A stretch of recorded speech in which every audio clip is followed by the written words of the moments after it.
ഇവിടെ തുടക്കം മുതൽ തന്നെ ബഹുമാന്യരായ നേതാക്കന്മാരൊക്കെ ചൂണ്ടിക്കാണിച്ചതുപോലെ ഭരണഘടനയുടെ 341, 342 വകുപ്പുകൾ അത് വെറും നോക്കുകുത്തിയാക്കിക്കൊണ്ട് ഇന്ത്യയുടെ പാർലമെൻ്ററി സംവിധാനത്തെയും പാർലമെൻ്ററി നടപടികളെയും ഇന്ത്യയുടെ നാഥൻ, ഇന്ത്യയുടെ പ്രഥമ പുരുഷനായ രാഷ്ട്രപതിയെയും നോക്കിയുത്തിയാക്കിക്കൊണ്ട് സംസ്ഥാനങ്ങളുടെ രാഷ്ട്രീയ താൽപ്പര്യങ്ങൾക്കനുസരിച്ച് പട്ടിക വിഭാഗങ്ങൾക്കിടയിൽ വിഭാഗീയത സൃഷ്ടിക്കുന്ന തരത്തിലുള്ള ഉത്തരവാണ് അന്നുണ്ടായത്. അതേപോലെ തന്നെയാണ് ഈ വിഭാഗങ്ങൾക്കിടയിൽ ക്രീമി ലെയർ സംവിധാനം കൊണ്ടുവന്ന് നമ്മുടെ ഭരണഘടനാദത്തമായ അവകാശങ്ങൾക്ക് ചിറകരിയുന്ന തരത്തിലുള്ള മറ്റൊരു ക്രീമി ലെയർ സംവിധാനത്തിൻ്റെ നിർദ്ദേശവും കൊടുക്കുന്ന വിഷയങ്ങളിൽ വാദം കേൾക്കുകയും നടത്തുകയും അഭിപ്രായം പറയുകയും വിധിന്യായങ്ങൾ പുറപ്പെടുവിക്കുകയും ചെയ്യുന്നതിനപ്പുറത്തേക്ക് മാറി നമ്മുടെ ന്യായാധിപന്മാർ ചില പരാമർശങ്ങളും നിരീക്ഷണങ്ങളും നടത്തിക്കൊണ്ട് രാജ്യത്ത് പൊതുവായി ചില സംവരണ വിരുദ്ധ ചർച്ചകൾക്ക് പോലും കാരണമാക്കുന്ന തരത്തിലുള്ള പരാമർശങ്ങളും നിരീക്ഷണങ്ങളും നടത്തുന്നതും പതിവായിക്കൊണ്ടിരിക്കുന്നു. ക്രീമി ലെയർ നമുക്കിടയിൽ ചില ആളുകൾ സാമ്പത്തികമായി മെച്ചപ്പെട്ടിട്ടുണ്ട്. പട്ടിണിയിൽ നിന്ന് നാമമാത്രമായ രീതിയിൽ അവർ മെച്ചപ്പെട്ടിട്ടുണ്ട്. അവർ സാമൂഹ്യ ജീവിതത്തിൽ വിദ്യാഭ്യാസപരമായി സാമ്പത്തികമായി ഒക്കെ ഉയർന്ന നിലവാരത്തിൽ കഴിയുന്ന കുറേ ആളുകൾ നമുക്കിടയിൽ ഉണ്ടായിട്ടുണ്ട്. നാം ഒന്ന് ആലോചിക്കണം, രാഷ്ട്രവിഭവങ്ങളുടെ പങ്കുപറ്റി രാഷ്ട്രം നൽകുന്ന ആ വിഭവങ്ങളിൽ മേൽ രാഷ്ട്രം ഒഴുക്കുന്ന സൗജന്യങ്ങളുടെ പിൻപറ്റി നമുക്കിടയിൽ ക്രീമി ലെയർ സംവിധാനം ഉണ്ടായതല്ല. ഭൂമിയിൽ നിന്നുള്ള ആദായമെടുത്തോ, വ്യാവസായിക മേഖലയിൽ നിന്നോ, കാർഷിക മേഖലയിൽ നിന്നോ, വാണിജ്യ മേഖലയിൽ നിന്നോ ഉള്ള ആദായം കൊണ്ട് സാമ്പത്തികമായി മെച്ചപ്പെട്ട ആളുകളല്ല നമുക്കിടയിലെ ക്രീമി ലെയർ എന്ന് പറയുന്ന സാമ്പത്തികമായി മെച്ചപ്പെട്ട അഥവാ പട്ടിണിയിൽ നിന്ന് മോചിതരായ ജനവിഭാഗം. പരിമിതമായ സൗകര്യങ്ങളിൽ പഠനം നിഷേധിക്കപ്പെട്ട ഒരു ജനതയുടെ പിൽക്കാലത്ത് ഭരണഘടനാദത്തമായ അവകാശങ്ങളുടെ അനുവാദത്തിൻ്റെ പിൻപറ്റി പരിമിതമായ സൗകര്യങ്ങൾ ഉപയോഗിച്ച് മെച്ചപ്പെട്ട വിദ്യാഭ്യാസം ആർജിക്കുവാനും അതിലൂടെ മാന്യമായ തൊഴിൽ സമ്പാദിക്കുവാനും കഴിഞ്ഞതിലൂടെ അധ്വാനിച്ചുണ്ടാക്കിയ പരിശ്രമത്തിൻ്റെ ഫലമായി ശമ്പളം ഇനത്തിൽ കിട്ടിയ പണം കൊണ്ട് മാത്രമാണ് ഇന്ത്യയിലെ പട്ടികജാതി പട്ടികവർഗ ജനവിഭാഗങ്ങൾ സാമ്പത്തികമായി മെച്ചപ്പെട്ടിട്ടുള്ളത് എങ്കിൽ അത്തരക്കാരെ മാറ്റി നിർത്തിക്കൊണ്ട് സംവരണം തുടരണം എന്ന് പറഞ്ഞാൽ, അല്ലെങ്കിൽ സംവരണത്തെ സാമ്പത്തിക മാനദണ്ഡം അടിച്ചേൽപ്പിച്ചുകൊണ്ട് ക്രീമി ലെയർ സംവിധാനം ഏർപ്പെടുത്തണമെന്ന നിരീക്ഷണങ്ങളോട്, അഭിപ്രായങ്ങളോട്, വിധിന്യായങ്ങളോട് ഒത്തുപോകുവാൻ ഇന്ത്യയിലെ ആത്മാഭിമാനമുള്ള ഈ രാജ്യം പടുത്തുയർത്തിയ അടിസ്ഥാന ജനവിഭാഗത്തിൻ്റെ പിന്മുറക്കാർ ഒരുക്കമല്ല എന്ന് വിളിച്ചറിയിക്കുന്ന ഉജ്ജ്വലമായ ഒരു പ്രകടനമാണ് ഈ സംഗമത്തിലൂടെ നമ്മൾ വിളിച്ചു പറഞ്ഞത്. ഇത് മാത്രമല്ല, പിന്നോക്ക സമുദായങ്ങൾക്ക് സംവരണം ഏർപ്പെടുത്തിയപ്പോൾ അവിടെ ക്രീമി ലെയർ സംവിധാനം കൊണ്ടുവന്നു. മുന്നോക്ക സമുദായങ്ങളിലെ സാമ്പത്തികമായി പിന്നോക്കം നിൽക്കുന്ന ആളുകൾക്ക് സംവരണം അനുവദിച്ചപ്പോൾ അവിടെ ക്രീമി ലെയർ സംവിധാനം കൊണ്ടുവന്നു. പക്ഷേ ആ രണ്ട് വിഭാഗങ്ങളോടും പറയാത്ത മറ്റൊരു അഭിപ്രായം കൂടി കോടതി പറഞ്ഞിരിക്കുന്നു. ഒരിക്കൽ സംവരണത്തിൻ്റെ ഗുണഫലം അനുഭവിച്ച ആളുകളുടെ പിന്മുറക്കാർക്ക് സംവരണത്തിൻ്റെ ആനുകൂല്യം ലഭിച്ചുകൂടാ എന്ന് പറയുന്ന ശുദ്ധ അസംബന്ധമായ ഒരു വിധിന്യായം കൂടി ഓഗസ്റ്റ് 1 വിധിയിൽ കൂട്ടിച്ചേർക്കപ്പെട്ടു. ഇത്തരം നിയമവിരുദ്ധമായ, ഭരണഘടനാ വിരുദ്ധമായ പൗരത്വ നിഷേധങ്ങളോട്, വിധിന്യായങ്ങളോട് ശക്തമായി എതിരിടാനുള്ള കെൽപ്പ് ഇന്ത്യയിൽ ഉയർന്നു വരുന്ന ദലിത് മഹാശക്തിക്ക് ഉണ്ട് എന്ന് വിളിച്ചറിയിക്കുന്ന കേരളത്തിൻ്റെ മഹത്തായ ഒരു സന്ദേശമാണ് ഈ സൗത്ത് ഇന്ത്യൻ കോൺക്ലേവിലൂടെ ഇന്നിവിടെ ദർശിച്ചത് എന്ന് മാത്രം പറഞ്ഞുകൊണ്ട് ഈ കോൺക്ലേവിൻ്റെ അന്തസത്തയ്ക്ക് അനുസൃതമായി സംഭവ മഹാസഭയുടെ ഭാരവാഹി എന്ന നിലയിൽ, ജനറൽ സെക്രട്ടറി എന്ന നിലയിൽ ഇത്തരം ദേശീയ വ്യാപകമായി ഉയർന്നു വരുന്ന, ഉരുത്തിരിഞ്ഞു വരുന്ന സമരാഗ്നിയിൽ ഞങ്ങളും അതിൻ്റെ ജ്വാലയേന്തി മുന്നോട്ട് വരാൻ തയ്യാറാണ് എന്ന് മാത്രം പ്രഖ്യാപിച്ചുകൊണ്ട് നടത്തട്ടെ. നന്ദി, നമസ്കാരം. എന്നെ കൂടി ഇതിൻ്റെ ഭാഗമാക്കുവാനുള്ള സംഘാടക സുഹൃത്തുക്കളുടെ ഉചിതമായ തീരുമാനത്തെ അഭിവാദ്യം ചെയ്തുകൊണ്ട് നടത്തട്ടെ. നന്ദി. ജയ് ഭീം.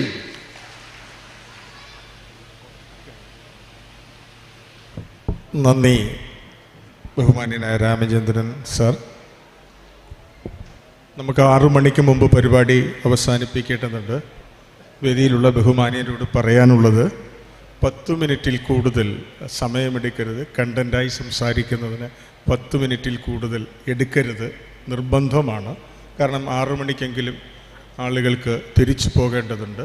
നാളെയാണ് പ്രധാനപ്പെട്ട വിഷയം ചർച്ച ചെയ്യുന്ന ദിവസം. തീർച്ചയായിട്ടും അവിടെ നമ്മൾ രാവെളുപ്പോളം ചർച്ച ചെയ്യുന്നതായിരിക്കും.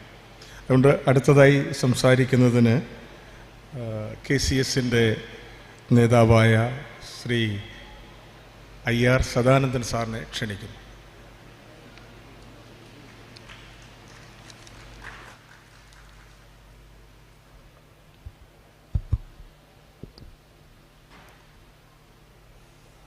ഏതാണ്ട് രാവിലെ മുതൽ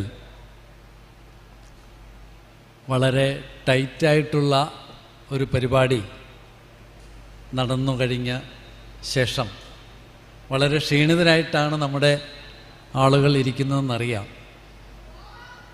എങ്കിലും 1-2 കാര്യങ്ങൾ മാത്രം ഞാൻ പറയുവാനായിട്ട് ആഗ്രഹിക്കുന്നു.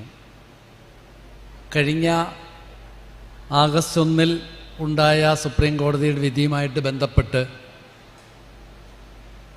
തുടർന്നുണ്ടായ ഹർത്താൽ, അഖിലേന്ത്യാ തലത്തിലുണ്ടായ ബന്ദ്, ഹർത്താൽ, ഇതിനെയൊക്കെ വളരെ ശക്തമായി ഇടപെടുകയും പ്രചരണങ്ങൾ നടത്തുകയും നമ്മുടെ ആളുകൾ ചെയ്തിട്ടുണ്ട്. എങ്കിലും ഇനി ഇത്തരം പ്രചരണങ്ങളിലൂടെ മാത്രം നമുക്ക് മുന്നോട്ട് പോകാൻ കഴിയുമോ എന്നുള്ളതാണ്. കാരണം ഇന്ത്യ മഹാരാജ്യം വലിയ ഒരു ദശാസന്ധി ഘട്ടത്തിൽ നിൽക്കുന്നു. വലിയ ദലിത്, ആദിവാസി വിഭാഗങ്ങളെ എങ്ങനെയാണ് വംശനാശം പെടുത്താൻ കഴിയുന്നത് എന്നുള്ള തരത്തിൽ ഗവേഷണം നടത്തിക്കൊണ്ടിരിക്കുകയാണ് പല ആളുകളും, കേന്ദ്ര സംസ്ഥാന ഗവൺമെൻറ്റുകൾ. ഒരുപക്ഷെ നമ്മൾ അറിഞ്ഞു പോകാത്ത,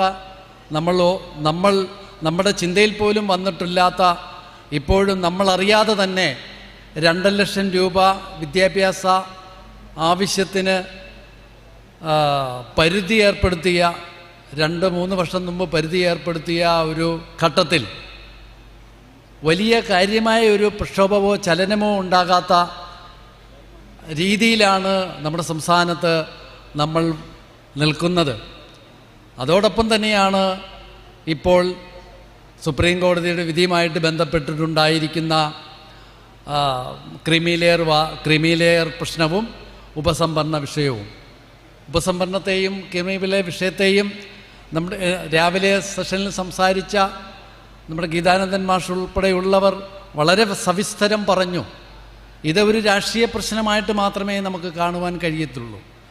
കാരണം ഏതാണ്ട് 400 സീറ്റ് നേടി ഇന്ത്യ മഹാരാജ്യത്തെ ഭരണഘടനയെ ഭേദിക്കും, മാറ്റിയെഴുതും എന്ന് പറഞ്ഞ ഒരു മുന്നണിയെ അവരിൽ 100 സീറ്റിൽ കുറച്ചു നിർത്തുവാൻ കഴിഞ്ഞത് ഇവിടുത്തെ ദലിത്, ആദിവാസി ജനങ്ങളാണ് എന്നുള്ള കാര്യം അവർക്ക് കൃത്യമായിട്ട് ബോധ്യമുണ്ട്.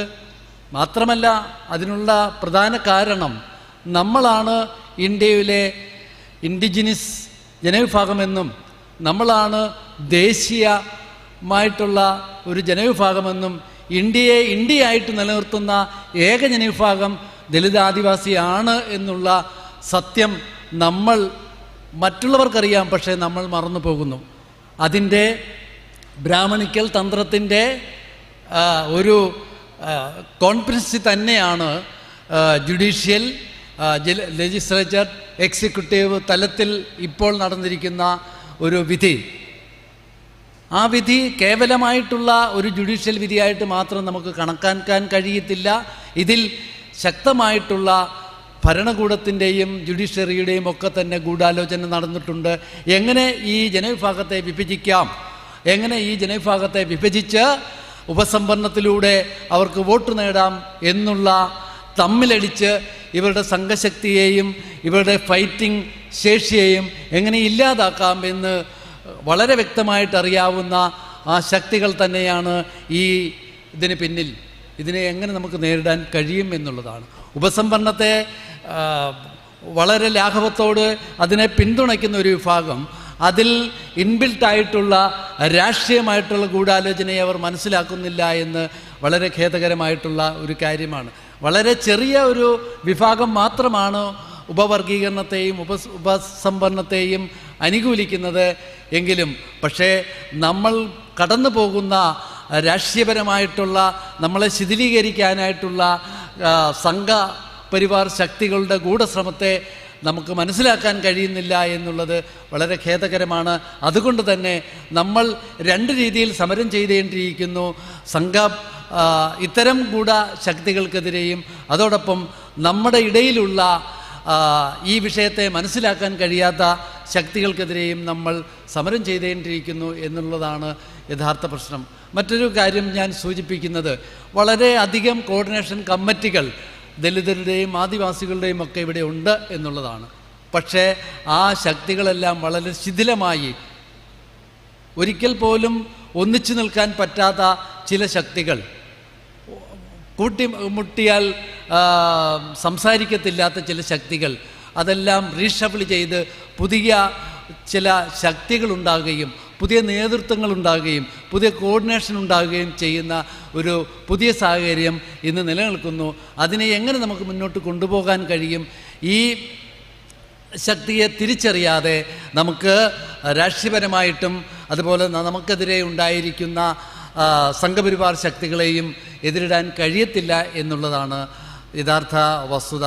അതുകൊണ്ട് തന്നെ നമ്മൾ ഇപ്പോഴുണ്ടായിരിക്കുന്ന ഈ ഐക്യത്തെ, ഒരുപക്ഷെ ഈ വിധി ഉണ്ടായപ്പോൾ കേവലമായി പലരും പറഞ്ഞിട്ടുണ്ട് ഈ വിധിയെ മാത്രമാണ് നമ്മൾ ഇപ്പോൾ അഡ്രസ്സ് ചെയ്യുന്നതെന്ന് പറഞ്ഞിട്ടുണ്ട്. പക്ഷേ ഈ വിധിയെ മാത്രം നമ്മൾ അഡ്രസ്സ് ചെയ്യാൻ പോരാ, സമൂഹത്തിലുണ്ടായിരിക്കുന്ന മുഴുവൻ ശക്തികളുടെയും അതോടൊപ്പം തന്നെ നമ്മുടെ അസംഘടിതരായിരിക്കുന്ന മറ്റു വിഭാഗങ്ങളുടെയും കൂടി പ്രശ്നങ്ങൾ ഏറ്റെടുക്കുമ്പോൾ മാത്രമാണ് നമ്മളൊരു ജനാധിപത്യ സമൂഹമാവുകയും ജനാധിപത്യവൽക്കരിക്കപ്പെടുകയും ചെയ്യുന്നത് എന്ന് നമ്മൾ മനസ്സിലാക്കണം.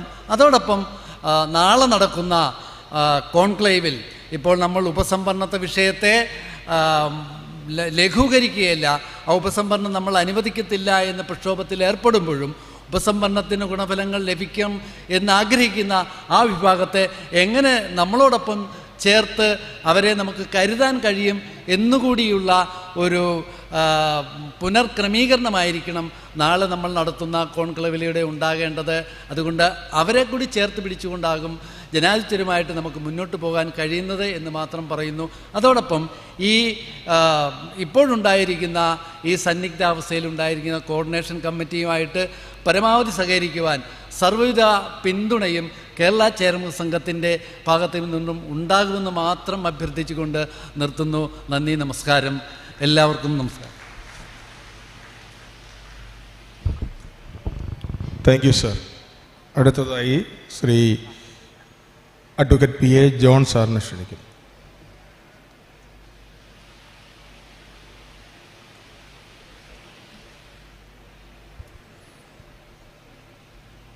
പ്രിയമുള്ളവരെ,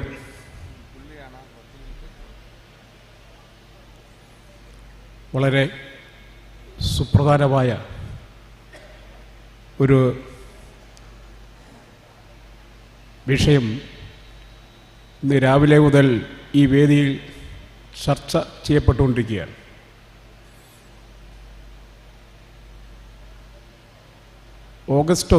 കഴിഞ്ഞ ഓഗസ്റ്റ് 1 സുപ്രീം കോടതി പുറപ്പെടുവിച്ച വിധി ജാതി പട്ടികവർഗ സംവരണത്തെ പ്രതികൂലമായി ബാധിച്ചിരിക്കുന്നു. അവരുടെ ദേശീയമായ ഐക്യത്തെ അത് ശിഥിലമാക്കുന്നു എന്ന നിലപാടിൽ നിന്നുകൊണ്ടാണ് ഈ വിഷയം ഇന്ന് ചർച്ച ചെയ്യുന്നത്. ഞാൻ ഈ വിധി ഉന്നയിക്കുന്ന മറ്റ് ചില വിഷയങ്ങൾ പറയുവാനാണ് ശ്രമിക്കുന്നത്. ഒന്ന്,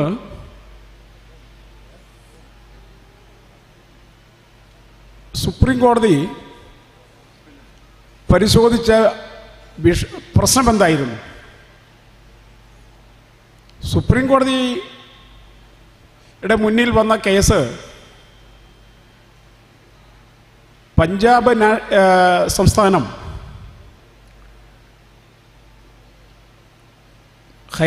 പഞ്ചാബ് ഹരിയാന ഹൈക്കോടതിയിൽ ഫയൽ ചെയ്ത കേസിൽ പ്രതികൂലമായ വിധി വന്നപ്പോൾ അതിനെതിരെ പഞ്ചാബ് സംസ്ഥാനം കൊടുത്ത അപ്പീലിന്മേലാണ്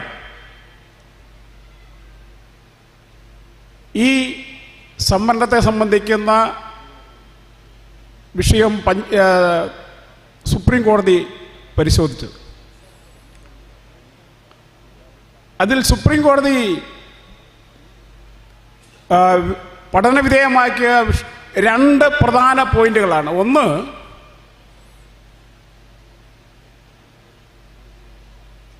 പട്ടികജാതി പട്ടികവർഗ വിഭാഗങ്ങൾക്കിടയിൽ ഒരു ഉപസംവരണം സാധ്യമാണോ, അത് ഭരണഘടനാപരമാണോ? രണ്ട്, സംസ്ഥാന ഗവൺമെൻറ്റുകൾക്ക് അത്തരമൊരു നടപടിക്ക് അധികാരമുണ്ടോ എന്ന പ്രശ്നമാണ് സുപ്രീം കോടതി പരിശോധിച്ചത്. സുപ്രീം കോടതി അത് പരിശോധിക്കുവാനുള്ള കാരണം 2004 തന്നെ സുപ്രീം കോടതിയുടെ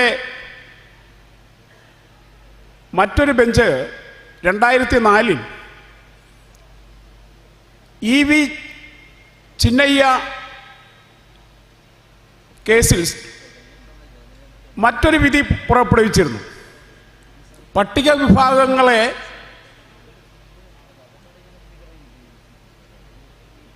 അവരുടെ സംവരണത്തെ സംബന്ധിക്കുന്ന കാര്യത്തിൽ ഒരു ഉപവർഗീകരണത്തിലൂടെ തരംതിരിക്കുന്നത് ഭരണഘടനാ വിരുദ്ധമാണ് എന്ന് EV ചിന്നയ്യ കേസിൽ 2004 സുപ്രീം കോടതി വിധി പറഞ്ഞിരുന്നു. അപ്പോൾ ആ വിധി ശരിയാണോ എന്നുള്ള കാര്യം കൂടി സുപ്രീം കോടതിക്ക് പരിശോധിക്കേണ്ടി വരും. അപ്പോൾ സുപ്രീം കോടതി ഈ രണ്ട് പ്രധാനപ്പെട്ട പ്രശ്നങ്ങളാണ്, ഭരണഘടനാപരമായ പ്രശ്നങ്ങളാണ് ചർച്ച ചെയ്തത്. അതിൽ അവസാനം സുപ്രീം കോടതി വിധി പറഞ്ഞപ്പോൾ ചിന്നയ്യ കേസിൽ 2004 സുപ്രീം കോടതി വിധി പട്ടികവിഭാഗങ്ങൾക്കിടയിലെ ഉപവർഗീകരണം ഭരണഘടനാ വിരുദ്ധമാണ് എന്നുള്ള സുപ്രീം കോടതിയുടെ വിധി തെറ്റാണെന്നും അതുകൊണ്ട് അത്തരമൊരു ഉപവർഗീകരണം സാധ്യമാണ്, ഭരണഘടനാപരമായി സാധ്യമാണ്, അതിനുള്ള നടപടിക്ക് സംസ്ഥാന ഗവൺമെൻറ്റുകൾക്ക് അധികാരവുമുണ്ട്. ഇതാണ് ഈ 2024 ഓഗസ്റ്റ് 1 സുപ്രീം കോടതിയുടെ വിവാദമായ വിധി പ്രസ്താവനയായി വന്നിട്ടുള്ളൂ. ഈ വിഷയം ഇന്ന് നമ്മുടെ രാജ്യത്താകമാനം ദലിതുകൾക്കിടയിൽ വളരെ ഗൗരവമായുള്ള ചർച്ചയ്ക്ക് വിധേയമായിരിക്കുന്നു. നമ്മുടെ കേരളത്തിൽ തന്നെ വ്യാപകമായി ഇത് ചർച്ച ചെയ്യപ്പെട്ടുകൊണ്ടിരിക്കും. ഇന്ന് ഏറെക്കുറെ കേരളത്തിലെ മുഴുവൻ സംഘടനാ നേതൃത്വങ്ങളും, പട്ടികജാതി പട്ടികവർഗ സംഘടനാ നേതൃത്വങ്ങളും ഈ വിഷയം പലവട്ടം ചർച്ച ചെയ്തിട്ട് അവർക്കൊക്കെ ഇതേക്കുറിച്ചുള്ള ധാരണ കൃത്യമായിട്ടുണ്ട്. അപ്പോൾ നമ്മൾ ഈ കോൺക്ലേവിൽ ഉന്നയിക്കുന്ന പ്രശ്നം പട്ടികജാതി പട്ടികവർഗ സംവരണത്തിൻ്റെ ഗുണഭോക്താക്കളായി മാറുന്നതിൽ പിന്തള്ളപ്പെട്ട അതിദുർബലരായിട്ടുള്ള ആളുകളുണ്ട് എന്ന് കണ്ടെത്തുകയും എന്നുള്ള സുപ്രീം കോടതിയുടെ കണ്ടെത്തൽ അതൊരു യാഥാർത്ഥ്യമായി നാം അംഗീകരിക്കുന്നു. അത് അംഗീകരിക്കുമ്പോൾ നാം ഉന്നയിക്കുന്ന ഈ കോൺക്ലേവിലൂടെ നാം ഉന്നയിക്കുന്ന പ്രശ്നം, അതിൻ്റെ പരിഹാരം നിലവിലെ സംവരണത്തിൻ്റെ ക്രമീകരണമാണോ? സംവരണത്തിനുള്ളിൽ ഒരു ക്രമീകരണം നടത്തിക്കൊണ്ട് പട്ടിക വിഭാഗങ്ങൾക്കിടയിലെ അതിദുർബലരെ അവരുടെ പ്രശ്നങ്ങൾക്ക് പരിഹാരം കണ്ടെത്തുവാൻ കഴിയുമോ? ഈ പ്രശ്നം നാം വളരെ വിശദമായും വളരെ ഗൗരവമായും ചർച്ച ചെയ്യേണ്ട പ്രശ്നമാണ്. കാരണം ദലിതരുടെ ഐക്യത്തിൻ്റെ പ്രശ്നം കൂടിയാണിത്. അപ്പോൾ ദലിത് സമൂഹത്തിലെ അതിദുർബലരായിട്ടുള്ള വിഭാഗങ്ങളുടെ പ്രശ്നം നമുക്ക് കണ്ടില്ല എന്ന് നടിച്ചുകൊണ്ട് നാം ദലിതരുടെ ഐക്യത്തെക്കുറിച്ച് നമുക്ക് സംസാരിക്കുവാൻ കഴിയില്ല. അതുകൊണ്ട് നമ്മുടെ ഈ കൺവെൻഷൻ, നമ്മുടെ ഈ കോൺക്ലേവ് ആ കാര്യത്തിൽ കൃത്യമായ ചില നിലപാടുകളെ മുന്നോട്ട് വയ്ക്കുന്നുണ്ട്. ഇതിൽ ആ പ്രശ്നത്തിലേക്ക് ഞാൻ വരുന്നതിന് മുമ്പ് എനിക്ക് സൂചിപ്പിക്കാനുള്ള മറ്റൊരു കാര്യം, ഇന്ന് സുപ്രീം കോടതിയുടെ തന്നെ വിധിയിൽ പറയുന്ന വളരെ പ്രധാനപ്പെട്ടൊരു കാര്യമുണ്ട്. 74 വർഷമായി നാം ഈ സംവരണം നടപ്പിലാക്കിയിട്ട്, അപ്പോഴും സംവരണ വിഭാഗത്തിലെ ഒരു വിഭാഗം അതിദുർബലരായി ഇപ്പോഴും കഴിയുന്നു. ഇത് പറയുമ്പോൾ നാം പരിശോധിക്കേണ്ട മറ്റൊരു പ്രശ്നമുണ്ട്. ഈ സംവരണം എങ്ങനെയാണ് രൂപം കൊണ്ടത്? ഈ സംവരണം ഏതെങ്കിലും ഒരു ഭരണകർത്താവിൻ്റെ, ഒരു ഭരണകൂടത്തിൻ്റെ ഔദാര്യം കൊണ്ട് അല്ലെങ്കിൽ അവർ തീരുമാനിച്ച് നടപ്പാക്കിയതാണോ സംവരണം? അല്ല എന്നുള്ളതാണ് വസ്തുത. സംവരണം ഈ 950 ജനുവരി 26 രാജ്യത്ത് നിലവിൽ വന്ന ഭരണഘടനയിൽ ഉൾപ്പെടുത്തുന്നതിന് മുൻപ് തന്നെ, അതിൻ്റെ ഭാഗമാകുന്നതിന് മുൻപ് തന്നെ സംവരണത്തിൻ്റെ പ്രശ്നങ്ങൾ കൊളോണിയൽ ഘട്ടത്തിലും ചർച്ച ചെയ്യപ്പെട്ടിട്ടുണ്ട്. ബ്രിട്ടീഷ് കൊളോണിയൽ ഭരണകാലത്ത് ഡോക്ടർ ബി.ആർ. അംബേദ്കറുടെ നേതൃത്വത്തിൽ ഉയർന്നു വന്ന ഇന്ത്യയിലെ ദലിതരുടെ ദേശീയ പ്രസ്ഥാനം, കോൺഗ്രസിന്റെ നേതൃത്വത്തിൽ നടന്ന ദേശീയ സ്വാതന്ത്ര്യ പ്രസ്ഥാനത്തിന് സമാന്തരമായി ദലിത് ജനതയുടെ രാഷ്ട്രീയ അധികാരത്തിൻ്റെ പ്രശ്നത്തെ വളരെ സമർത്ഥമായി ഉയർത്തിക്കൊണ്ടുവന്നു. അതിൻ്റെ ഭാഗമായിട്ടാണ് അംബേദ്കർ സൈമൺ കമ്മീഷന്റെ മുമ്പാകെ മെമ്മോറിയൽ സമർപ്പിക്കുന്നതും 1ഉം 2ഉം വട്ടമേശ സമ്മേളനങ്ങളിൽ ലണ്ടനിൽ നടന്ന 1ഉം 2ഉം വട്ടമേശ സമ്മേളനങ്ങളിൽ ഈ പ്രശ്നം ചർച്ച ചെയ്യപ്പെടുകയും അങ്ങനെ ദലിത് ജനതയുടെ രാഷ്ട്രീയ അധികാരത്തിൻ്റെ പ്രശ്നം, അംബേദ്കർ പ്രസ്ഥാനം ഉയർത്തിക്കൊണ്ടുവന്ന പ്രശ്നം ഒരു അവാർഡായി, കമ്മ്യൂണൽ അവാർഡ് എന്ന പേരിൽ ബ്രിട്ടീഷ് പാർലമെന്റ് അംഗീകരിച്ച് അത് ഇന്ത്യയിൽ നടപ്പാക്കുന്നതിനുള്ള തീരുമാനമെടുക്കുന്നത്. അതാണ് കമ്മ്യൂണൽ അവാർഡ്. അപ്പം 932 കമ്മ്യൂണൽ അവാർഡ് പ്രഖ്യാപിക്കപ്പെട്ടതോടുകൂടി കോൺഗ്രസും ഗാന്ധിയും അതിനെതിരെ സമരരംഗത്തേക്ക് വരുന്നു. അവർ ഉയർത്തിയത് ഈ കമ്മ്യൂണൽ അവാർഡിൻ്റെ ഏറ്റവും കാതലായ വശം സെപ്പറേറ്റ് ഇലക്ടറേറ്റ് എന്നുള്ളതായിരുന്നു. ദലിത് വിഭാഗങ്ങളുടെ പ്രത്യേകമായ നിയോജക മണ്ഡലം എന്നുള്ള സെപ്പറേറ്റ് ഇലക്ടറേറ്റിൻ്റെ പ്രശ്നമാണ് കമ്മ്യൂണൽ അവാർഡിൽ മുഖ്യമായിട്ടും കോൺഗ്രസിന് അതൃപ്തിയുള്ള പ്രശ്നമായി മാറിയത്. അത് പിൻവലിക്കണമെന്ന് പറഞ്ഞുകൊണ്ടാണ് ഗാന്ധി അന്ന് നിരാഹാര സമരം നടത്തിയത്. അതിൻ്റെ ഭാഗമായി പൂനെയിലെ യർവാദ ജയിലിൽ വെച്ച് ഗാന്ധിയുമായി അംബേദ്കർക്ക് ചർച്ച ചെയ്യേണ്ടി വന്നു. ആ ചർച്ചയിൽ കോൺഗ്രസ് മുന്നോട്ട് വെച്ച ഉപാധികളാണ് സംവരണമായി രൂപപ്പെട്ടത്. അപ്പൊ ഞാൻ പറഞ്ഞത്, സംവരണം ഇങ്ങനെയാണ് രൂപം കൊള്ളുന്നത്. അങ്ങനെ രൂപപ്പെട്ട കമ്മ്യൂണൽ അവാർഡ് കോംപ്രമൈസ് ചെയ്തു. സെപ്പറേറ്റ് ഇലക്ടറേറ്റ് കോംപ്രമൈസ് ചെയ്തതിൻ്റെ ഭാഗമാണ് റിസർവേഷൻ. അങ്ങനെയെങ്കിൽ തീർച്ചയായും നാം മനസ്സിലാക്കേണ്ടത്, സംവരണം ദലിത് ജനത അംബേദ്കർ നേതൃത്വത്തിൽ ദേശീയമായി കോൺഗ്രസ് പ്രസ്ഥാനത്തിന് സമാന്തരമായി നടത്തിയ ദേശീയ സമരത്തിൻ്റെ ഭാഗമായിട്ടുള്ള ദലിത് ജനതയുടെ പങ്കാളിത്തം ആണ് ഈ കമ്മ്യൂണൽ അവാർഡിലൂടെ അംഗീകരിക്കപ്പെട്ടത്. അതിനെതിരെയാണ് കോൺഗ്രസ് സമരം ചെയ്തത്. അപ്പൊ കോൺഗ്രസ് അന്നും ദലിതർക്കെതിരായിരുന്നു, ഗാന്ധി അന്നും ദലിതർക്കെതിരായിരുന്നു. അപ്പൊ അങ്ങനെ കോംപ്രമൈസ് ചെയ്യപ്പെട്ട ദലിത് ജനതയുടെ രാഷ്ട്രീയ അധികാര പങ്കാളിത്തത്തിൻ്റെ പ്രശ്നം പൂന പാക്റ്റിലൂടെ, യർവാദ ജയിലിൽ വെച്ച് നടന്ന ഉടമ്പടി, ഗാന്ധിയുമായി ഒപ്പുവെച്ച, അംബേദ്കർ ഒപ്പുവെച്ച ഉടമ്പടി, പൂന ഉടമ്പടി, ആ പൂന ഉടമ്പടിയുടെ ഭാഗമായിട്ടാണ് പിന്നീട് 1935 ഗവൺമെന്റ് ഓഫ് ഇന്ത്യ ആക്ടിൽ ഈ സംവരണത്തിൻ്റെ വ്യവസ്ഥകൾ ചേർത്തത്. അപ്പം അങ്ങനെ കൊളോണിയൽ ഘട്ടത്തിലൂടെ ഉയർത്തിക്കൊണ്ടുവന്ന ദലിത് ജനതയുടെ രാഷ്ട്രീയ അധികാരത്തിൻ്റെ പ്രശ്നമാണ് റിസർവേഷൻ. അങ്ങനെയെങ്കിൽ നാം ഇന്ന് ജീവിക്കുന്നത് കൊളോണിയൽ ഘട്ടം കഴിഞ്ഞു, സ്വാതന്ത്ര്യഘട്ടം കഴിഞ്ഞു. നാം ഇന്ന് പോസ്റ്റ് ഗ്ലോബലൈസേഷൻ ഘട്ടത്തിലാണ്. ഗ്ലോബലൈസേഷൻ്റെ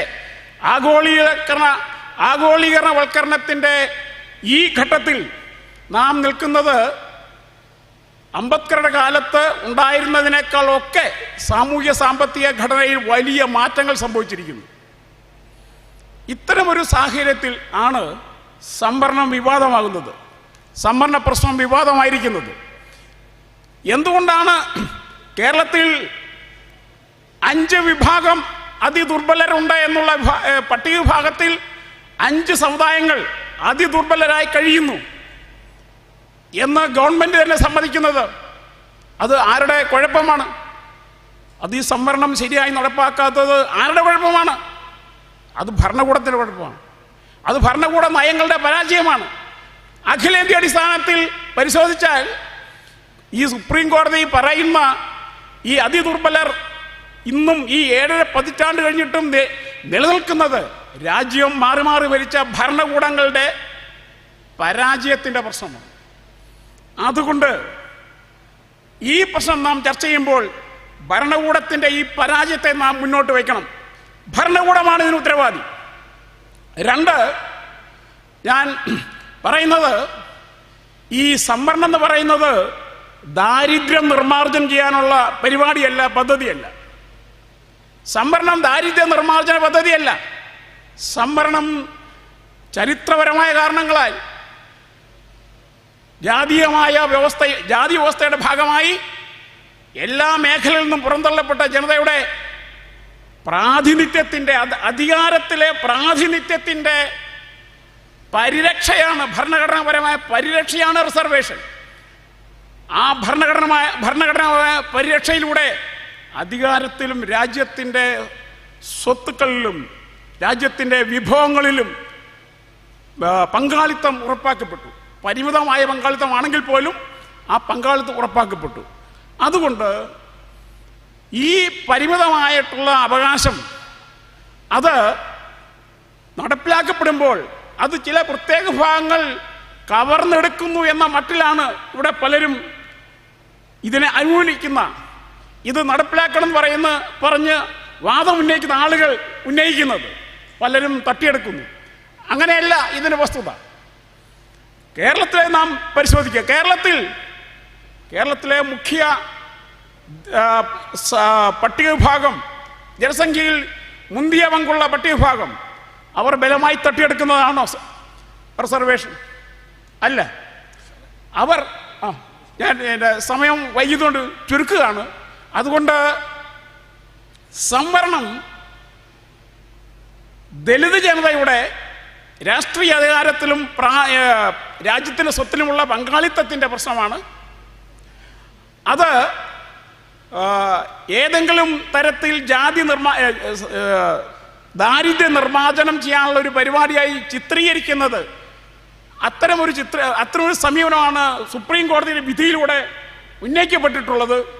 അതുകൊണ്ട് അത് പരിഹരിക്കേണ്ടത് സ്റ്റേറ്റിൻ്റെ ഭരണകൂടത്തിൻ്റെ ഉത്തരവാദിത്തമാണ്. ആ ഉത്തരവാദിത്വം നിർവഹിക്കുന്നതിൽ പരാജയപ്പെട്ട ഭരണകൂടത്തെ സഹായിക്കുന്ന സമീപനമാണ് ഇതിലൂടെ പുറത്തു വരുന്നത്.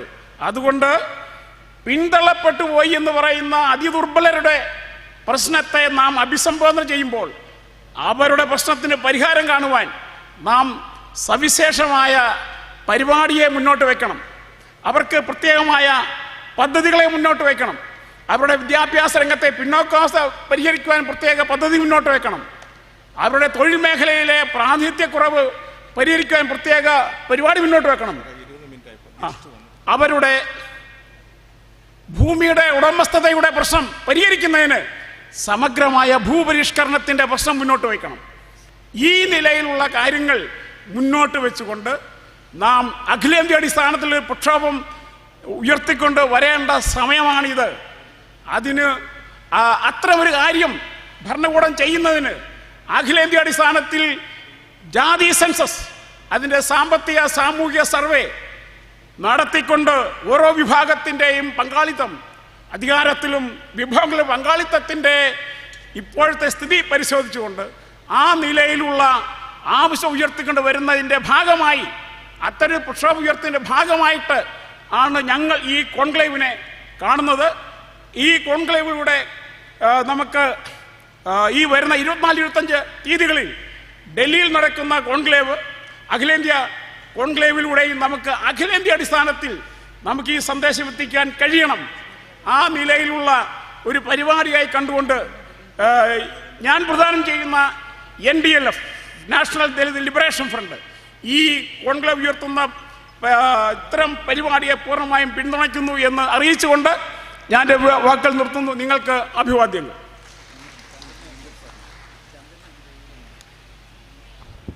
ശ്രീ VS ചന്ദ്രൻ അവറുകൾ ഈ വേദിയിലേക്ക് വരണം എന്ന് അഭ്യർത്ഥിക്കുകയാണ്. നമ്മുടെ ചീഫ് ഗസ്റ്റായിട്ടുള്ള അശോക് ഭാരതി വന്നിട്ടുണ്ട്. അദ്ദേഹമൊക്കെ സംസാരിക്കേണ്ടതുണ്ട്. ഇവിടെ ഇരിക്കുന്നവർക്കെല്ലാം സംസാരിക്കാൻ സമയമുണ്ട്. അതുകൊണ്ട് ചുരുങ്ങിയ സമയത്തിൽ വിഷയത്തിൽ മാത്രം കോൺസെൻട്രേറ്റ് ചെയ്ത് പറയണമെന്ന് അഭ്യർത്ഥിക്കുകയാണ്. കാരണം ചീഫ് ഗസ്റ്റിനെ വിളിച്ചിട്ടുണ്ട്. അദ്ദേഹത്തിന് 2 പേരുണ്ട്. അവർക്കും കൂടെ സമയം നമുക്ക് വേണം. 6 മണിക്ക് മുമ്പ് പരിപാടി തീരണം. പ്രസംഗിക്കുന്നവരോടുള്ള ആദരവ് നിലനിർത്തിക്കൊണ്ട് തന്നെ, ആദരവും ബഹുമാനവുമുണ്ട്. സമയത്തെ ഓർമ്മിപ്പിക്കുന്നത് നമ്മുടെ പരിമിതിയാണ്. സമയം നമ്മുടെ മുമ്പിൽ നിൽക്കുകയില്ല. അതുകൊണ്ട് നിങ്ങളുടെ കണ്ടൻറ്റുകൾ കൃത്യമായി പറഞ്ഞ് അവസാനിപ്പിക്കണം ചുരുങ്ങിയ സമയത്തിനുള്ളിൽ എന്നാണ് അഭ്യർത്ഥിക്കാനുള്ളത്. ഒരിക്കൽ കൂടി ശ്രീ പ്രശാന്ത് കല്ലറയെ ക്ഷണിക്കുന്നു.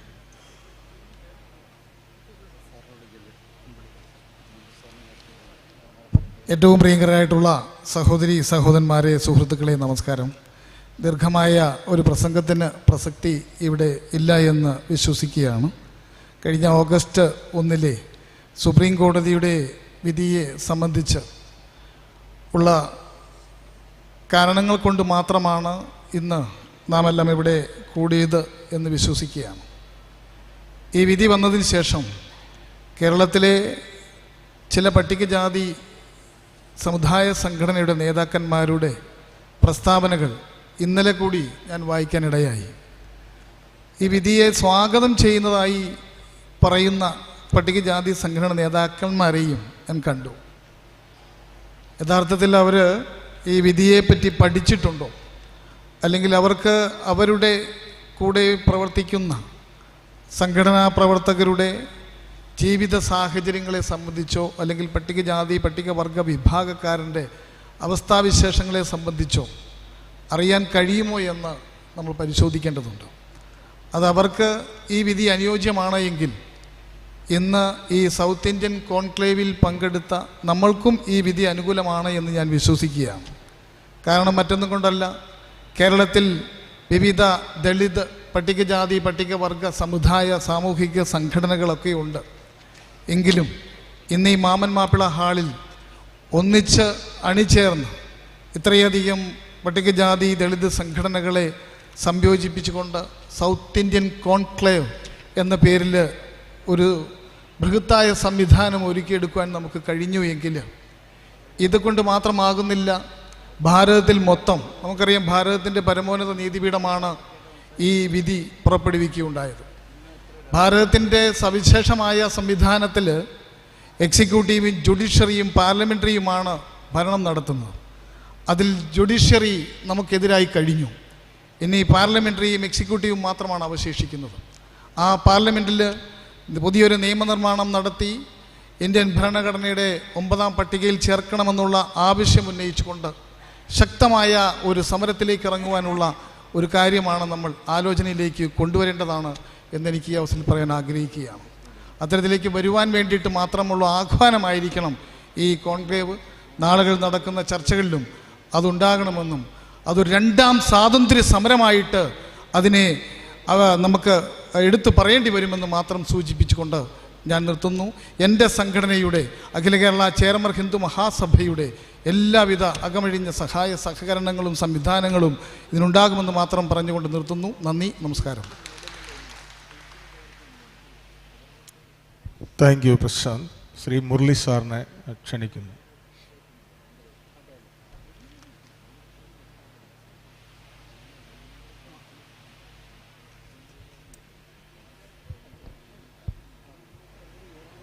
ബഹുമാനപ്പെട്ട വേദിയിലിരിക്കുന്ന മാന്യ സുഹൃത്തുക്കളെ, സദസ്സിലിരിക്കുന്ന സഹോദരി സഹോദരന്മാരെ, ഇന്നിവിടെ വളരെ വിശദമായി സുപ്രീം കോടതിയുടെ വിധിയുടെ പ്രത്യാഘാതങ്ങളെക്കുറിച്ച് വിശദീകരിക്കുകയുണ്ടായി.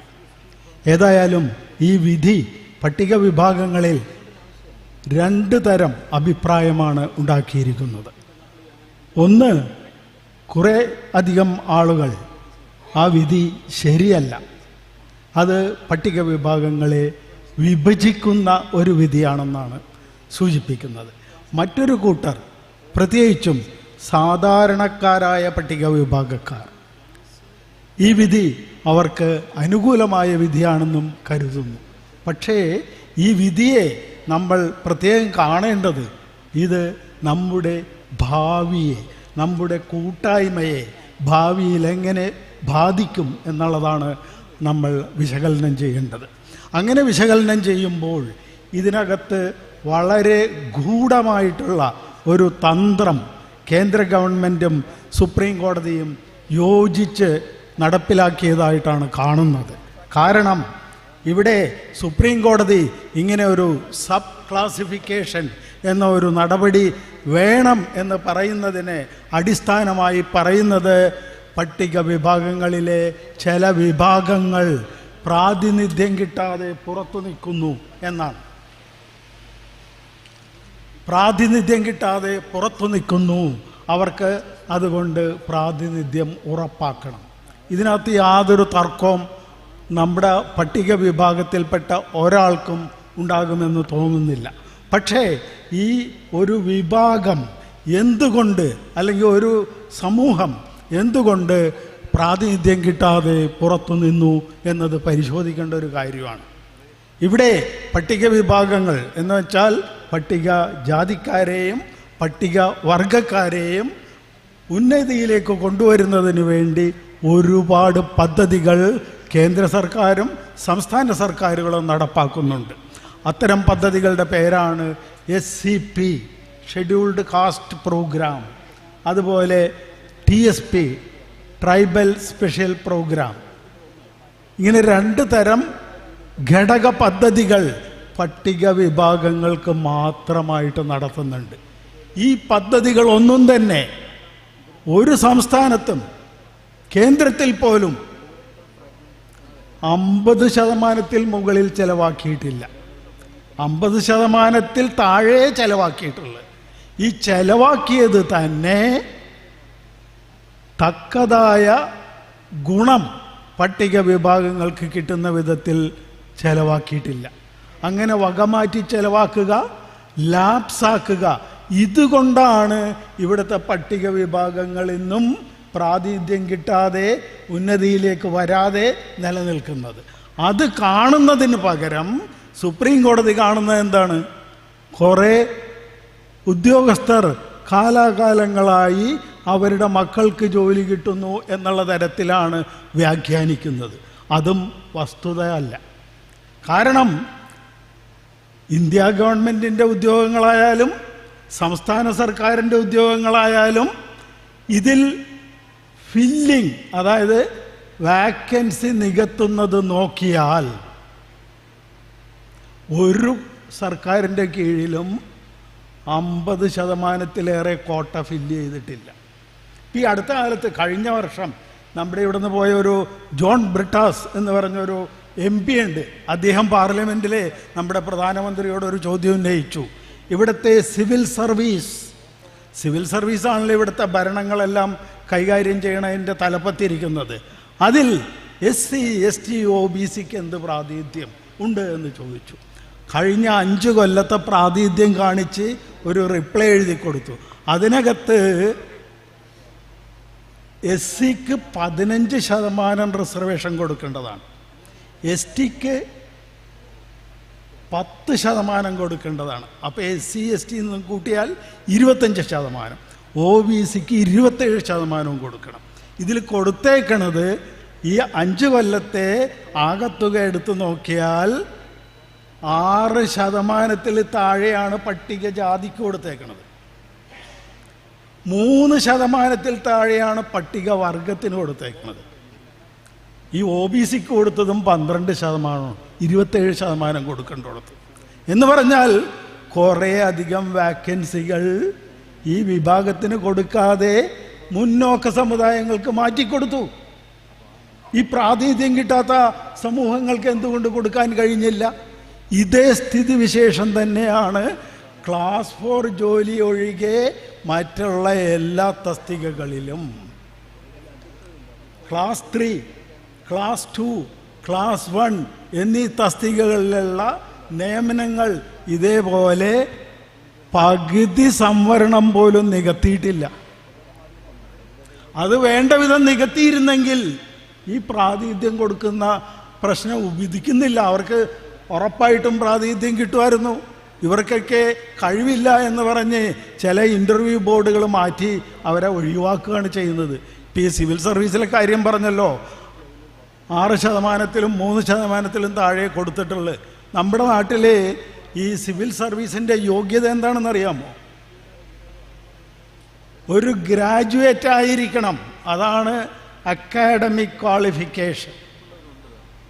ആ ഗ്രാജുവേറ്റ് ആയ വ്യക്തി UPSC ഒരു പരീക്ഷ ഏർപ്പെടുത്തും. ആ പരീക്ഷ പാസ്സാകണമെങ്കിൽ ഭാരിച്ച ഫീ കൊടുത്ത് ചില കോമ്പറ്റീറ്റീവ് സ്റ്റഡി ട്രെയിനിങ് നടത്തുന്ന സെൻറ്ററിൽ പഠിക്കണം. അതിന് ഈ പട്ടിക വിഭാഗക്കാർക്ക് കഴിയുമോ? സാധിക്കില്ല. അപ്പോൾ എന്തുകൊണ്ട് ഇവർ എസെൻഷ്യൽ ക്വാളിഫിക്കേഷനായ ഗ്രാജുവേഷൻ ഉണ്ടെങ്കിലും കോമ്പറ്റീറ്റീവ് എക്സാമിനേഷന് ചെല്ലുമ്പോൾ അത് മറികടക്കാൻ പറ്റാതെ വരുന്നു. ശരിക്കും നിയമാനുസൃതം എന്താ ചെയ്യേണ്ടത്? എസെൻഷ്യൽ ക്വാളിഫിക്കേഷനുള്ള കുട്ടികളുണ്ടെങ്കിൽ അവരെ എടുക്കുക, അവർക്ക് വേണ്ട പരിശീലനം കൊടുക്കുക, പോസ്റ്റ് ചെയ്യുക. അങ്ങനെ ചെയ്തിരുന്നെങ്കിൽ ഇവിടുത്തെ ഈ IAS-ഓ IFS-ഓ ഒക്കെ ഏത് നിലയിൽ സമൂഹത്തിന് ഉപകാരപ്രദമാകുമായിരുന്നു.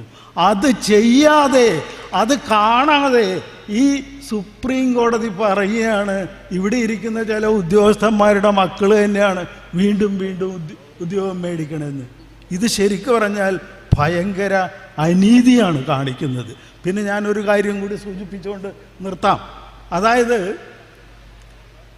ഈ ഇന്ത്യ ഗവൺമെൻറ്റും അതുപോലെ സംസ്ഥാന സർക്കാരുകളും അവരുടെ കീഴിലുള്ള ഗവൺമെൻറ് കമ്പനികൾ പ്രൈവറ്റാക്കിയിട്ടുണ്ട്. കേന്ദ്ര ഗവൺമെൻറ്റിന് കീഴിലുള്ള ഏതാണ്ട് 150 കമ്പനികളാണ് പ്രൈവറ്റാക്കിയത്. അത് വിറ്റുപോയേക്കാണ്. അപ്പോൾ എന്ത് വേണ്ട ഈ 150 കമ്പനികൾ, കേന്ദ്ര ഗവൺമെൻറ് കമ്പനി എന്ന് പറഞ്ഞാൽ ഓരോ കമ്പനിയിലും ഒരു 5000 തൊട്ട് 10,000 പേര് ജോലി ചെയ്യുന്ന കമ്പനികളാണ്. അത് വിറ്റ് പ്രൈവറ്റാക്കിയപ്പോൾ ഈ സംവരണ സാധ്യതകൾ തുലവും ഇല്ലാണ്ടായി. അപ്പം അതാണ് സുപ്രീം കോടതി കാണേണ്ട വേറൊരു കാര്യം, എന്തുകൊണ്ട് ഇവർക്ക് പ്രാതിനിധ്യം കിട്ടുന്നില്ല എന്ന്. അതുപോലെ തന്നെ മറ്റൊരു കാര്യം കൂടിയുണ്ട്. ഈ കഴിഞ്ഞ 5 വർഷം, അതായത് മോഡി സർക്കാർ വന്നതിന് ശേഷം മാത്രം ഡിസിൻവെസ്റ്റ്മെൻറ്റ് വഴി കിട്ടിയ മൂലധനം ഏതാണ്ട് 25 ലക്ഷം കോടി രൂപയാണ്. പ്രൈവറ്റൈസേഷൻ കൊണ്ട് ഡിസിൻവെസ്റ്റ്മെൻറ്റ് ഡിപ്പാർട്ട്മെൻറ്റ് എന്ന് പറഞ്ഞൊരു ഡിപ്പാർട്ട്മെൻറ്റ് തന്നെ കേന്ദ്ര സർക്കാരിൻ്റെ കീഴിലുണ്ട്. അവർ ഡിസിൻവെസ്റ്റ്മെൻറ്റ് വഴി കളക്ട് ചെയ്ത മൂലധനത്തിൻ്റെ കാര്യമാണ് ഈ പറയുന്നത്. ഈ മൂലധനം മുഴുവൻ തൊഴിലവസരങ്ങൾ സൃഷ്ടിക്കാനല്ല ഉപയോഗിച്ചത്, മറിച്ച് വലിയ തുരങ്കം ഉണ്ടാക്കാനും പ്രൈം മിനിസ്റ്റർക്ക് യാത്ര ചെയ്യാൻ വിമാനം വാങ്ങാനും അതുപോലെയുള്ള പദ്ധതികൾക്കാണ്. അതിനൊക്കെ നമ്മുടെ ആളുകൾക്ക് വല്ലവർക്കും ജോലി കിട്ടും. അപ്പോൾ തൊഴിലവസരങ്ങൾ ഉണ്ടായിരുന്നതൊക്കെ പ്രൈവറ്റിലേക്ക് കൊടുക്കുകയും തൊഴിലവസരം ഇല്ലാത്ത വിധത്തിലുള്ള ഇൻവെസ്റ്റ്മെൻറ്റ് ആ തുക കൊണ്ട് നടത്തുകയുമാണ് ചെയ്യുന്നത്. എങ്ങനെ നമ്മുടെ ആളുകൾക്ക് ഉദ്യോഗം കിട്ടും? ഇതാണ് ഇവിടെ സംഭവിക്കുന്നത്. ഈ 2 വിഷയവും സുപ്രീം കോടതിയും സർക്കാരും, കേന്ദ്ര സർക്കാർ അനുമതി കൊടുത്തിട്ടാണ് സുപ്രീം കോടതി ഇങ്ങനൊരു വിധി പ്രസ്താവന നടത്തിയത്. അപ്പോൾ ഈ സർക്കാരും ഈ സുപ്രീം കോടതിയും ഇത്തരം കാര്യങ്ങൾ മനസ്സിലാക്കാതെ മനഃപൂർവ്വം ഈ വിഭാഗങ്ങളെ വിഭജിച്ച് ശക്തിയില്ലാത്ത ഗ്രൂപ്പാക്കി മാറ്റുക. ഇപ്പം ഈ അടുത്ത കാലത്ത് പട്ടികജാതിക്കാരും പട്ടിക വിഭാഗക്കാരും ഒക്കെ വർഗക്കാരും ഒക്കെ ഏകീകരിച്ച് ഒരു ശക്തി പ്രാപിച്ച് ചിലയിടത്തൊക്കെ ഇലക്ഷനിലൊക്കെ ജയിക്കുന്നൊരു ചുറ്റുപാട് വന്നിട്ടുണ്ട്. ഇതിനെ എങ്ങനെയെങ്കിലും തുരങ്കം വെക്കണം, അതാണ് ഇവരുടെ ലക്ഷ്യം. അതിൻ്റെ ഒരു ഒത്താശ കേന്ദ്ര സർക്കാരും സുപ്രീം കോടതിയും കൂടി നടത്തിയിട്ട് ഒരു വിധി പ്രസ്താവിച്ചേക്കുന്നതാണ് സബ് ക്ലാസിഫിക്കേഷൻ. എന്നുവെച്ചാൽ ഈ പട്ടികജാതിനെ 2ആയിട്ട് തിരിക്കുക, 2, 3, 4 ഒക്കെ ആയിട്ട് തിരിക്കുക. അപ്പോൾ അവർ ഒന്നിക്കാനുള്ള സാധ്യത ഒഴിവായി കിട്ടും. ഡിവൈഡ് ആൻഡ് റൂൾ എന്ന് പറഞ്ഞ സംഭവമാണ് നടപ്പാക്കിയിരിക്കുന്നത്. പണ്ട് ബ്രിട്ടീഷുകാർ നടപ്പാക്കിയെന്നാണ് പറയപ്പെടുന്നത്. സത്യത്തിൽ ബ്രിട്ടീഷുകാരല്ല നടപ്പാക്കിയത്, ഇവിടുത്തെ ബ്രാഹ്മണർ ഈ ജാതി വ്യവസ്ഥയിലൂടെ നടപ്പാക്കിയ പദ്ധതിയാണ് ഡിവൈഡ് ആൻഡ് റൂൾ. അത് ബ്രിട്ടീഷുകാർ ചെയ്തു, ബംഗാൾ വിഭജനമൊക്കെ നടത്തി. അതുപോലെ ഇപ്പം അവർ നമ്മളെ അശക്തരാക്കാനായിട്ട് ഒരു വിഭജനം, സബ് ക്ലാസിഫിക്കേഷൻ, അതിൻ്റെ ഇടയിൽ കൂടി പിന്നെ ഒരു ക്രീമി ലെയർ എന്നും കൂടി പറഞ്ഞൊരു വിഭജനം കൊണ്ടുവരാനുള്ള ശ്രമമാണ്. ഇത് ഏതു വിധേനയും തടുക്കേണ്ടത് പട്ടിക വിഭാഗത്തിൻ്റെ കൂട്ടായ്മയ്ക്കും ഭാവിയിലെ പുരോഗതിക്കും അത്യാവശ്യമാണ്. ഇത്രയും പറഞ്ഞുകൊണ്ട് ഞാൻ എൻ്റെ വാക്കുകൾ ചുരുക്കുന്നു. നന്ദി, നമസ്കാരം. Thank you sir. നമ്മുടെ ചീഫ് ഗസ്റ്റ് അശോക് ഭാരതി ഇന്ത്യയിലെ തന്നെ ഒരു prominent thinker, philosopher, activist, Asian രാജ്യങ്ങളിലെ ദളിത് മുന്നേറ്റങ്ങളുടെ ഒരു പ്രോമിനൻറ്റ് ലീഡർ കൂടിയാണ്. I'm warm welcome to you sir Ashok Bharati in this session.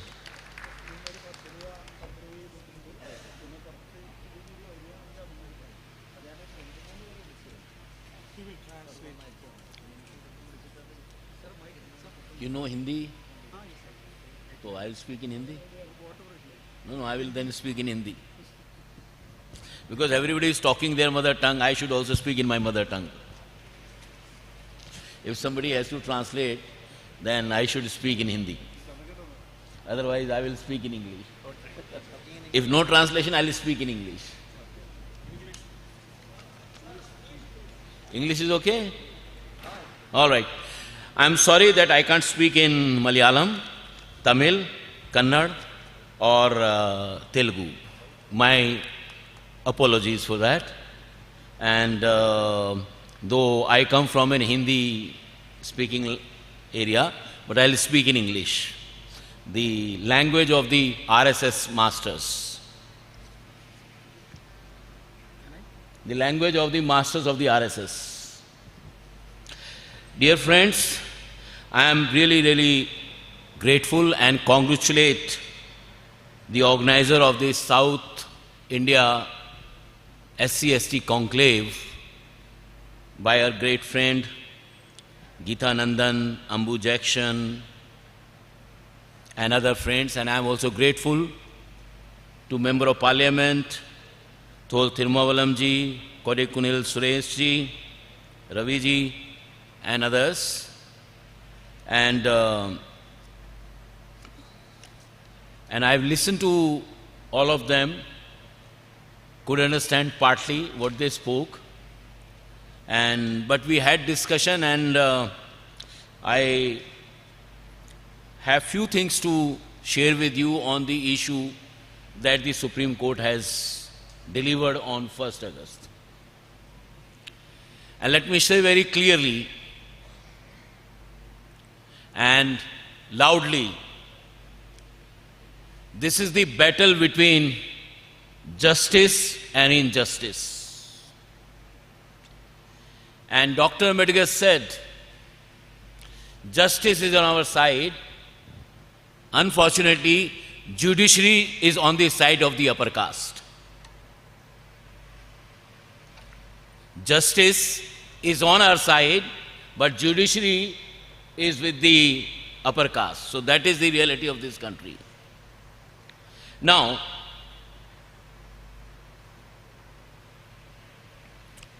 what we have been observing, particularly since the recommendation of the Mandal Commission were implemented,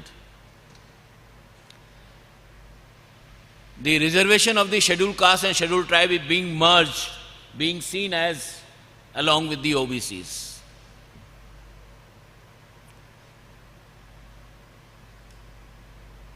And the law of the land and law of the world says nobody can be punished or judged unless they are heard, unless their version is listened to by the court.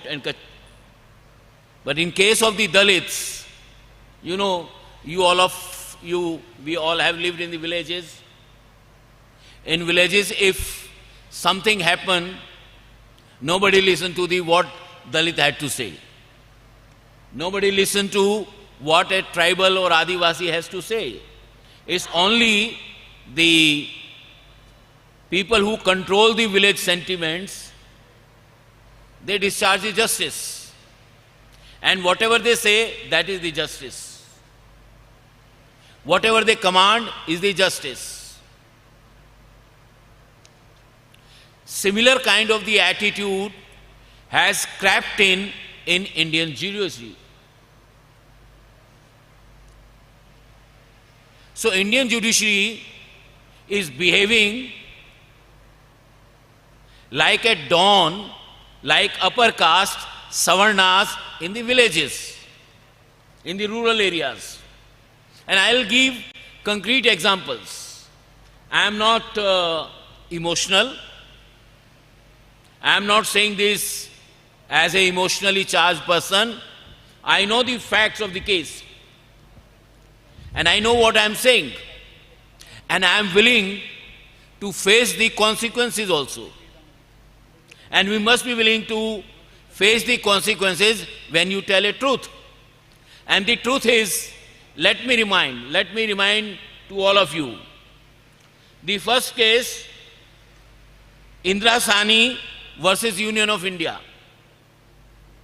As all of you know, Indira Sani, the Union versus of India, has nothing to do with the scheduled caste or scheduled tribes. They were not party to the case which was decided by the 9 judges in the Supreme Court. The issue before them was whether socially, educationally backward classes can get reservation or not.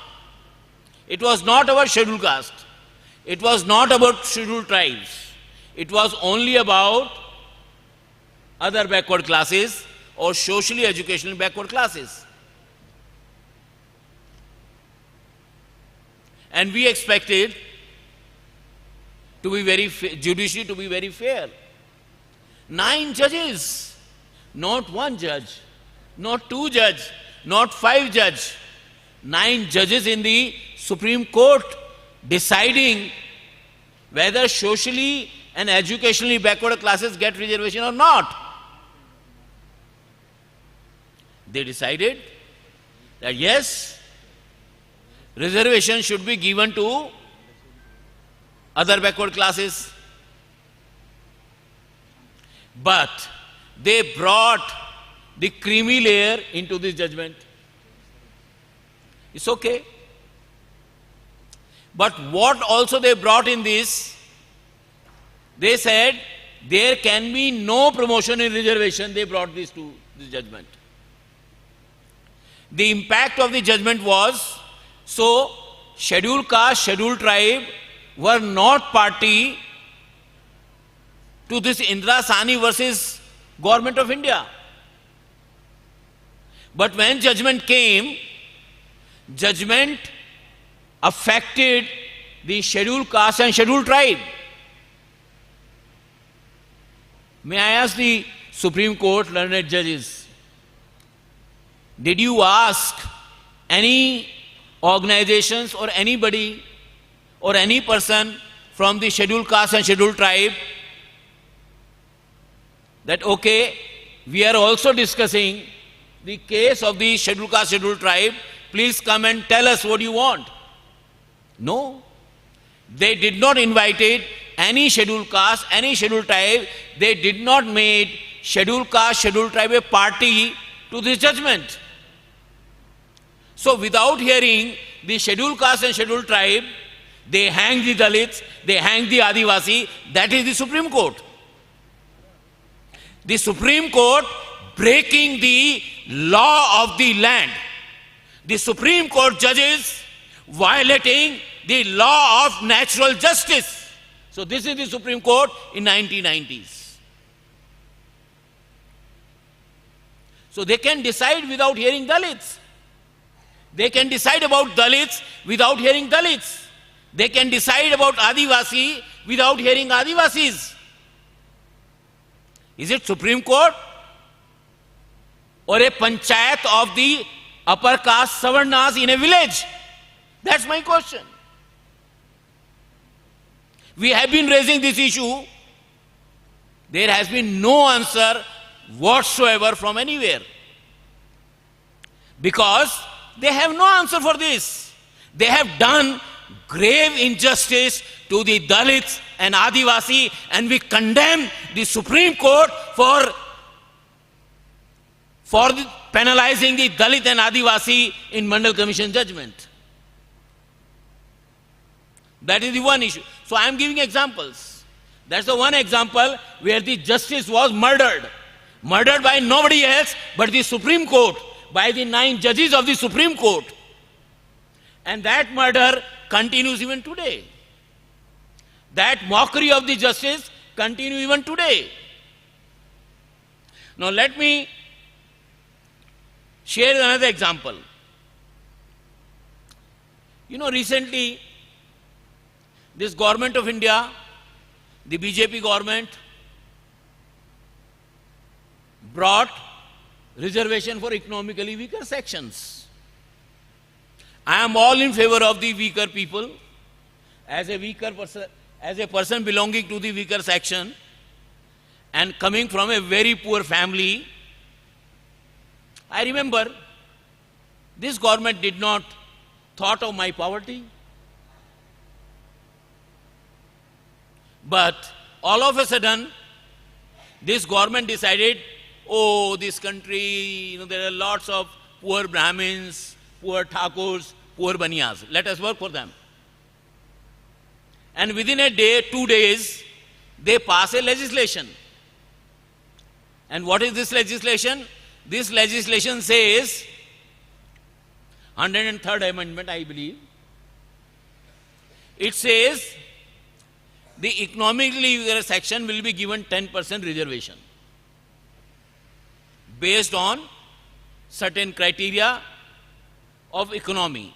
They should have, so Brahmin, Baniya, Thakur are poor, having 8 lakh rupees income. And scheduled caste, scheduled tribe are richer by having an income of 3 lakh rupees. So these are the policies. This is not my judgment. This is what Government of India says. The scheduled caste, scheduled tribe income limit for getting scholarship is 2,50,000 rupees. So, if any one of you earn more than 2,50,000 rupees, so your child can't get fellowship because you are a rich person. If you have to be so the Savarnas are poor by earning 8 lakh rupees per year, and Dalits are rich by earning more than 250,000 rupees. Now, I was talking about the EWS. So, EWS amendment says scheduled caste, scheduled tribe and OBCs are debarred from benefiting from economically weaker sections reservation. Dear friends, brothers and sisters, this is the first law in the country which exclude people, which debar people, which does not include people. This law is made to exclude scheduled caste, scheduled tribe and other backward classes based on their caste. That's what this law is about. This law does not debar Dalit and Adivasi based on poverty or their richness. This law debar scheduled caste, scheduled tribe and other backward classes based on their caste, because they get reservation based on caste. Our constitution was violated. Our values of the constitution are flouted. Our constitution clearly says we need justice, socio-economic and political. But this was violated. And this case go to the Supreme Court. This Supreme Court, till EWS case, has been denying more than 50% reservation to the scheduled caste, scheduled tribe and OBCs. But because this case was the Brahman Baniya Thakur, so this EWS is about the Brahman Baniya Thakur. So this is because of the Brahman Baniya Thakur, so all Baniya Brahman Thakur united and decided, no, this is fine. This is as per the constitution. Is it justice? Is it constitutional? The case is still pending. So, no constitutional validity. We have to understand that this is the kind of the scenario we are living in. I was in a conference prior to the Ram Janmabhoomi judgment, and Muslims and minorities, I was in a panel and Muslim speaker after one speaker, every speaker, we have full faith in the India's judiciary. And we are sure that judiciary will do justice. Then they asked me, as a panelist, I said, I wish your feelings are true, but let me share you, in India, I don't have faith on Indian judiciary at all. Whenever judiciary was tasked for justice, it has always murdered the justice in India. And if it was Dalit, it was complete murder. If it was Adivasi, it was murder of justice. So that is this. Therefore, and when Ram Janmabhoomi judgment came, case was title suit. The court was to decide whose land it was. And court says, erect Ram temple there. That was not the case. Who are you fooling? My lord, who are you fooling? You are not deciding land suit, title suit, and you are allowing to build Ram temple? Is it justice or the murder of the justice?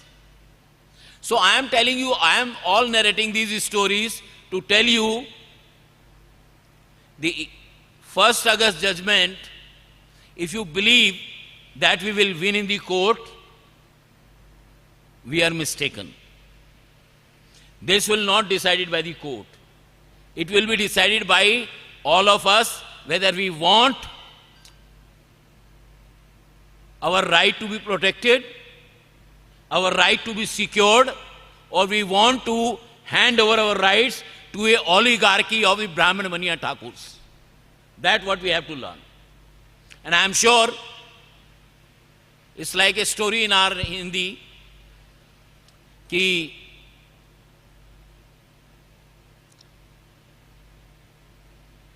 दूध की रखवाली बिल्ली से कराना. Mean you hand over the protecting the milk to a cat. So I believe that we cannot hand over the rights of the Dalits and Adivasi to be protected by the Supreme Court or the High Court or any court. Our rights are documented in the India's Constitution, and our representatives are in the Parliament. Therefore, we have more faith on the Parliament, and we have more faith on Parliament than the judiciary. Judiciary has never ever protected our rights. Whenever it has decided against the interest of the Dalits and Adivasis. The history, documented history. So that is the issue that I wanted to make. Now, we have to, in any case, because we have said that we should fight in court also, so that they shouldn't say, oh, we wanted to do justice with you, we want to discharge justice to you, you never came to us. So we will not allow them this pity. We will not allow them. We will go to the court, we will file curative petition. The milords have refused to review the petition. You know that very well. The 7 milords have refused to listen to our petition. 5, I think 5? 5. So they have refused. Anyway, so we will go for curative petition. But certainly we will ask that let the people who are in this, who were part of the discharging judgment committee, we will also request, let there be public hearing on this petition. That is the one. The second, we will ask that the Brahmin Baniya Thakur should not be more than the scheduled caste and scheduled tribe and OBC in the judiciary. If they can't have more, let us have a balance. We want no Brahmin Baniya Thakur to decide on the cases of the scheduled caste and scheduled tribe because they have the conflict of interest with the Dalit and Adivasi. If any person having conflict of interest, they should not part of the judging teams. That's what we want to say. Now, as we discussed today, and I am very happy that we have decided that this South India conclave to be converted into a national conclave. And we commit and we agreed that a national conclave will be organized in Delhi sometime in January, most probably 24th or 25th January, we will organize a national conclave.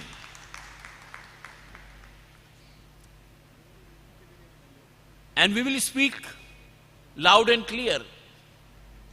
Hell with your judiciary. We don't faith on you. We don't have any faith on you. Hell, Mr. XYZ. Hell with Lord XYZ. We don't have faith on you. We have faith on our leaders who are there in the parliament. The job of judiciary is not to make policy. This judgment make a policy. This judgment declare a policy. That is not job of the Supreme Court.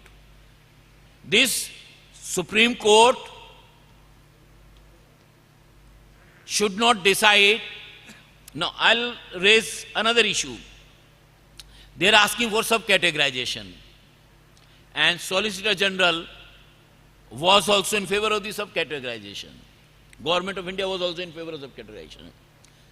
I'm asking the Government of India and I'm asking the Supreme Court.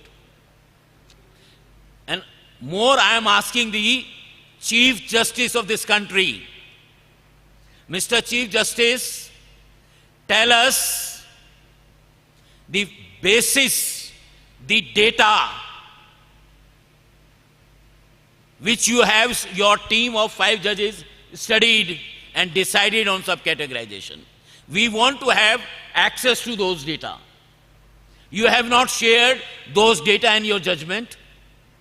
Mr. B.R. Gavai, who was also justice and come from our community, he also has not provided any data to support his argument. No judgment, this judgment does not provide. They build on only arguments, not on data. The world is talking about the big data structures. Government of India has all data. Why Supreme Court did not ask data from the Solicitor General? When government has data, why Supreme Court do not ask the data from the government? Why the government and Supreme Court in collusion in hiding data? Tell us how many Valmikis are there. Tell us how many Pallar are there. Tell us how many Pariyas are there. Tell us how many Chakhalyan there. Tell us. We want to know. Because you are sitting on data.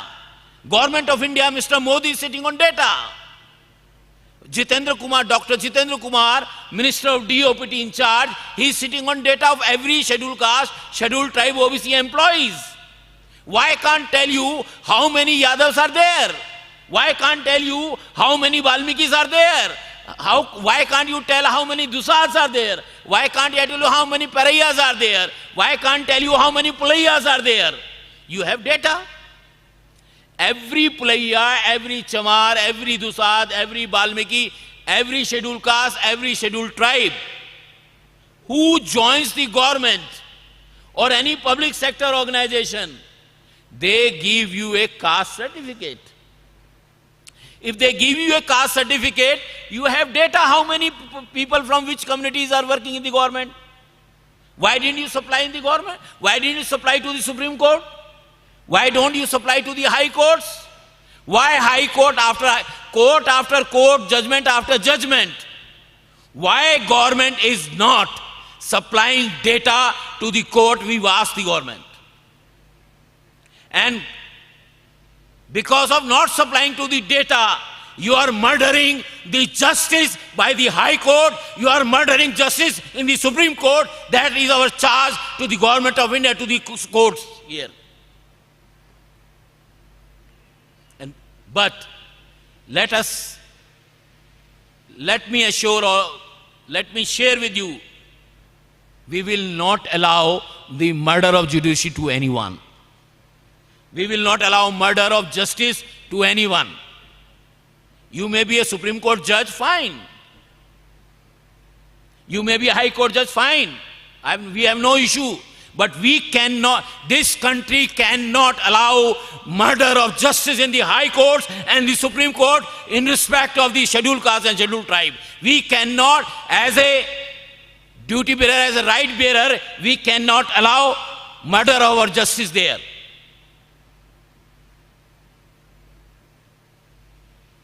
Last but not least, I have few things to share with you. We need as a community, why this happens? I had, Geeta Nandanji knows very well, when the issue of the SC/ST Act was diluted by the same my lords Supreme Court, learned judges, Bharat Bandh was given a call, we gave a call, and ultimately we bear the fruit also of that Bharat Bandh call, you know. Then this 1st August judgment came, we gave a call of Bharat Bandh again, and happened everywhere. But as a Dalit and Adivasi, we need to think, build institutions. We need to have a unified voice to protect our rights. Right now, we are fragmented. We have thousands and thousands of the organizations at state level, local level, district level, but we do not have a single body at a national level. So therefore, we need to gather together and to build institutional structure to protect our rights. Mind it, politicians will have their compulsions. Judges will have their compulsions. Advocates will have their compulsions. And these are the people who are sold openly and discreetly. Everybody knows about it. Everything is saleable in this country. Even the souls are sold. You know, souls are also sold. So we have to think, how do we protect the rights of our people? And my request to all of you is, let us make a state-level federation of the Dalit and Adivasi organization. Let us make national-level confederation of Dalit and Adivasi organization. We tried to build National Confederation of Dalit and Adivasi organization in 2001. And because we created the confederation, we were successful in repealing what dilution came through the Supreme Court. And if you all of you support, I am pretty sure that we will be able to repeal this danger of sub-classification that government want to push on us. It's only our unity that will bring it. Curative petition will be very costly, because review petition was easy, filing petition, but curative petition, there is a process. You need to hire a lawyer of eminence. And you know, lawyer of eminence, their soul does not go by justice. Their soul go by money. And they need 5 lakh rupees a hearing. And there are advocates who charge 15 lakh rupees for a hearing. So we have to understand this. So we have to decide as a community, we want to fight in court or parliament or on the street. My suggestion would be, we fight everywhere, because the future of our generation is at stake. Future of our people are at stake. No space should be left for protest. No space should be left that not go challenged. So friends, I am very, very grateful to all of you, and we have to think,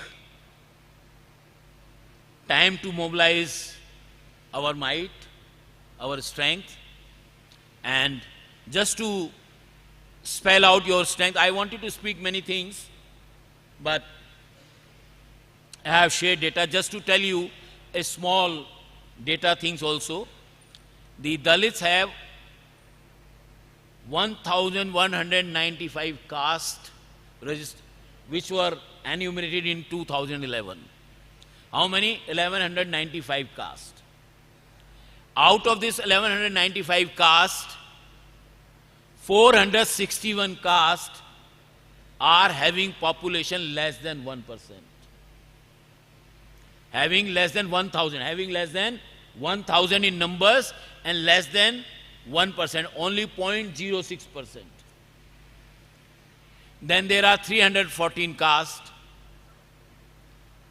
which are having population between 1,001 to 10,000. So 750 castes of the scheduled caste have total population of 0.7%. And if we add another 261, then they will add another 4% or 5% or so. Only 64 castes have population more than 78% of the scheduled caste population. So we should not get in the, we should understand the data and the reality,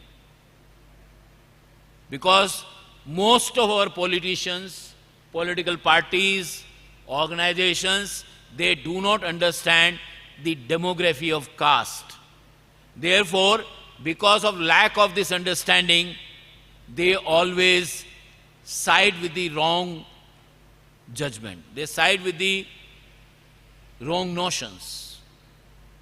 We studied a bit of Uttar Pradesh data, and I will share those data. In Uttar Pradesh, there are 7 castes which are big castes and form almost 90% of the population of the scheduled caste in Uttar Pradesh. There are 66 castes in Uttar Pradesh of the scheduled caste. There are 66 castes of Dalits in Uttar Pradesh. Out of the 60 castes, 7 castes are about 90% of the total of the scheduled caste. 7 castes about 90% of the total caste, scheduled caste in Uttar Pradesh. When we studied the data, we found the Parsis, which are 15% of the scheduled caste population, have only 4% of them working as a main worker. Compared to the Valmikis, who have 3.14% population of Uttar Pradesh and who love to have the subcategorization, they have a population of 3.14%, but 15% of this population is in the main work. So 15%, the caste having 15% population has only 4% share in the main work, while 3%, a caste having only 3% population having 15% in main work. Many people do not know this data. Even I doubt the Valmikis knows this data. I doubt Parsi knows this data. So we need to, National Confederation of Dalit and Adivasi organization, to which I belong to, we are studying these data very seriously. We are sharing this data with the people very seriously, and we hope when you come to Delhi for this national conclave, we will have the whole data analysis ready with us, and with those data, we will challenge the government, we will challenge the judiciary, we will challenge the media and the perception of the society. Thank you very much. Jai Bhim, Jai Bharat.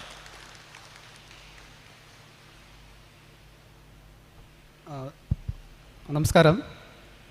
സാറിവിടെ Ashok Bharati sir ഇവിടെ പറഞ്ഞതിൻ്റെ ഒരു മലയാള പരിഭാഷ ചെറുതായിട്ട് പറയാം. അത് കഴിഞ്ഞിട്ട് അടുത്ത സ്പീക്കറിനെ വിളിക്കാം. അപ്പോൾ അദ്ദേഹം നമ്മുടെ ഈ കോൺക്ലേവിൻ്റെ സ്വാഗത സംഘത്തെ അല്ലെങ്കിൽ മെയിൻ ആൾക്കാരെ സ്വാഗതം ചെയ്തുകൊണ്ട്, അദ്ദേഹത്തെ ഇവിടെ ക്ഷണിച്ചതിൽ സ്വാഗതം ചെയ്തുകൊണ്ട് അദ്ദേഹം തുടങ്ങിയത്. അപ്പോൾ അത് 2 കാര്യങ്ങളാണ് 2-3 കാര്യങ്ങൾ പ്രധാനമായിട്ട് പറഞ്ഞാൽ, അത് ആദ്യം നമ്മുടെ ശ്രദ്ധ തിരിച്ചത് പിന്നെ ഇന്ദിരാസാനി കേസാണ്. 1981 ഇന്ദിരാസാനി കേസ്. അപ്പോൾ ഇന്ദിരാസാനി കേസ് നമുക്കെല്ലാവർക്കും അറിയാവുന്നതുപോലെ തന്നെ അതർ ബാക്ക്വേർഡ് കാസ്റ്റിന് റിസർവേഷൻസ് കൊടുക്കണമെന്ന് പറയുന്ന ഒരു പ്രക്ഷോഭം ആരംഭിക്കുകയും അങ്ങനെ പിന്നെ അവർക്ക് 27% റിസർവേഷൻ കൊടുക്കുകയും ചെയ്ത ഇന്ദിരാസാനി കേസാണ് അദ്ദേഹം ഇവിടെ സൂചിപ്പിച്ചത്. അപ്പോൾ അതിനെ സംബന്ധിച്ചിടത്തോളം അതിൽ ക്രീമി ലെയർ എന്നുള്ള വാദം ഉണ്ടായിരുന്നു. അന്ന് ഇന്ദിരാസാനിയുടെ ഫ്രണ്ടിൽ കോടതിയിൽ തന്നെ ആ കേസിൻ്റെ വിധി പ്രഖ്യാപിക്കുന്ന സമയത്ത് തന്നെ SC ST എന്ന വിഭാഗങ്ങളെ ഒഴിവാക്കിക്കൊണ്ട് അതർ ബാക്ക്വേർഡ് കാസ്റ്റിൻ്റെ കാര്യങ്ങളാണ് ഇവിടെ പരിഗണിക്കപ്പെടുന്നതെന്നും അത്തരത്തിൽ സാമ്പത്തികമായിട്ടുള്ള പരിഗണന കൂടി ക്രീമി ലെയർ കൂടി ഉൾപ്പെടുത്തിക്കൊണ്ടാണ് ഒരു വിധി പ്രഖ്യാപിക്കപ്പെട്ടത്. എന്നാൽ അതിന് കോൺട്രറി ആയിട്ട്, അതിനൊരു മറുവശമായിട്ട് അദ്ദേഹം ചൂണ്ടിക്കാണിക്കുന്നത് നമ്മുടെ ഈ 2024 ഓഗസ്റ്റ് 1 വിധിയെയാണ്. ഈ വിധിയെ സംബന്ധിച്ചിടത്തോളം ഇന്ദിരാസാനി കേസിൽ പറയുന്നത് പോലെ അല്ലെങ്കിൽ അതിൽ പ്രതിപാദിക്കുന്നത് പോലെ ഒരു സാമ്പത്തിക ക്രീമി ലെയർ സ്റ്റാറ്റസ് കൂടെ പരിഗണിക്കപ്പെടണമെന്ന് പറയുന്ന തരത്തിൽ പിന്നെ ജഡ്ജിമെൻറ്റുകൾ വരുന്നു. ജഡ്ജിമെൻറ്റുകൾ അല്ലെങ്കിൽ അവരുടെ പാസിംഗ് സ്റ്റേറ്റ്മെൻറ്റ്സ് ആയിട്ട് വരും. അപ്പോൾ അത് ഫലത്തിൽ നമ്മുടെ സമൂഹത്തെ SC/ST സമൂഹത്തിനെ സംബന്ധിച്ചിടത്തോളം നമുക്ക് ദോഷകരമാണെന്നും ക്രീമി ലെയറിലോട്ട് വേണമെങ്കിൽ പോകുന്നൊരു സാഹചര്യം ഉണ്ടാകുമെന്നാണ് പുള്ളി ആദ്യമായിട്ട് നിരീക്ഷിച്ചത്. രണ്ടാമത്തെ കാര്യം പുള്ളി എടുത്തു പറഞ്ഞത്, അതിൽ പുള്ളി പറഞ്ഞ പ്രധാനപ്പെട്ട ഒരു ഡേറ്റ എന്ന് പറയുന്നത് നിലവിൽ SC/ST വിഭാഗങ്ങളെ സംബന്ധിച്ചിടത്തോളം ആയാലും ലംസം ഗ്രാൻഡ് അല്ലെങ്കിൽ സ്കോളർഷിപ്പ്, നാഷണൽ ലെവലുള്ള സ്കോളർഷിപ്പ് ഉൾപ്പെടെ കിട്ടുന്നതിന് വരുമാന പരിധി എന്ന് പറയുന്നത് 2.5 ലക്ഷം രൂപയാണ്. എന്നാൽ EWC കേസ് അതിൻ്റെ കൂടെ പ്രതിപാദിക്കുന്നുണ്ട്. EWC കേസ് അദ്ദേഹം പ്രത്യേകമായിട്ട് പറഞ്ഞ ഒരു കാര്യം, ബ്രാഹ്മൺ ബനിയ താക്കൂർ എന്ന് പറയുന്ന തരത്തിലുള്ള പിന്നെ വിധിയാണ് അതിൽ വന്നതെന്നാണ് അദ്ദേഹത്തിൻ്റെ സ്പീച്ചിൽ പ്രതിപാദിച്ചത്. ബ്രാഹ്മൺ ബനിയ താക്കൂർ എന്ന രീതിയിൽ അവർക്ക് റിസർവേഷൻസ് കൊടുക്കണമെന്നും സാമ്പത്തികമായിട്ട് പരിഗണിക്കണമെന്ന് വന്നപ്പോൾ അവരുടെ സാമ്പത്തിക പിന്നോക്കാവസ്ഥയ്ക്ക് 8 ലക്ഷം രൂപ വരുമാന പരിധി നിശ്ചയിക്കപ്പെട്ടു. എന്നാൽ ദളിതരുടെ ഭാഗത്ത് നിലവിൽ പോലും 2.5 ലക്ഷം രൂപയാണ് വരുമാന പരിധി. നമ്മൾ വരുമാന പരിധി 2.5 ലക്ഷം രൂപയാകുന്നതും മറ്റുള്ളവർക്ക് വരുമാന പരിധി നോൺ ദളിതമായിട്ടുള്ള അല്ലെങ്കിൽ ഈ മുന്നോക്ക വിഭാഗങ്ങളിലെ എക്കണോമിക്കലി പിന്നോക്കക്കാരെന്ന് പറയുന്നവരുടെ വരുമാന പരിധി 8 ലക്ഷം രൂപയാകും തമ്മിലുള്ള കോൺഫ്ലിക്റ്റാണ് അദ്ദേഹം അവിടെ അതുവഴി ചൂണ്ടിക്കാണിച്ചത്. ഇനി മറ്റൊരു കാര്യം അദ്ദേഹം എടുത്തു പറഞ്ഞതെന്ന് പറഞ്ഞാൽ, ഈ കേസിനെ സംബന്ധിച്ചിടത്തോളം നമ്മൾ ഓഗസ്റ്റ് 1 ഫസ്റ്റിലെ വിധിയെ സംബന്ധിച്ചിടത്തോളം അദ്ദേഹം പറഞ്ഞ എല്ലാ കാര്യങ്ങളും ഞാനൊരു ഒരു കണ്ടൻ്റൊന്നും പൊതുവായിട്ട് പറയുന്നതേ ഉള്ളൂ. ഓഗസ്റ്റ് 1 കേസിലെ വിധിയെ സംബന്ധിച്ചിടത്തോളം നമുക്കെല്ലാവർക്കും, അദ്ദേഹത്തിനും ഉൾപ്പെടെ നമുക്കെല്ലാവർക്കും ഉള്ള ആശങ്ക എന്ന് പറയുന്നത് സുപ്രീം കോടതിയുടെ ജഡ്ജ്മെൻ്റ് അല്ല, സുപ്രീം കോടതി അല്ല ഇത്തരത്തിൽ പിന്നെ SC/ST വിഭാഗത്തിൽപ്പെടുന്ന വിവിധ വിഭാഗങ്ങൾ ആരൊക്കെ ആയിരിക്കണമെന്ന് തീരുമാനിക്കേണ്ടത്, ഡിസിഷൻസ് എടുക്കേണ്ടത് സുപ്രീം കോടതി അല്ല, അല്ലെങ്കിൽ ജുഡീഷ്യറി അല്ല എന്നുള്ളതാണ്. ജുഡീഷ്യറി എപ്പോഴും ഈ പറയുന്ന ബ്രാഹ്മൺ അല്ലെങ്കിൽ ബനിയ അല്ലെങ്കിൽ അദ്ദേഹം നേരത്തെ സൂചിപ്പിച്ചുള്ള താക്കൂർ എന്ന രീതിയിലോ അല്ലെങ്കിൽ ഒരു സവർണ സംരക്ഷകത്വ രീതിയിൽ മാത്രമേ വിധികൾ പ്രഖ്യാപിക്കുന്നുള്ളൂ. സാമൂഹ്യ നീതി എന്നുള്ള സ്റ്റാറ്റസ് വരുമ്പോഴോ അല്ലെങ്കിൽ SC/ST വിഭാഗങ്ങളുടെ വിധികളായിട്ട് വരുന്ന സമയത്ത്, SC/ST വിഭാഗങ്ങളുടെ വിഷയങ്ങൾ പരിഗണനാർഹമായിട്ട് വരുന്ന സമയത്തോ നമുക്ക് സാമൂഹ്യനീതി നൽകാത്ത തരത്തിലുള്ള വിധികളാണ് സുപ്രീം കോടതിയിൽ നിന്ന് വരുന്നത്. അപ്പോൾ അതുപോലെ തന്നെയാണ് ഭരണഘടനാപരമായിട്ട് പാർലമെൻറ്റിന് മാത്രമാണ് നമുക്കെല്ലാം അറിയുന്നത് പോലെ SC/ST വിഭാഗത്തിൽപ്പെട്ട ആൾക്കാരെ ആ ലിസ്റ്റിൽ ആഡ് ചെയ്യാനും ആ ലിസ്റ്റിൽ നിന്ന് എന്തെങ്കിലും എക്സ്ക്ലൂഷൻ ചെയ്യാനും ഒക്കെയുള്ള, കുറവ് ചെയ്യാനൊക്കെയുള്ള ഭരണഘടനാപരമായ ഉത്തരവാദിത്വം ഉള്ളത് പിന്നെ പാർലമെൻറ്റിനാണ്. അപ്പോൾ ആ പാർലമെൻറ്റിൻ്റെയും അതുപോലെ തന്നെ അത് രാഷ്ട്രപതിയുടെ പ്രസിഡൻഷ്യൽ ലിസ്റ്റിനകത്ത് വരുന്നതാണ്. അപ്പോൾ ഈ 2 അവകാശങ്ങളെ റദ്ദാക്കിക്കൊണ്ട് അല്ലെങ്കിൽ ഈ അവകാശങ്ങൾക്ക് മേൽക്ക് സുപ്രീം കോടതിയുടെ 7 അംഗ ബെഞ്ചിൻ്റെ വിധി വരുന്നു എന്നുള്ളതാണ് അദ്ദേഹം അതിലവിടെ പ്രധാനമായിട്ടും എടുത്തു കാണിച്ചത്. പിന്നെ മറ്റൊരു കാര്യം എന്ന് പറയുന്നത്, അപ്പോൾ അതുകൊണ്ട് തന്നെ ഇത്തരത്തിലുള്ള സുപ്രീം കോടതി വിധികൾ ന്യായാധിമാരുടെ അല്ലെങ്കിൽ ഇന്ത്യയുടെ സുപ്രീം കോടതി, മറ്റെല്ലാവരും തന്നെ സുപ്രീം കോടതി വിധികൾ എല്ലാ കാലഘട്ടത്തിലും മറ്റുള്ളവരെല്ലാം ഫോളോ അപ്പ് ചെയ്യുന്നു പറയുമ്പോഴും അദ്ദേഹത്തിൻ്റെ പേഴ്സണൽ എക്സ്പീരിയൻസിൽ നിന്നായാലും അദ്ദേഹം കണ്ടറിഞ്ഞ മറ്റു നമ്മുടേതായിട്ടുള്ള കാര്യങ്ങളുടെ പശ്ചാത്തലത്തിലായാലും അത്തരത്തിലല്ല ഇന്ത്യയിലെ നീതിന്യായ സംവിധാനം ദളിത് വിഷയങ്ങളിൽ മേൽ അത്തരത്തിലുള്ള നീതി കിട്ടുന്ന തരത്തിലുള്ള രീതിയിലല്ല അവർ നിയമത്തെ ഇൻ്റർപ്രറ്റ് ചെയ്യുന്നത്. അതുകൊണ്ട് തന്നെ നമുക്ക് നീതിന്യായ സംവിധാനങ്ങളിൽ നിന്ന് അവിടോട്ട് പോയി കഴിഞ്ഞാൽ നീതി കിട്ടത്തില്ലെന്നുമാണ് അദ്ദേഹത്തിൻ്റെ ഒരു നിലപാട്. അപ്പോൾ അതിനെ തുടർന്ന് അദ്ദേഹം മറ്റൊരു കാര്യം സൂചിപ്പിക്കുന്നതെന്ന് പറയുന്നത്, അപ്പോൾ അതൊരു ഡേറ്റ കൂടെ പറഞ്ഞുകൊണ്ടാണ് ആ കാര്യം സൂചിപ്പിക്കുന്നത്. ഇതിൽ നമ്മൾ പ്രത്യേകമായിട്ടും ഓഗസ്റ്റ് 1 വിധിയെ സംബന്ധിച്ചിടത്തോളം പിന്നെ സബ് ക്ലാസിഫിക്കേഷൻ ആകാമെന്ന് പറയുമ്പോൾ പോലും ആ സബ് ക്ലാസിഫിക്കേഷൻ ദളിത് വിഭാഗത്തിൽപ്പെട്ട ആൾക്കാരെ സംബന്ധിച്ചിടത്തോളം അവരെ എവിടെയാണ് അല്ലെങ്കിൽ അവരുടെ ആരൊക്കെയാണ് പ്രോപ്പറായിട്ട് റെപ്രസെൻ്റ് ചെയ്യപ്പെട്ടത്, ആരൊക്കെയാണ് പ്രോപ്പറായിട്ട് റെപ്രസെൻ്റ് ചെയ്യപ്പെടാത്തത്, എന്തെങ്കിലും തരത്തിലുള്ള പിന്നെ ഏറ്റക്കുറച്ചിലുകൾ ഉണ്ടോ ഇല്ലയോ എന്നുള്ള ഡേറ്റ ഗവൺമെൻറ്റിൻ്റെ കയ്യിലില്ല. പിന്നെ ഈ 7 അംഗ ജഡ്ജിമാർ ആരും തന്നെ ആ ഡേറ്റ സർക്കാർ സംവിധാനങ്ങളോട് ചോദിച്ചിട്ടില്ല. അവർ സോളിസിറ്റർ ജനറൽ ഉൾപ്പെടെ കേന്ദ്ര സർക്കാർ ഉൾപ്പെടെ, അല്ലെങ്കിൽ ഈ കേസിന് ആസ്പദമായ സംഭവം നടക്കുന്ന പഞ്ചാബ് കേസാണ്, ആ സംസ്ഥാന സർക്കാർ ഉൾപ്പെടെ അത്തരത്തിലുള്ള ഡേറ്റ അവിടെ സബ്മിറ്റ് ചെയ്തിട്ടല്ല. ആ ഡേറ്റ ചോദിക്കുകയോ ഡേറ്റ സബ്മിറ്റ് ചെയ്യുകയോ ആ ഡേറ്റയുടെ പശ്ചാത്തലത്തിലല്ല ഈ വിധി വന്നത്. അപ്പോൾ അദ്ദേഹം അതിനോട് കൂട്ടിച്ചേർത്ത് പറഞ്ഞൊരു കാര്യമെന്ന് പറയുന്നത് നമ്മളെല്ലാവരും വളരെ ശ്രദ്ധിക്കേണ്ട ഒരു കാര്യവും കൂടിയാണ്. ഏതാണ്ട് 1164 എന്തുകൊണ്ട് അദ്ദേഹം പറഞ്ഞ ഇന്ത്യയിലുള്ള SC വിഭാഗത്തിൽപ്പെട്ട ആൾക്കാരുടെ ലിസ്റ്റ് വരുന്നത്, SC മാത്രമാണ് അദ്ദേഹം സ്പെസിഫൈ ചെയ്ത് പറഞ്ഞു. അതിൽ ഏതാണ്ട് 400ഓളം ജനവിഭാഗങ്ങളെന്ന് പറയുന്നത് 1000-നും അല്ലെങ്കിൽ 3000-നും ഇടയ്ക്ക് ജനസംഖ്യകൾ മാത്രമുള്ള ആൾക്കാർ മാത്രമാണ്. അതുപോലെ തന്നെ ഏതാണ്ട് അതിൽ കൂടുതൽ 200-250 പിന്നെ വിഭാഗത്തിൽപ്പെടുന്ന കാറ്റഗറീസ്, നിലവിൽ കാറ്റഗറിയിലോട്ടുള്ള ആൾക്കാരെന്ന് പറയുന്നത് 10,000-ൽ താഴെ മാത്രം ജനസംഖ്യയുള്ള ആൾക്കാരാണ്. എന്നാൽ ഏതാണ്ട് 64, അദ്ദേഹത്തിൻ്റെ കണക്കനുസരിച്ചാണെങ്കിൽ 64 SC കാറ്റഗറിയിൽപ്പെട്ട 64 വിഭാഗങ്ങൾക്ക് ആണെങ്കിൽ ഏതാണ്ട് 70%, ഈ ജനസംഖ്യയുടെ ടോട്ടൽ പോപ്പുലേഷൻ്റെ 70% വരും SC ST വിഭാഗത്തിൻ്റെ.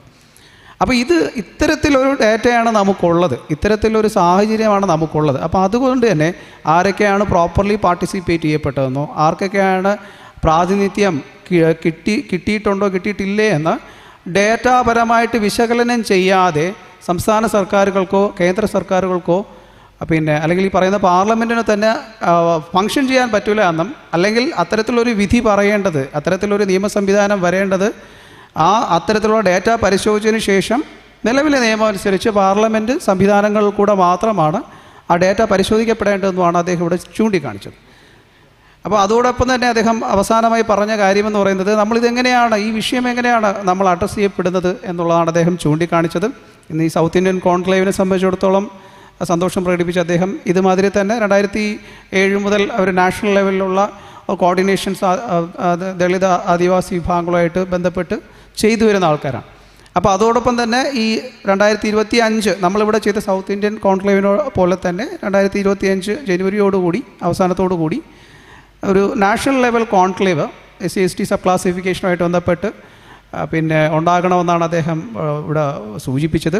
അപ്പോൾ അത്തരത്തിലൊരു കോൺക്ലേവ് ഉണ്ടാകുമ്പോൾ, അത്തരത്തിലൊരു ആശയരൂപീകരണം ഉണ്ടാകുമ്പോൾ രാഷ്ട്രീയക്കാർക്ക് അതീതമായിട്ട് നമ്മൾ എല്ലാവരും തന്നെ വിവിധ ജനവിഭാഗങ്ങൾ ഒരുമിച്ച് നിന്നുകൊണ്ട് സെൻട്രൽ ലെവലിൽ നമ്മൾ ഒരു സമ്മർദ്ദ ശക്തിയായി നിന്നുകൊണ്ട് ആവശ്യങ്ങൾ നേടിയെടുക്കാൻ കഴിയുന്ന ഒരു ജനവിഭാഗമായി മാറണമെന്നുമാണ് അദ്ദേഹം ഇതുമായിട്ട് ബന്ധപ്പെട്ട് സൂചിപ്പിച്ചത്. അപ്പോൾ ഇത്രയും കാര്യങ്ങളാണ് അദ്ദേഹത്തിൻ്റെ സ്പീച്ചിൽ പിന്നെ പറഞ്ഞത്. അപ്പം അടുത്തതായിട്ട്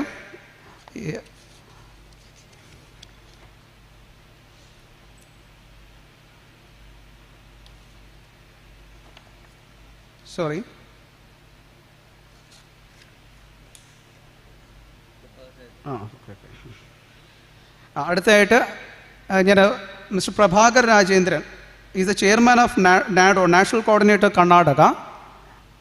I'm requesting him to come into the stage and give his views on the same issue.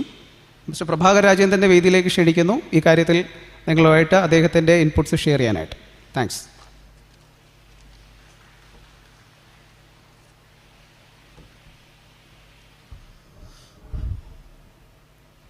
Apologies for me not to able to speak in your language, so I have to resign to speak only in English.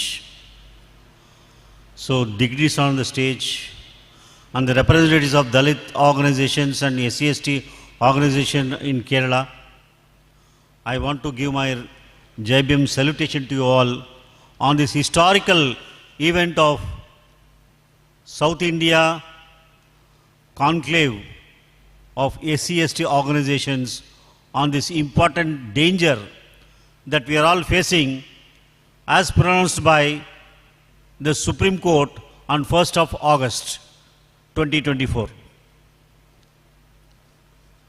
So this is only a ringing bell of what's going to happen for the SC/STs in the country in the forthcoming days. We all know that RSS is ruling the country. The entire power has gone to the hands of RSS, and 2025 is going with the 100th year of RSS anniversary. And what else we can expect when the RSS intend to convert India into a Hindu Rashtra? It's not Hindu Rashtra, it is Brahman Rashtra. They say Hindu Rashtra, but actually it is Brahmanical Rashtra. So these are all the preparations that moving one by one, preparing to make India into a Brahman Rashtra. So that's why the SC/ST reservation is being undermined. This undermining of reservation is coming from through a Supreme Court verdict, not to their legislation from the Parliament. But then this is only a warning. This is only a warning bell.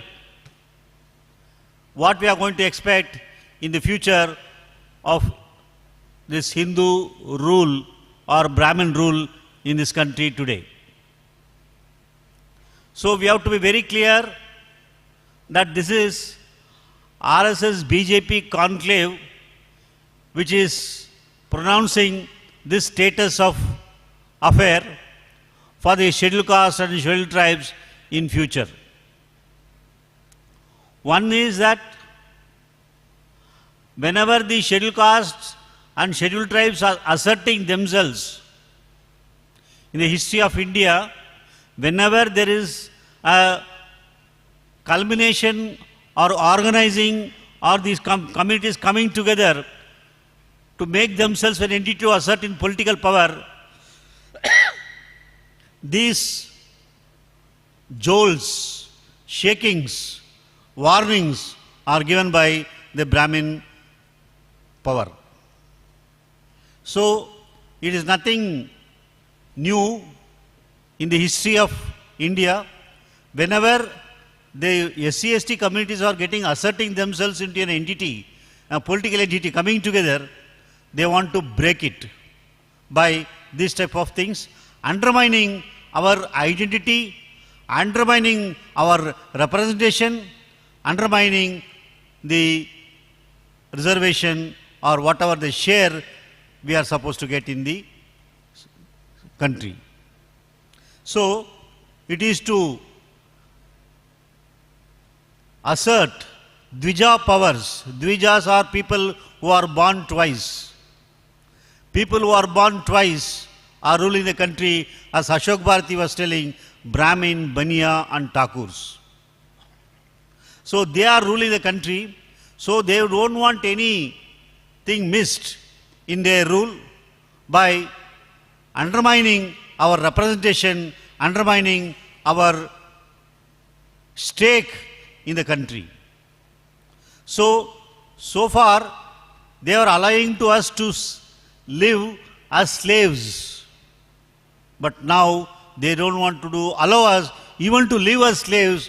They want to resign as animals. They want to push SC/ST communities from the level of slaves to animals. They want to impose animalism. They don't want to tolerate even as slaves. And this is one such indication that the Brahmin Banya rule in this country want to make us, convert us into animals, and they are not able to tolerate even as slaves and semi-slaves. So, they are, as I said, it is a preparation for their Hindu Rashtra or a Brahmin Rashtra, that the present Supreme Court verdict on the 1st of August 2024 is coming as a warning bell. And I am coming from the state of Karnataka. I should tell you something about what's happening on this point in Karnataka. In Karnataka, there are 101 castes as untouchable listed by the government of Karnataka. 101 castes under SC list, scheduled caste list. In this, the two major castes are Holaya and Madiga. Immediately after this 1st August verdict, all the Madiga communities leaders came together to pass a resolution to pressurize the government of Karnataka on subcategorization. Subcategorization of reservation policies by the Congress government in Karnataka. So, all the Dalita Sangharsh Samiti factions in Karnataka, some of you are maybe aware of the organization which is a mother organization for all the Dalit outfits in Karnataka, Dalita Sangharsh Samiti, DSS it's called. So the DSS, Dalit Sangharsh Samiti, most of the leaders are towing the line for subcategorization in Karnataka. They want to build pressure on the government of Karnataka to bring a law that will bring subcategory in reservation in Karnataka. So that way, the lot of lobbying and political lobbying is happening in Karnataka, and we have to only think of what's going to happen with this verdict of Supreme Court. Much has been already told to you in the morning and by different speakers. One is that we are losing our identity. Baba Saheb Ambedkar, throughout his life, fought for one thing. From 1919 to 1932, he fought for only one thing. Though he has done many struggles, either in Chaudarkulam, Mahar Satyagraha, or the entry of temple, or any other struggles, he had only one point in agenda, that is to prove to the Britishers that a Dalit are a separate entity. It's a separate element in the Hindu system, Hindu social order. He was time and again want to prove the world the separate element of Dalits and separate identity of Dalits. And that's how he fought and brought the dual voting rights to the scheduled castes and scheduled tribes. And that was clandestinely snatched by our great Gandhi by his Yeravada Satyagraha, and compelled Baba Saheb Ambedkar to give it in writing in a Pune Pact to take away the rights of the Dalits of the dual voting rights. The contest, the issue were very clear, whether we want representation or reservation. Gandhi said, you deserve only reservation, whereas the upper caste, Brahmins, Banyas and Thakurs, they have deservation, and you will have only reservation. So the ask for Ambedkar is to get a real representation in the stakes, in the power, in the resources. So the Pune Pact ended up Ambedkar giving it writing that we will not having the dual voting rights, which would have been given a real representation to the Dalits in this country, to the SCs and STs. But when the power of the writing the constitution came to Baba Saheb Ambedkar's hand, many of you may remember or may not remember that Ambedkar brought the right of voting right, dual voting rights enshrined in the Constitution.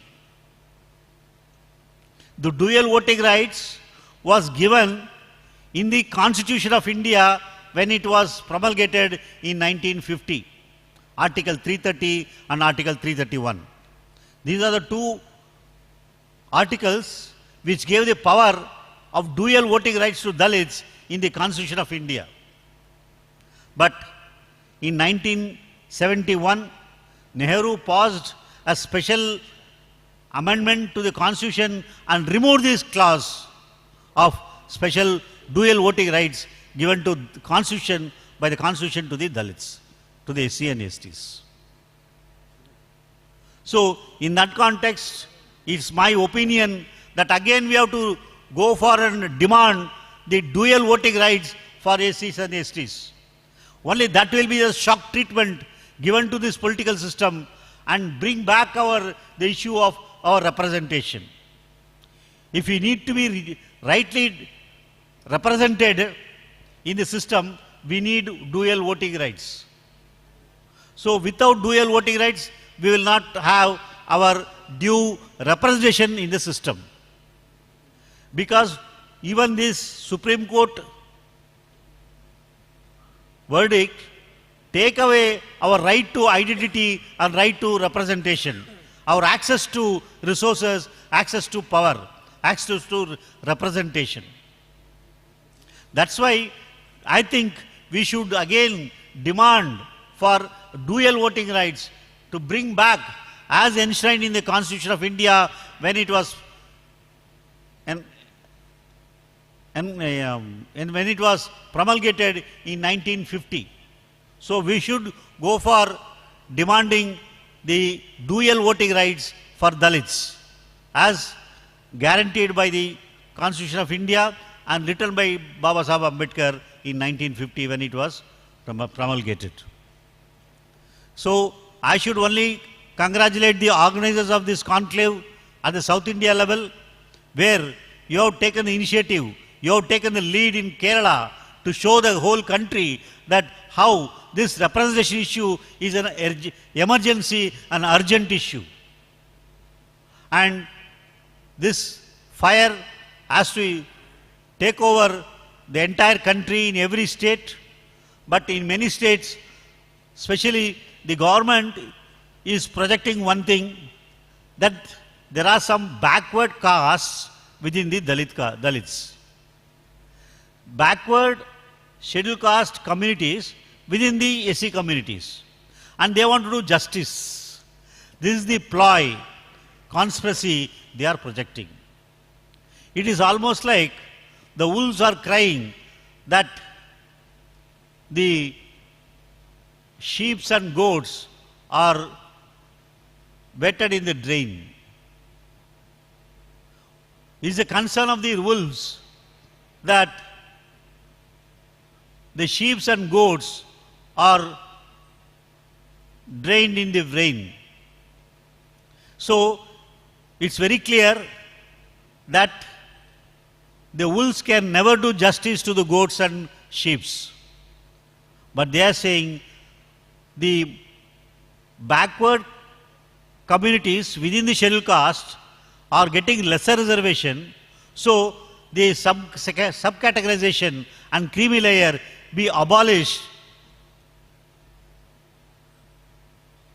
because they will get justice. The backward castes of within the community, Dalit communities, SC/ST communities will never get justice in the hands of Baniyas and Brahmins. They can never do justice to Dalit caste, scheduled caste and scheduled tribes. It is widely by ploy, only to divide, only to deny that our identity, our representation and our due share in the stakes, they are bringing this. Henceforth, we have to, in every state this has to be organized, and we will try to organize such meetings even in Karnataka, in Bangalore, of such a meeting where this can be brought to the consciousness, attention to the different Dalita organizations in Karnataka. So you have shown that you have become a torchbearer in the entire country to show how it is an important issue. Otherwise, our identity or our representation issue will be at stake. And we are in the very critical junction. Unless and until we take up this issue critically, we will be facing the doom in the number games of democracy. If we don't take this seriously, and we will be decimated, and that is the plan and agenda of the Brahmin Baniya Hindu Rashtra or the Hindu Brahmin Rashtra they are planning to build in India and do away with the constitution. These are all preparations. Number 1, number 2, number 3, number 4 preparations, because they want to bring back the Hindu Rashtra, and next year going to be 100th year of the establishment of the dragon RSS, which is going to act against all issues of social justice, equality, and the issues of justice. So once again, I congratulate all the organizers of this conclave, and we promise that we will organize similar thing in Karnataka, and also will be part of NADO, and all the constituent organization of NADO will be part of such efforts all over the country. Jai Bhim. Thank you all.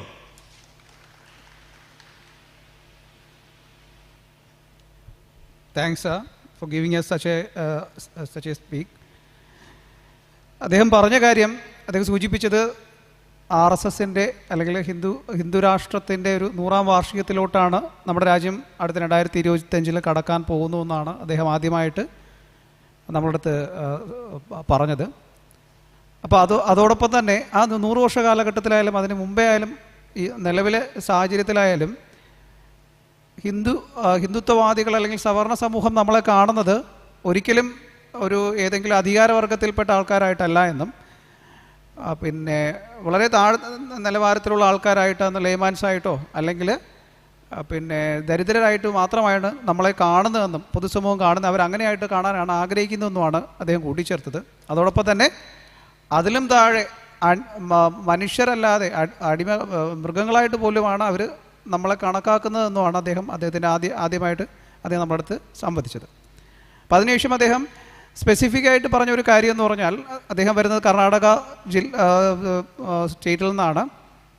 അപ്പോൾ അദ്ദേഹം കർണാടക സ്റ്റേറ്റിലെ ഇതുമായിട്ട് ബന്ധപ്പെട്ട ഒരു ഡാറ്റയാണ് നമ്മുടെ അടുത്ത് മുന്നോട്ട് വെച്ചത്. കർണാടകയിൽ ഏതാണ്ട് 101 എസ് സി വിഭാഗത്തിൽപ്പെട്ട 101ഓളം പിന്നെ വിഭാഗങ്ങളുണ്ട് എസ് സി കാറ്റഗറിക്കകത്ത്. എസ് ടി കാറ്റഗറിക്കകത്ത് വരുമ്പോൾ 50ഓളം വിഭാഗങ്ങളുണ്ട്. ഈ എസ് സി കാറ്റഗറിയിലെ 100 വിഭാഗങ്ങളിൽ തന്നെ പ്രധാനപ്പെട്ട 2 വിഭാഗങ്ങൾ ഒലേവിയ വിഭാഗവും മറ്റൊന്ന് മടിക വിഭാഗങ്ങളുമാണ്. അപ്പോൾ ഈ ഓഗസ്റ്റ് 1 റിസർവേഷൻ നമ്മുടെ സുപ്രീം കോടതി വിധിക്ക് ശേഷം മടിക വിഭാഗത്തിലെ പിന്നെ അവരുടെ 6% പോപ്പുലേഷൻ 6% മടിക വിഭാഗമാണ്. അവർ ഈ വിധിയെ ക്ലാസിഫിക്കേഷൻ വിധിയെ അനുകൂലിക്കുന്ന, അത് പ്രത്യേകം ഒരു DSS എന്ന ഓർഗനൈസേഷൻസ് ഉൾപ്പെടെ ഇത്തരത്തിൽ സബ് ക്ലാസിഫിക്കേഷനെ അനുകൂലിക്കുന്ന ഒരു സാഹചര്യമാണ് കർണാടകയിൽ ഉള്ളതെന്നാണ് അദ്ദേഹം കൂട്ടിച്ചേർത്തത്. അതിന് അഡീഷണലായിട്ടൊരു കാര്യം കൂടെ അതുമായിട്ട് ബന്ധപ്പെട്ട് പറയാനുണ്ട്. ഈ ഓലയ കമ്മ്യൂണിറ്റീസ് എന്ന് പറയുന്നത്, ഇത് എൻ്റെ വെർഷനാണ്. ഓലയ കമ്മ്യൂണിറ്റീസ് എന്ന് പറയുന്നത് അവർ മൈസൂർ സൗത്ത് കർണാടകയിലാണ് ഉണ്ടായിരുന്നത്. ഇപ്പോൾ 1900 ആ കാലഘട്ടങ്ങളിൽ തന്നെ മൈസൂർ പ്രദേശങ്ങളിലെ ഒലേവിയ ഈ കമ്മ്യൂണിറ്റിയിലെ മൈസൂർ രാജാക്കന്മാർ ഡിപ്രസ്ഡ് ക്ലാസ്സിലുള്ള ആൾക്കാർക്ക് റിസർവേഷൻ കൊടുത്തു വന്നിരുന്നു, ജോലികളിൽ കൊടുത്തു വന്നിരുന്നു. അതുകൊണ്ട് തന്നെ അവരുടെ 2ാം തലമുറ, 4ാം തലമുറ, 5ാം തലമുറയൊക്കെ ആണിപ്പോൾ അതിനുശേഷം റിസർവേഷൻ ഉപയോഗിക്കുന്ന ആൾക്കാർ. എന്നാൽ മടിക കമ്മ്യൂണിറ്റീസ് എന്ന് പറയുന്നത് നോർത്തേൺ പാർട്സിലാണ് കർണാടകയെ സംബന്ധിച്ചിടത്തോളം. അവർ 1951 ശേഷം മാത്രമാണ് റിസർവേഷൻ ഉപയോഗിച്ചു തുടങ്ങിയത്. അപ്പോൾ അവരെ സംബന്ധിച്ചിടത്തോളം 2ാമത്തെയോ 3ാമത്തെയോ തലമുറ ആയി മാറിയതേ ഉള്ളൂ. അപ്പോൾ അതുകൊണ്ട് തന്നെ അവരുടെ അത്തരത്തിലുള്ള ഒരു അപ്ഗ്രേഡേഷൻ, ഒരു കോമ്പറ്റീറ്റീവ് ലെവലൊക്കെ ഒലേവിയെ സംബന്ധിച്ചിടത്തോളം ഇല്ല. 6% മടിക കമ്മ്യൂണിറ്റി ഉള്ളത് കർണാടകയിൽ, 5% ആണ് ഒലേവിയ കമ്മ്യൂണിറ്റി ഉള്ളത്. നിലവിൽ 16% reservation. I think it is 16% reservation in Karnataka. Am I right? അപ്പോൾ 16% റിസർവേഷനുള്ള കർണാടകയിൽ ഈ 5% ഒലേവിയ കമ്മ്യൂണിറ്റീസ് കൂടുതൽ ഭാഗം കൊണ്ടുപോകുന്നു എന്ന് പറയുന്ന തരത്തിലുള്ളൊരു പിന്നെ ഒരു ഫൈറ്റാണ് അതിനകത്ത് സംഭവിക്കുന്നത്, കർണാടകയിൽ സംഭവിക്കുന്നത്. അപ്പോൾ അതോടൊപ്പം തന്നെ അദ്ദേഹം പറഞ്ഞൊരു പ്രധാനപ്പെട്ട കാര്യം എന്ന് പറയുന്നത്, അദ്ദേഹം പൂന പാക്റ്റുമായിട്ട് ബന്ധപ്പെട്ട് നമുക്കറിയാം റാംസേ മക്ഡൊണാൾഡ് എന്ന് പറയുന്ന ബ്രിട്ടീഷ് പ്രധാനമന്ത്രി നമുക്ക് സെപ്പറേറ്റ് ഇലക്ട്രേറ്റ് ഓഫർ ചെയ്തിട്ടുണ്ടായിരുന്നു. അതായത് നമുക്കെല്ലാം അറിയുന്നത് പോലെ തന്നെ ക്രിസ്ത്യാനികൾക്കും മുസ്ലിങ്ങൾക്കും പിന്നെ ജൈനന്മാർക്കും സെപ്പറേറ്റ് അവരവരുടെ പ്രതിനിധി സഭയിൽ കൊണ്ടുവരാനുള്ള റൈറ്റ്സ് കൊടുത്തിരുന്നു ആ കാലഘട്ടത്തിൽ. അപ്പോൾ ഡിപ്രസ്ഡ് ക്ലാസ്സിൽ, അന്ന് ഡിപ്രസ്ഡ് ക്ലാസ് എന്നാണ് അറിയപ്പെടുന്നത്. ഡിപ്രസ്ഡ് ക്ലാസ് എന്ന് പറഞ്ഞാൽ അന്ന് വരെ ബ്രാഹ്മണ വിഭാഗ ജനങ്ങളിൽ നിന്നും സനാതന ഹൈന്ദവ വിഭാഗ ജനങ്ങളിൽ നിന്നും ആരൊക്കെയാണോ പിന്നെ ഇത്തരത്തിൽ അധിക്ഷേപം അല്ലെങ്കിൽ ഇത്തരത്തിൽ വിവേചനപരമായിട്ട് അനുഭവിച്ചിരുന്ന ആൾക്കാരെയാണ് ഡിപ്രസ്ഡ് ക്ലാസ് എന്ന് പറയുന്ന ഒരൊറ്റ സിംഗിൾ ക്ലാസ്സിനകത്ത് പെടുത്തിയത്. നമ്മളിവിടെ പല സ്പീക്കേഴ്സും പറഞ്ഞതുപോലെ തന്നെ ഹോമോജീനിയസ് യൂണിറ്റി എന്ന് പറയുന്നത് അതുകൊണ്ടാണ് വരുന്നത്. അണ്ടർ അല്ലെങ്കിൽ ഒരു കാറ്റഗറിക്കകത്ത് ഒരു പ്രത്യേക കാറ്റഗറിക്കകത്ത് പിന്നെ അത് ഫോളോ ചെയ്യുന്ന യൂണിറ്റുകളെല്ലാം തന്നെ ഏകദാനകമായ ഒരു യൂണിറ്റ് എന്ന് പറയും. അതിനെയാണ് ഹോമോജീനിയസ് യൂണിറ്റ് എന്ന് പറയുന്നത്. അപ്പോൾ അത്തരത്തിൽ ഡിപ്രസ്ഡ് ക്ലാസ്സിൽപ്പെട്ട ആൾക്കാർക്കും നമ്മുടെ സമൂഹത്തിൽപ്പെട്ട ആൾക്കാർക്കും പ്രത്യേകമായിട്ടുള്ള സെപ്പറേറ്റ് ഇലക്ട്രേറ്റ് തരാമെന്ന് റാംസേ മക്ഡൊണാൾഡ് ഡോക്ടർ ബി.ആർ. അംബേദ്കറിന് ഉറപ്പ് നൽകുന്ന ഒരു സാഹചര്യം ഉണ്ടായിരുന്നു. ആ കാലഘട്ടത്തിലാണ് പിന്നെ എം.കെ. ഗാന്ധി അദ്ദേഹം സമരം ഏർവാദ ജയിലിൽ അദ്ദേഹം മരണം വരെ സമരം ചെയ്യുന്നൊരു സാഹചര്യം ഉണ്ടായി. നമുക്ക് എല്ലാം അറിയാവുന്ന പോലെ പൂന പാക്റ്റ് ഒപ്പിടേണ്ടി വന്നു. ഗാന്ധിജി മരണപ്പെടുമെന്നുള്ള സിറ്റുവേഷൻസ് വരികയും പൂന പാക്റ്റ് ഒപ്പിട്ടതിന് ശേഷം പൂന പാക്റ്റിൽ ഒപ്പിട്ട ഒരു പ്രധാനപ്പെട്ട കാര്യം അദ്ദേഹം നമ്മൾ വീണ്ടും റിമൈൻഡ് ചെയ്യുന്നത്, അന്ന് പൂന പാക്റ്റ് പ്രകാരം പിന്നെ നമുക്ക് രണ്ട് തരത്തിൽ ഡുവൽ പിന്നെ നമ്മുടെ റെപ്രസെൻറ്റേറ്റീവ്സിനെ തിരഞ്ഞെടുക്കാനുള്ള അധികാരം അന്ന് തന്നിരുന്നു. ശരിക്കും പറഞ്ഞാൽ പൂന പാക്റ്റ് അത്തരത്തിലാണ് ഒപ്പിട്ടത്. അതെങ്ങനെയെന്ന് വെച്ച് കഴിഞ്ഞാൽ ആദ്യഘട്ടത്തിൽ വിവിധ രാഷ്ട്രീയ SC/ST വിഭാഗത്തിൽപ്പെട്ട ആ കോൺസ്റ്റിറ്റ്യൂഷനിൽ വരുന്ന ആൾക്കാർക്ക് ഒരു 4ഓളം പേരെ റെപ്രസെൻറ്റേറ്റീവായിട്ട് തിരഞ്ഞെടുക്കാം. രണ്ടാം ഘട്ടത്തിൽ നമ്മൾ തിരഞ്ഞെടുക്കുന്ന ഈ 4 പേരെയാണ് മറ്റ് രാഷ്ട്രീയ പാർട്ടികൾക്ക് മത്സരിപ്പിക്കാനായിട്ട് നമ്മൾ കൊടുക്കുന്നത്. അത്തരത്തിൽ ഒരു ഡുവൽ റൈറ്റ്സ് നമുക്ക് അന്ന് തന്നുകൊണ്ട് തന്നെയാണ് പൂന പാക്റ്റ് ഒപ്പിട്ടത്. അതിനുശേഷം am I correct, after that Pune Pact, it is in the Bombay presidency election only in 1939, this was this Pune Pact, as per the Pune Pact they given that dual kind of thing, രണ്ട് തരത്തിലുള്ള reservations അല്ലെങ്കിൽ രണ്ട് തരത്തിലുള്ള ഈ പരിഗണന നമുക്ക് തന്നിരുന്നു. പക്ഷേ 1951 ശേഷം അദ്ദേഹം ഇവിടെ സൂചിപ്പിച്ചതുപോലെ അത്തരത്തിൽ രണ്ട് തരത്തിൽ അല്ലെങ്കിൽ നമുക്ക് നമ്മുടെ റെപ്രസെൻറ്റേറ്റീവ്സിനെ ആദ്യഘട്ടത്തിൽ എലക്ട് ചെയ്യാനും അതിനുശേഷം കോമൺ ഇലക്ട്രേറ്റിൽ നിർത്തി മത്സരിപ്പിച്ച് രാഷ്ട്രീയ പാർട്ടികളുടെ സ്ഥാനാർത്ഥികളായിട്ട് നിർക്കാനുള്ള രണ്ട് തരത്തിലുള്ള ഒരു പൂനെ പാക്റ്റ് പ്രകാരം ഒപ്പിട്ട തരത്തിലുള്ള ധാരണ തെറ്റിക്കുന്ന സാഹചര്യം ഉണ്ടായത്. 1951 ശേഷം ഇന്ന് വരെ അത് കോമൺ ഇലക്ട്രേറ്റ് ആണ്. അപ്പോൾ അദ്ദേഹം ആവശ്യപ്പെട്ടത് അത് റീഇൻസ്റ്റേറ്റ് ചെയ്യണം, അത് തിരിച്ചു കൊണ്ടുവരണം, നമ്മൾ അതിനുവേണ്ടി വാദിക്കണമെന്നാണ്. കാരണം നമ്മുടെ MP-മാരും MLA-മാരും ഒക്കെ വിവിധ രാഷ്ട്രീയ പാർട്ടികളുടെ അടിമകളായി മാറപ്പെടാൻ ഡോക്ടർ B.R. അംബേദ്കർ അന്ന് സൂചിപ്പിച്ച പ്രകാരം മാറപ്പെടാൻ കാരണമെന്ന് പറയുന്നത് അവരുടെ കോൺസ്റ്റിറ്റ്യുവൻസിയിൽ, ദളിത് കോൺസ്റ്റിറ്റ്യുവൻസിയിൽ പിന്നെ രാഷ്ട്രീയ പാർട്ടികൾ പറയുന്ന ഒരാൾ മാത്രമാണ് നമ്മുടെ കമ്മ്യൂണിറ്റിക്കകത്ത് വരുന്നെങ്കിൽ പോലും മത്സരിക്കുന്നത്. അപ്പോൾ അത് ഒഴിവാക്കി കിട്ടാനാണ് ആദ്യഘട്ടത്തിൽ നമ്മുടെ റെപ്രസെൻറ്റേഷൻ നമ്മൾ തന്നെ തിരഞ്ഞെടുക്കുകയും രണ്ടാം ഘട്ടത്തിൽ മാത്രമാണ് കോമൺ ഇലക്ട്രേറ്റിൽ പോവുകയും ചെയ്തത്. അപ്പോൾ അത്തരത്തിൽ അന്ന് പൂനെ പാക്റ്റിൽ പറഞ്ഞ കാര്യം തിരിച്ച് നമ്മൾ ആവശ്യപ്പെടണം എന്ന രീതിയിലാണ് അദ്ദേഹം പറഞ്ഞത്. മറ്റു കാര്യം അദ്ദേഹം സൂചിപ്പിച്ചത് പിന്നെ ഇതോടൊപ്പം തന്നെ അദ്ദേഹം സൂചിപ്പിച്ചൊരു കാര്യം എന്ന് പറയുന്നത് ഈ നമ്മുടെ ഇനിഷ്യേറ്റീവിനെ സൗത്ത് ഇന്ത്യൻ കോൺക്ലേവ് എന്ന് പറയുന്ന ഇനിഷ്യേറ്റീവ്സ് കേരളത്തെ സംബന്ധിച്ചിടത്തോളം നമ്മൾ ഇതിനൊരു പ്രാരംഭ നടപടി ഇത്തരത്തിൽ ഇന്ത്യയിലെ ഏതാണ്ട് 50 കോടിയോളം ജനങ്ങളെ, സംവരണീയരായിട്ടുള്ള ജനവിഭാഗങ്ങളെ ബാധിക്കുന്ന വിഷയത്തെ ഇത്രയധികം ഏറ്റവും ആദ്യമായിട്ട് ഇത്തരത്തിലൊരു മീറ്റിങ്ങൊക്കെ നടത്തി അതിന് പിന്നെ ആ നല്ല രീതിയിൽ അതൊരു മറ്റുള്ളവർ കൂടി പ്രചോദനമാകുന്ന തരത്തിൽ ഈ സൗത്ത് ഇന്ത്യൻ കോൺക്ലേവ് സംഘടിപ്പിച്ചതിനെ മുക്തകണ്ഠം ശ്ലാഘിച്ച അദ്ദേഹം തുടർന്ന് സൗത്ത് ഇന്ത്യയിലെ മറ്റ് സ്റ്റേറ്റുകളിൽ അദ്ദേഹത്തിൻ്റെ സ്റ്റേറ്റായ കർണാടക ഉൾപ്പെടെ അതുപോലെ തന്നെ സെൻട്രലിലും ഇത്തരത്തിലുള്ള മീറ്റിങ്ങുകളും മറ്റു കാര്യങ്ങളും കോൺക്ലേവ് ഉൾപ്പെടെയുള്ള കാര്യങ്ങൾ പിന്നെ ഇനിയും വരണമെന്നും അതുവഴി ഒരു ഏകീകരണം ഉണ്ടാക്കിയെടുക്കണം എന്നുമാണ് അദ്ദേഹത്തിൻ്റെ പ്രസംഗത്തിൻ്റെ ഒരു സാരാംശമായിട്ട് നമ്മളടുത്ത് പറഞ്ഞത്. I think that is clear to you. Once again, thanks, Mr. Rajendra Prabhakar. Next, I would like to invite Mr. Arun Kot. He's the editor in Justice News. He's from Lucknow, and I am inviting him to give us a talk. Apology for not able to speak in Malayali. My senior friend Ashok Bhai has covered judiciary, constitution and historical judgments, including role of the state. And my another friend Prabhakar has very well placed the politics behind, and he well designed what exactly our political positioning. So I don't want to take much time, but to just put some light on the ground realities, what is happening. Because the day the decision of categorization came, and immediately after that there was a voice that, oh, it's something happened very wrong. This will divide the community. And then after Bharat Bandh happened. Bharat Bandh was very much timely, important decision because we need to respond to the state as well to the judiciary. Unfortunately, we have seen then after a lot of processes which has been taken place. Since last 25 or 30 years, I never seen that marginalized communities has joined, or even the mainstream or dominant communities has invited them for any kind of movement. Now, the decision is there.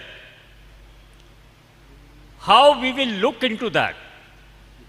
What is the situation when Dr. Ambedkar appealed their people to leave their occupational job, traditional job, and find out other way of life for the survival, and those communities who have left their occupational job or the traditional jobs, they have taken a new heights of the survival as well. They are established themselves very well.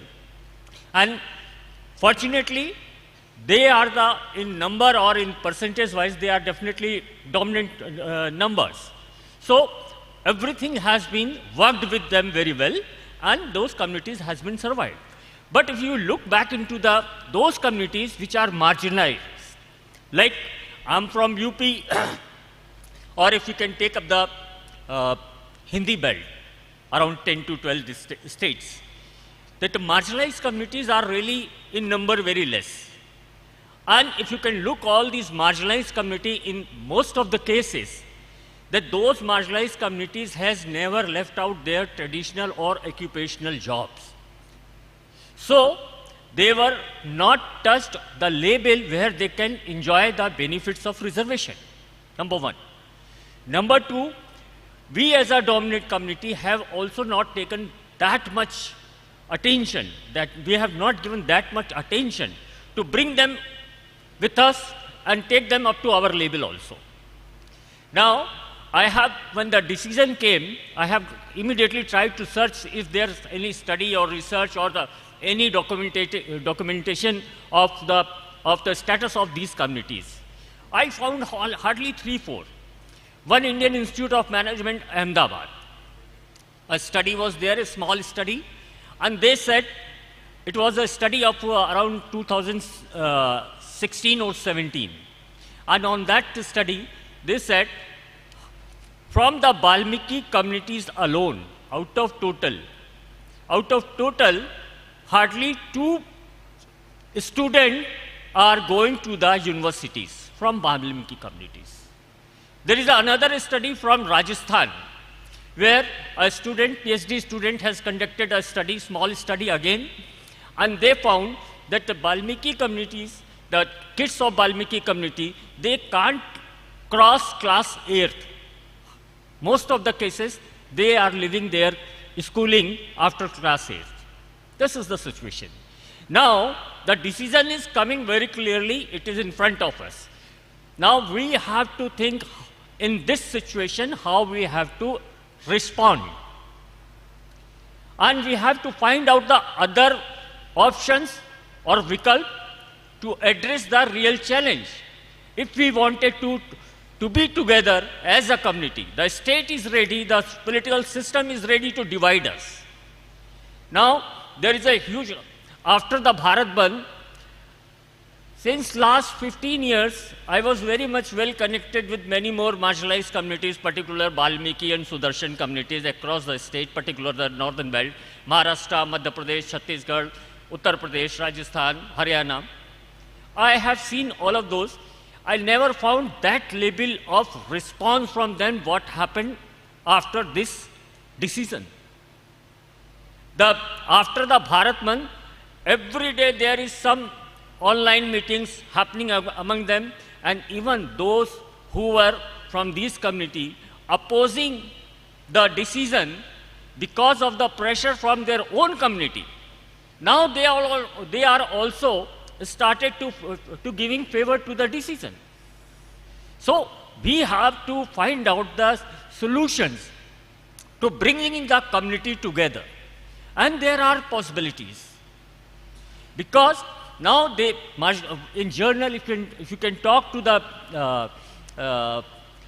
activists of the marginalized communities or our journal people, they used to say, now our share of reservation has been taken away by the dominant section of the scheduled caste. Though it is completely wrong, it is not true. Because if someone wants to take the advantage or the benefits of the reservation, minimum he or she have to clear 12th class. Then after the benefits of the reservation will start. And these marginalized people of these marginalized communities are still not reached on the level where they can take the benefits of the reservation. Now it is the responsibilities comes to us. How to make sure that they have to develop themselves, they have to come out on the level where they can move with us. That is what important. We have to come out with certain solution where we can ensure them that no, there is no discrepancy from the community, but there was a situation where we have to, we are ready to take them with us, and whatever are their challenges, we will also address that. Now, as Ashok Bhai has already informed, and probably in the morning the decision has been taken by the panel that on January we will conduct a national level conclave. Why not to conduct small consultations from the leadership of the marginalized community with all of us, and we will come out with a certain solution. Why not some plan should place before the government as well to the political system that these are the reasons where they are far behind, and we are ready to take them on that level. Like if we can demand a package for them, the economic package for them, so that they will have to develop within another 5 years or 10 years, and they will be coming equal to us. So what my point, we need, you can take the example of Jawaharlal Nehru University, JNU. JNU have a provision. In JNU, apart from the reservation and other thing, they have a categories. How to prioritize all those people who are left behind. Like if a student from a very backward state, he or she will get certain points, so that if they are not able to get into the admission, because of those points, they will get admission. If she is a girl, then she will get another some point. If she is from a very poor state, she will get some other point. So by this way, all left out students can come into the mainstream and get admitted to the JNU. So we have to think about them also on different level. We should not think that they are different and we are different. We must be together. This is the need of the time. Otherwise, the state is ready to divide us, and that is not the challenge. Now, what is happening? Somewhere where a state is not in position to take any decision directly, state is leaving that responsibility to the judiciary. Where judiciary is not not in position to take any decision directly against our people, then they are leaving this responsibility to the state. So state and judiciary are working together against us. We have to look into that. So these are the certain very much important, I urge to this prestigious panel that this is the time before it is going to be a very much disastrous. We have to sit with the leadership of the marginalized section communities, sub-communities, and we have to discuss about what is the possibility, how we have to bring them together. This is what is important, I think so. So I do not want to take much time. Thank you very much. Jai Bhim. Thanks sir, thanks for your speech. അദ്ദേഹം പറഞ്ഞതിൻ്റെ ഒരു സംക്ഷിപ്ത രൂപം എന്ന് പറയുന്നത് നമ്മളെ എല്ലാവരുടെയും മനസ്സിനകത്തുള്ള ഒരു വിഷയം കൂടെ തന്നെയാണ് അദ്ദേഹം പറഞ്ഞത്. നമ്മുടെ SC/ST വിഭാഗത്തിനകത്തും ഇതിനകത്തും മാർജിനലൈസ്ഡ് ആയിട്ടുള്ള സെക്ഷൻസ് ആൾക്കാരുണ്ട്. അവർക്കും കുറേയധികം കൺസേൺസ് ഉണ്ട് നമ്മളെ സംബന്ധിച്ചിടത്തോളം. അപ്പോൾ അതെങ്ങനെയാണ് നമ്മൾ പിന്നെ ആ മാർജിനലൈസ്ഡ് കമ്മ്യൂണിറ്റീസ്, അതായത് നമ്മുടെ SC/ST വിഭാഗത്തിൽപ്പെട്ട ആൾക്കാരെ SC/ST ഇതിനകത്ത് പെടുകയും എന്നാൽ വളരെ ചിലപ്പോൾ അവരുടെ ജനസംഖ്യ വളരെ കുറവായിരിക്കും, പ്രാതിനിധ്യം അത് ചിലപ്പോൾ കുറവായിരിക്കാം, വിദ്യാഭ്യാസപരമായിട്ട് ചില കമ്മ്യൂണിറ്റീസ് ആണെങ്കിൽ അദ്ദേഹം നേരത്തെ സൂചിപ്പിച്ചുള്ള വാൽമീകിയുടെയും സുദർശൻ ഉൾപ്പെടെയുള്ള ചില കമ്മ്യൂണിറ്റീസിനെ ആണെങ്കിൽ പോലും ഇന്ത്യയിലെ ടോപ്പ് മോസ്റ്റ് ഇൻസ്റ്റിറ്റ്യൂട്ട്സിലൊക്കെ തന്നെ അവരുടെ പ്രാതിനിധ്യമൊക്കെ വളരെയധികം കുറവാണ്, അവരുടെ ജനസംഖ്യയും കുറവാണ്. അപ്പോൾ അത്തരത്തിലുള്ള ഇഷ്യൂസ് എങ്ങനെ നമ്മൾ ഹാൻഡിൽ ചെയ്യണമെന്നും അത്തരം റിപ്രസ്ഡ് ക്ലാസ്സിനകത്ത് വരുന്ന SC/ST ക്ലാസ്സിനകത്ത് വരുന്ന മാർജിനലൈസ്ഡ് കമ്മ്യൂണിറ്റീസിനെ കൂടെ അവരുടെ ലീഡേഴ്സിനെ കൂടെ ചേർത്തിരുന്നുകൊണ്ട് നമ്മളൊരു സൊല്യൂഷൻ കണ്ടെത്തണമെന്നും അവർക്ക് കൂടെ അമിക്കബിളായിട്ടുള്ളൊരു സൊല്യൂഷനും ആ ഒരു ഫോർമുലയുമാണ് നമ്മൾ സർക്കാരിൻ്റെ ഫ്രണ്ടിലോ പിന്നെ മറ്റ് സംവിധാനങ്ങളുടെ ഫ്രണ്ടിലോ നമ്മൾ പറയേണ്ടതെന്നുമാണ് അദ്ദേഹം ഒരു സംക്ഷിപ്തമായിട്ട് അദ്ദേഹം ഇവിടെ അവതരിപ്പിച്ചത്. അടുത്തതായിട്ട് ഞാൻ മായാണ്ടി സാറിനെ വിളിക്കുകയാണ്. SC/ST നേഷൻ ലീഡറായിട്ടുള്ള മായാണ്ടി, അദ്ദേഹത്തെ ഈ വേദിയിലേക്ക് ക്ഷണിക്കുകയാണ്. ഒരു കാര്യം ശ്രദ്ധിക്കണമെന്ന് എല്ലാവരും അഭ്യർത്ഥിക്കുന്നു. സ്പീക്കേഴ്സിൻ്റെ അടുത്ത് നമുക്ക് ഓൾറെഡി ലേറ്റായിട്ടാണ് നമ്മുടെ ഈ മീറ്റിംഗ് പൊയ്ക്കൊണ്ടിരിക്കുന്നത്. അതുകൊണ്ട് തന്നെ സമയക്രമീകരണം നടത്തിക്കൊണ്ട് സംസാരിക്കണമെന്ന് അഭ്യർത്ഥിക്കുന്നു.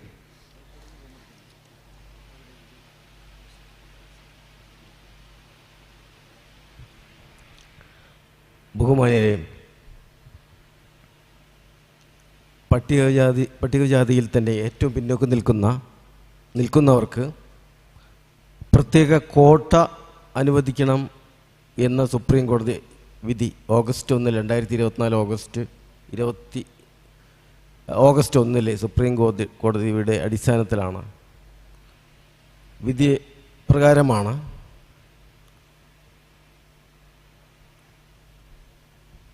പട്ടികജാതി പട്ടികവർഗ സംവരണത്തിൽ ഉപസംവരണവും ക്രിമിലെയറും ഏർപ്പെടുത്തിയിട്ടുള്ളത്.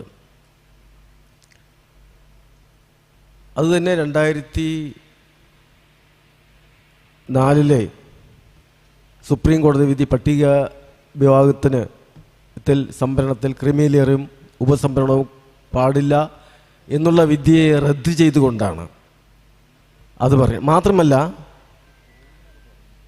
2000 പഞ്ചാബ്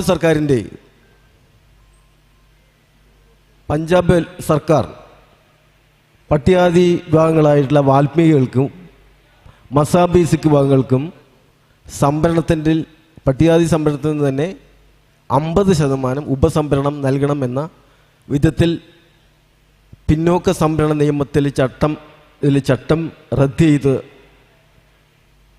2006 റദ്ദ് ചെയ്തിരുന്നു. ആ വിധിയെ ആ ചട്ടത്തിന് 2010 പഞ്ചാബ് ഹരിയാന ഹൈക്കോടതി റദ്ദ് ചെയ്തു. ആ വിധിയെ ചോദ്യം ചെയ്തുകൊണ്ട് പഞ്ചാബ് സർക്കാരും ഏതാണ്ട് ഉൾപ്പെടെയുള്ള 23 പേർ നൽകിയ ഹർജിയിൽ മേലുള്ള വിധി തീർപ്പാണ് ഓഗസ്റ്റ് 1 വന്നിരിക്കുന്നത്. എന്ത് തന്നെയായാലും ഈ ഉപസംവരണം നമുക്ക് അംഗീകരിക്കാൻ പറ്റില്ല ക്രിമിലെയർ അംഗീകരിക്കാൻ പറ്റില്ല. എന്ത് അടിസ്ഥാനത്തിലാണ് സുപ്രീം കോടതി ഇതിങ്ങനെ വിധി പ്രഖ്യാപിച്ചതെന്ന് നമുക്ക് മനസ്സിലാകുന്നില്ല. പിന്നെ ക്രിമിലെയർ തന്നെയല്ലേ ഉപസംഭരണം നടപ്പിലാക്കിയാൽ ഈ പറയുന്ന പട്ടികജാതിക്കാരിൽ ഏറ്റവും ബാക്ക്വേർഡായിട്ടുള്ള ആൾക്കാർ നേരാങ്ങ് തോന്നുന്നുണ്ടോ? അതിന് യോഗ്യരല്ല. കാരണം ഇന്ന് ഏറ്റവും അടിത്തട്ടിൽ കിടക്കുന്നവർക്കാണ്. ഒരു കാര്യങ്ങളും ഈ ഇന്ത്യക്ക് സ്വാതന്ത്ര്യം കിട്ടിയിട്ട് ഇത്ര വർഷം കഴിഞ്ഞിട്ടും അവരുടെ ജീവിത നിലവാരത്തിൽ ഒരു താല്പര്യം കാണിക്കുന്ന ഇന്ത്യ ഗവൺമെൻറ്റിനെ കൊണ്ടോ കേരള ഗവൺമെൻറ് സംസ്ഥാന ഗവൺമെൻറ്റുകൾ കൊണ്ടോ ഒരു ചോദ്യം ചോദിക്കാതെ അവരാണ് അതിൻ്റെ ഉത്തരവാദികൾ. അവർക്കൊന്നും കൊടുക്കാതെ ഇപ്പോൾ മാത്രമല്ല സംവരണം തന്നെ ശരിക്കും പാലിക്കപ്പെട്ടിട്ടില്ല. അത് കൊടുത്തതിന് ശേഷമാണ് സുപ്രീം കോടതി വിധി ഇത്തരത്തിലുള്ള വിധി വരികയെങ്കിൽ തന്നെ കൊണ്ടുവരിക നമുക്ക് അംഗീകരിക്കാമായിരുന്നു. ഇന്നെല്ലാം ഭൂമി ഉൾപ്പെടെയുള്ള സ്വത്ത് എല്ലാം തന്നെ പ്രാതിനിധ്യം എല്ലാം തന്നെ മറ്റു വിഭാഗങ്ങൾ കൈയടക്കി വെച്ചിരിക്കുകയും ഈ വിഭാഗങ്ങൾ ഏറ്റവും ഇന്നും അടിത്തട്ടിൽ കിടക്കുന്ന അതിന് ഉത്തരവാദി കേന്ദ്ര സംസ്ഥാന ഗവൺമെൻറ്റുകളാണ്.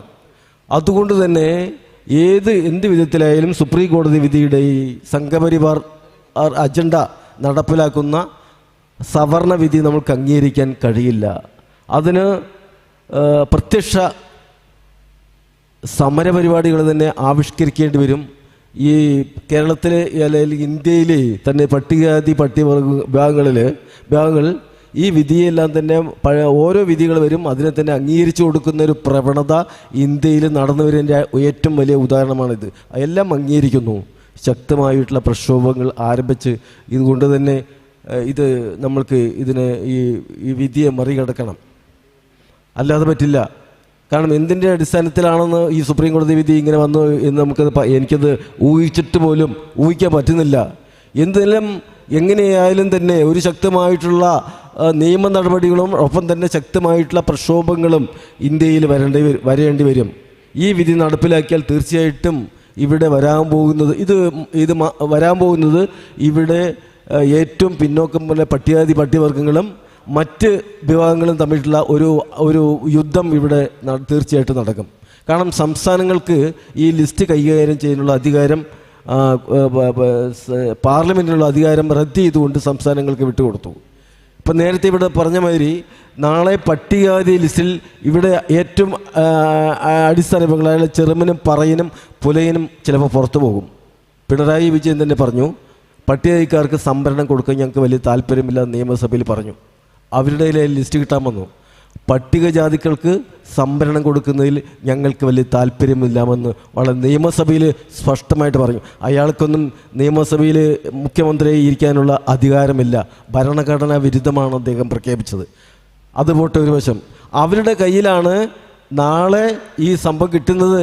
ഇത് നിയമമാണ്. സുപ്രീം കോടതി വിധി പറഞ്ഞാൽ ഇത് നിയമമാണ്. നാളെ പിണറായി വിജയൻ പറയും ഇവിടുത്തെ ഈഴവനും തണ്ടാനും എഴുത്തച്ഛനൊക്കെ പട്ടികജാതി ലിസ്റ്റിൽ കയറ്റും, ഇവിടുത്തെ പുലയനും ചെറുമനും പറയനൊക്കെ ലിസ്റ്റിന് പുറത്താകും. അപ്പോൾ ഇവിടെ ശക്തമായിട്ടൊരു പ്രക്ഷോഭം, ഒരു യുദ്ധം, രണ്ട് സമുദായങ്ങൾ തമ്മിലുള്ള യുദ്ധങ്ങൾ, രണ്ട് വർഗ്ഗങ്ങൾ തമ്മിലുള്ള യുദ്ധങ്ങൾ ഇവിടെ തീർച്ചയായിട്ടും വരും. രക്തച്ചൊരിച്ചിലുണ്ടാകും. അതാണ് സെൻട്രൽ ഗവൺമെൻറ് താല്പര്യം, ഇവിടുത്തെ സംഘപരിവാറിൻ്റെ താല്പര്യം വളരെ സ്പഷ്ടമാണ്. ഒരു 5-6 വിധി നമ്മളിവിടെ വായിച്ച തന്നെ അവരുടെ ഓരോരുത്തരും 6 പേരും 7-അംഗ ഭരണഘടനാ ബെഞ്ചാണ്. 6 പേരും വിധി ശരിക്കും ഇംപ്ലിമെൻ്റ് ചെയ്താൽ പട്ടികക്കാരെ അടിയന്തരം കഴിയും. പട്ടികജാതി പട്ടികവർഗങ്ങളുടെ അടിയന്തരം കഴിയും. അതിൻ്റെ ഒരു ഗൗരവം മനസ്സിലാക്കാൻ ഇവിടുത്തെ ദളിത് പ്രസ്ഥാനങ്ങൾക്ക് ഇന്നും കഴിഞ്ഞിട്ടില്ല. പലവരും ഈ ഉപസംവരണത്തെയും ക്രിമിലെയറിനെയും അംഗീകരിച്ചുകൊണ്ട് സംസാരിക്കുന്നത് എനിക്ക് കേൾക്കാൻ വളരെ സങ്കടമാണ്.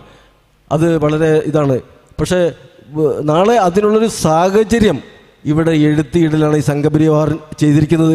ഈ അജണ്ട ഇവിടുത്തെ സവർണ ബെഞ്ച്, സുപ്രീം കോടതി സവർണ ബെഞ്ച് നടപ്പിലാക്കിയിരിക്കുന്നു. എൻ്റെ സുഹൃത്തുക്കളെ, വളരെ എന്ത് തന്നെ ആയാലും വേണ്ടില്ല.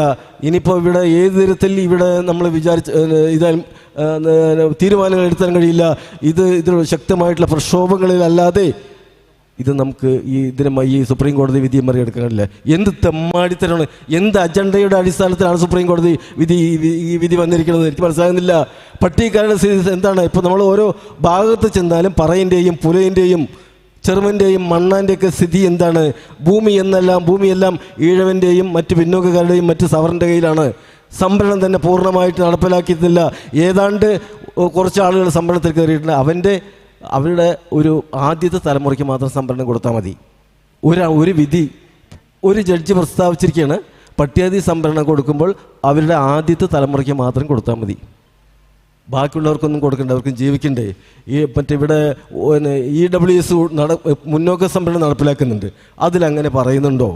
ഇവിടെ ഈഴവർക്ക് സംവരണം കൊടുക്കുന്നുണ്ട്, മുസ്ലിങ്ങൾക്ക് സംവരണം കൊടുക്കുന്നുണ്ട്, ഇതിലൊക്കെ കോടതി പറയുന്നുണ്ടോ ആദ്യത്തെ തലമുറയ്ക്ക് മാത്രം സംവരണം കൊടുത്താൽ മതി പറയുന്നത്? ഇത് കേൾക്കാൻ മാത്രം വിഡ്ഢികളാണോ ഇവിടുത്തെ ദളിത് പ്രസ്ഥാനങ്ങൾ, പട്ടികവർഗങ്ങൾ എന്നാണ് നമ്മുടെ സമുദായത്തിന് ചോദിക്കേണ്ടത്. എന്തായാലും ഞാൻ കൂടുതൽ സംസാരിക്കുന്നില്ല, വളരെ ശക്തമായി.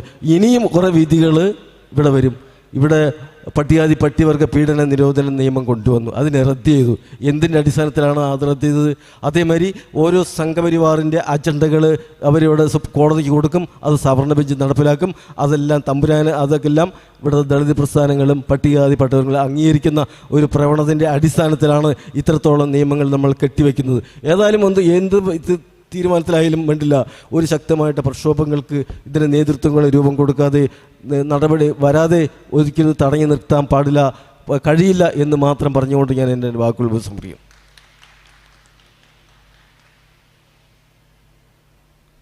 ഓക്കെ, അടുത്തായിട്ട് കേരള ചേരമർ സംഘം പ്രസിഡന്റ് ABR അതിഥി വേദിയിലേക്ക് ക്ഷണിക്കുകയാണ്. എല്ലാവരും പിന്നെ ഒരു 5 മിനിറ്റോളം 5 മിനിറ്റിനകത്ത് എടുത്തുകൊണ്ട് സംസാരിക്കണമെന്ന് അഭ്യർത്ഥിക്കുകയാണ്.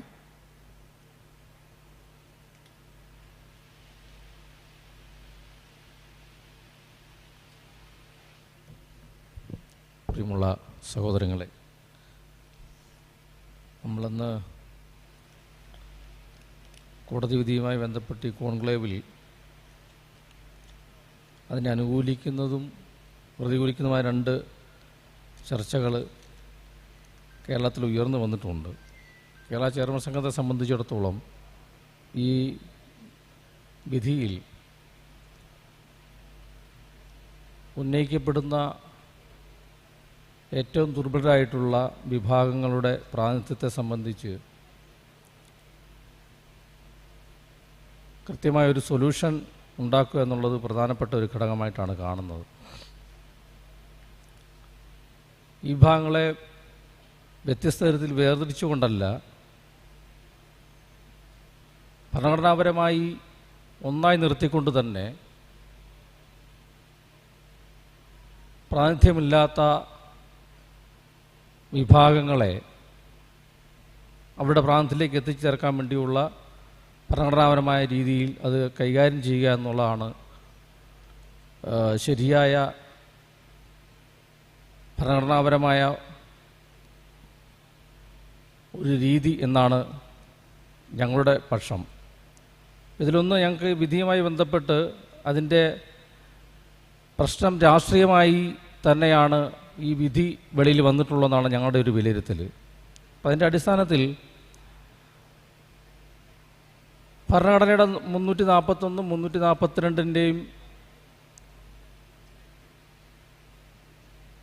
റദ്ദ് എന്ന തരത്തിലേക്കുള്ള രീതിയിലാണ് ഈ വിധി ഉണ്ടായിട്ടുള്ളതെന്ന് സംബന്ധിച്ചാണ് ഞങ്ങളുടെ ഒരു വിലയിരുത്തൽ. അതിനെ സംബന്ധിച്ച് മുമ്പുണ്ടായിട്ടുള്ള നേതൃത്വങ്ങൾ അതിനെ സംബന്ധിച്ച് കൃത്യമായി അതിൻ്റെ വിശദാംശങ്ങൾ പറഞ്ഞിട്ടുണ്ടെങ്കിൽ അതുകൊണ്ട് തന്നെ ഞങ്ങളുടെ ഒരു കേരള ചേരമർ സംഘത്തിൻ്റെ ഒരു നിലപാടെന്ന നിലയിലാണ് ഞാൻ പറയുന്നത്. മറ്റൊന്ന്, ആ വിഷയത്തിൽ ഈ കോടതി വിധി മുന്നോട്ട് വയ്ക്കുന്നത് ഇന്ത്യയിലെ ദളിതരെ ശിഥിലീകരിക്കുക മാത്രമല്ല,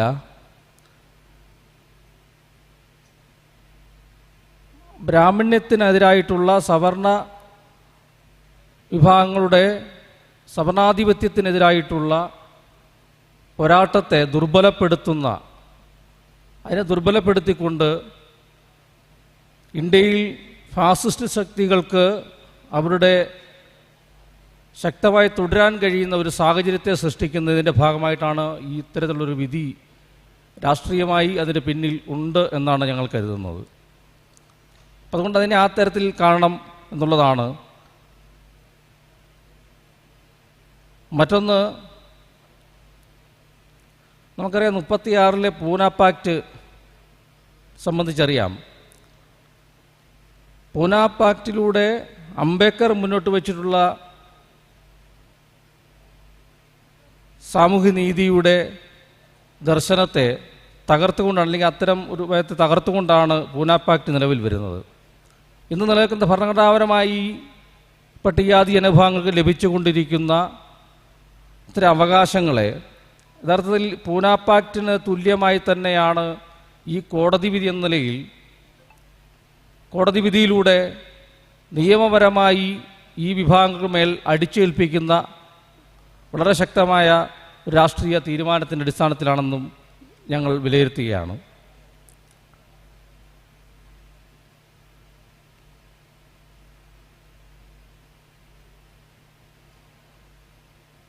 ജാതി കേന്ദ്രീകൃതമായ നമ്മുടെ രാജ്യത്ത് ഭരണഘടന മുന്നോട്ട് വയ്ക്കുന്ന സമഭാവനയെ ഇല്ലാതാക്കുന്ന തരത്തിലേക്ക് അസന്തുലിതമായ സമൂഹത്തെ, ആ സന്തുലിതാവസ്ഥ കൂടുതൽ വിപുലപ്പെടുത്തിക്കൊണ്ട് ബ്രാഹ്മണ്യത്തെ അല്ലെങ്കിൽ അബ്രാഹ്മണ്യത്തെ നിലനിർത്തി ശക്തിപ്പെടുത്തുന്ന തരത്തിലുള്ള സാഹചര്യങ്ങൾ സൃഷ്ടിക്കുന്ന ആണ് ഇത്തരം വിധികൾ, ഇത്തരം രാഷ്ട്രീയ തീരുമാനങ്ങളിന് പിന്നിലുള്ളത്. ഇതിൽ നമുക്ക് പരിഹാരമെന്നത് നമുക്കറിയാം. കോൺക്ലേവുമായി ബന്ധപ്പെട്ട് കോൺക്ലേവ് മുന്നോട്ട് വയ്ക്കുന്നത് ഒരു പാർലമെൻറ്റിലൂടെ അതിനെതിരായിട്ടൊരു നിയമം പാസ്സാക്കിക്കൊണ്ട് മറികടക്കുക എന്നുള്ള സംബന്ധിച്ചാണ് നാം ആലോചിക്കുന്നത്. പക്ഷെ അതുകൊണ്ട് മാത്രം നമുക്ക് ഈ പ്രശ്നത്തെ പരിഹരിക്കാൻ കഴിയുകയില്ല. രാഷ്ട്രീയമായി അതിനെ നേരിടേണ്ടതുണ്ട്. ആത്യന്തികമായി ഇത് ജനാധിപത്യത്തിന് എതിരായി, ഭരണഘടനയ്ക്കെതിരായി ഉയർന്നു വരുന്ന, അല്ലെങ്കിൽ ഇന്ത്യയുടെ സമഭാവനയ്ക്കെതിരായി ഉയർന്നു വരുന്ന ജനാധിപത്യ മൂല്യങ്ങളെ അപ്പാടെ തകർക്കുന്ന വിധി, കോടതി വിധിയാണ് നടന്നിട്ടുള്ളത്. അതുകൊണ്ട് തന്നെ അതിശക്തമായ ദേശീയമായ പ്രക്ഷോഭത്തിലൂടെ അല്ലാതെ നമുക്കിത് സ്ഥാപിച്ചെടുക്കുവാൻ കഴിയുകയില്ല. അത്തരത്തിൽ ശക്തമായ പ്രക്ഷോഭത്തിലൂടെ ദേശീയമായ പ്രക്ഷോഭത്തെ ഉയർത്തിക്കൊണ്ട് വരുവാനും ജനാധിപത്യപരമായി അതിനെ നേരിടുവാനും തുല്യതാ മനോഭാവത്തോടുകൂടി മുഴുവൻ സമൂഹങ്ങളെയും കാണാൻ കഴിയുന്ന ജനാധിപത്യ മൂല്യങ്ങളെ ഉയർത്തിപ്പിടിച്ചുകൊണ്ടുള്ള പ്രക്ഷോഭങ്ങളെ നമുക്ക് ഉയർത്തിക്കൊണ്ട് വരണം എന്നുള്ളതാണ് ഞങ്ങൾക്ക് പറയാനുള്ളത്. ഈ വിഷയത്തിൽ ഇത്രയും മാത്രമാണ് ഞങ്ങൾക്ക് പ്രാഥമികമായിട്ട് പ്രതികരിക്കുവാനുള്ളത് എന്ന് മാത്രം പറഞ്ഞുകൊണ്ട് എവർക്കും അഭിവാദ്യങ്ങൾ അർപ്പിച്ചുകൊണ്ട് ഞാൻ എൻ്റെ വാക്കുകൾ ഉപസംഹരിക്കുകയാണ്. നന്ദി സർ. അടുത്തായിട്ട് CJ ജോൺസൺ, മാസിൻ്റെ റെപ്രസെൻറ്റേറ്റീവായിട്ട് CJ ജോൺസൺ സാറിനെ വേദിയിലേക്ക് ക്ഷണിക്കുന്നു.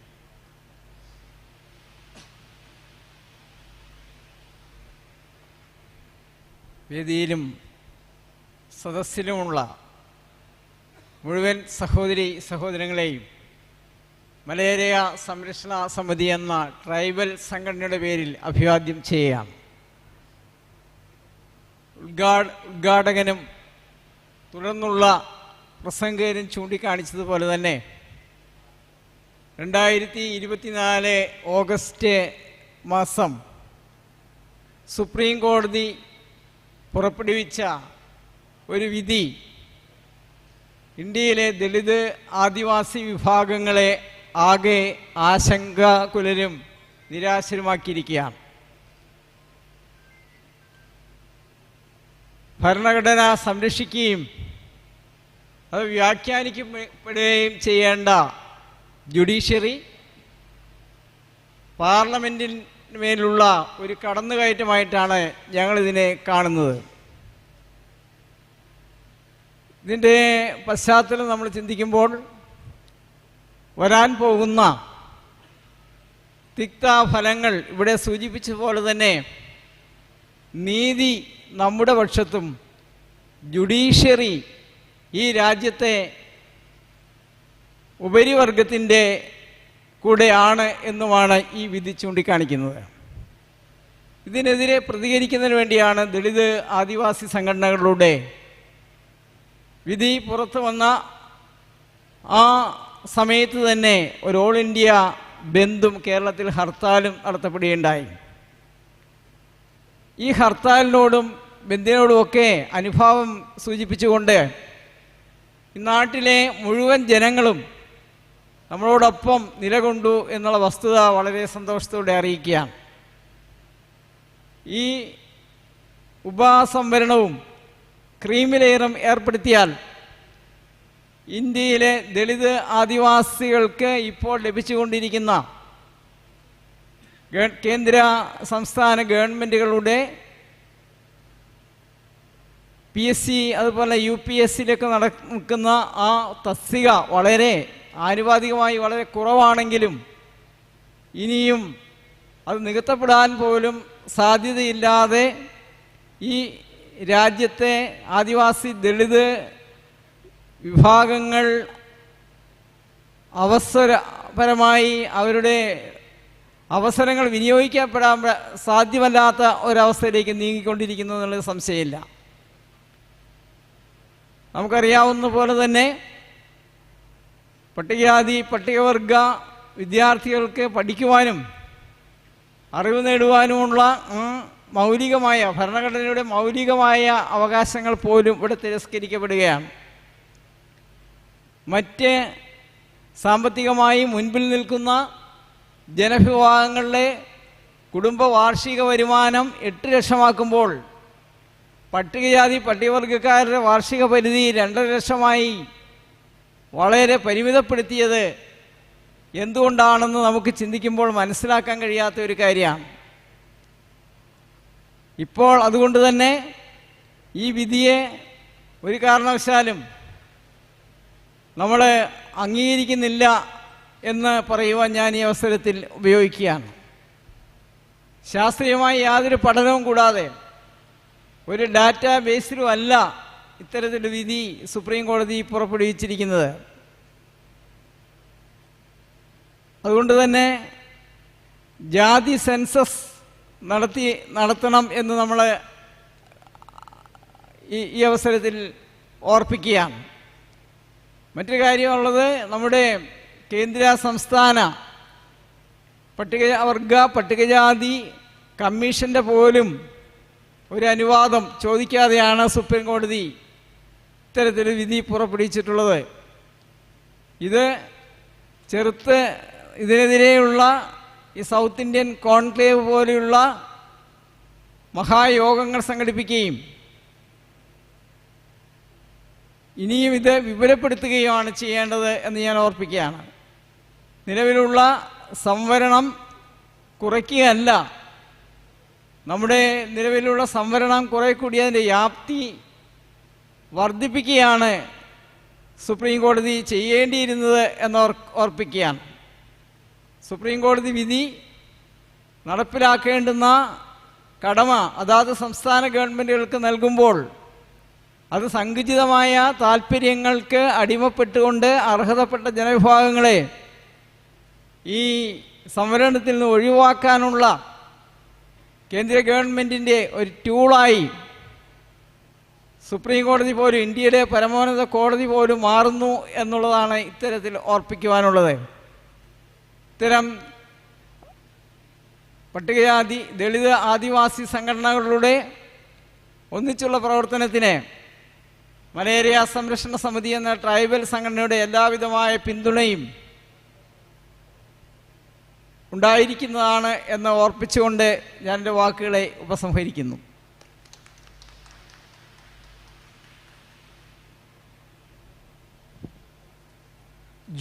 ആദിവാസി ദളിത് സാംസ്കാരിക വേദിയുടെ ജോണി സാറിനെ വേദിയിലേക്ക് ക്ഷണിക്കുകയാണ്.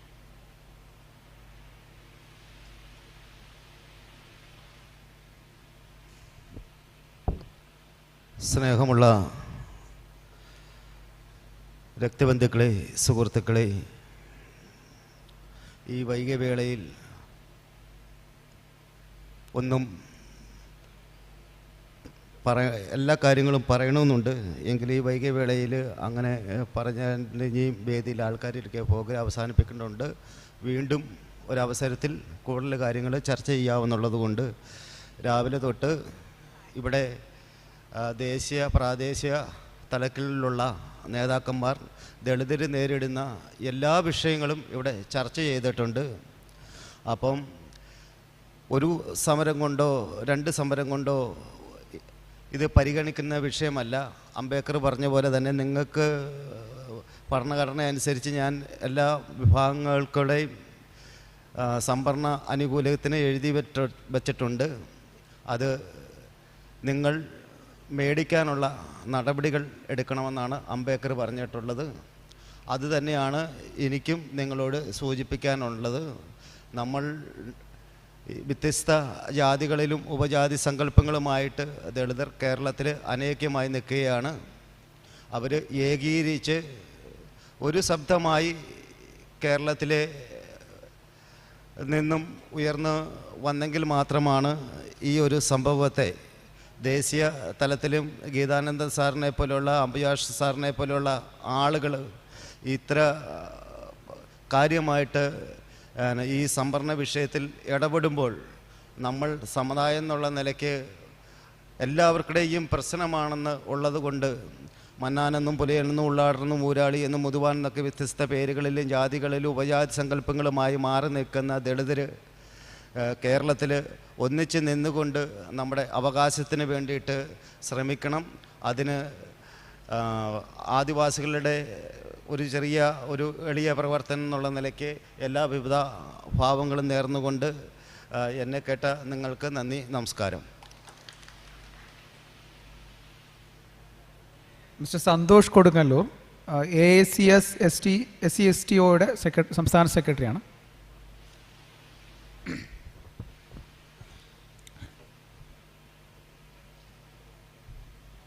വേദിയിലും സദസ്സിലും ഉപവിഷ്ടരായ വിശിഷ്ട വ്യക്തികളെ, പ്രിയപ്പെട്ട സംഘടനാ നേതാക്കളെ, പ്രവർത്തകരെ, സംപൂജ്യരായ ഗുരുജനങ്ങളെ,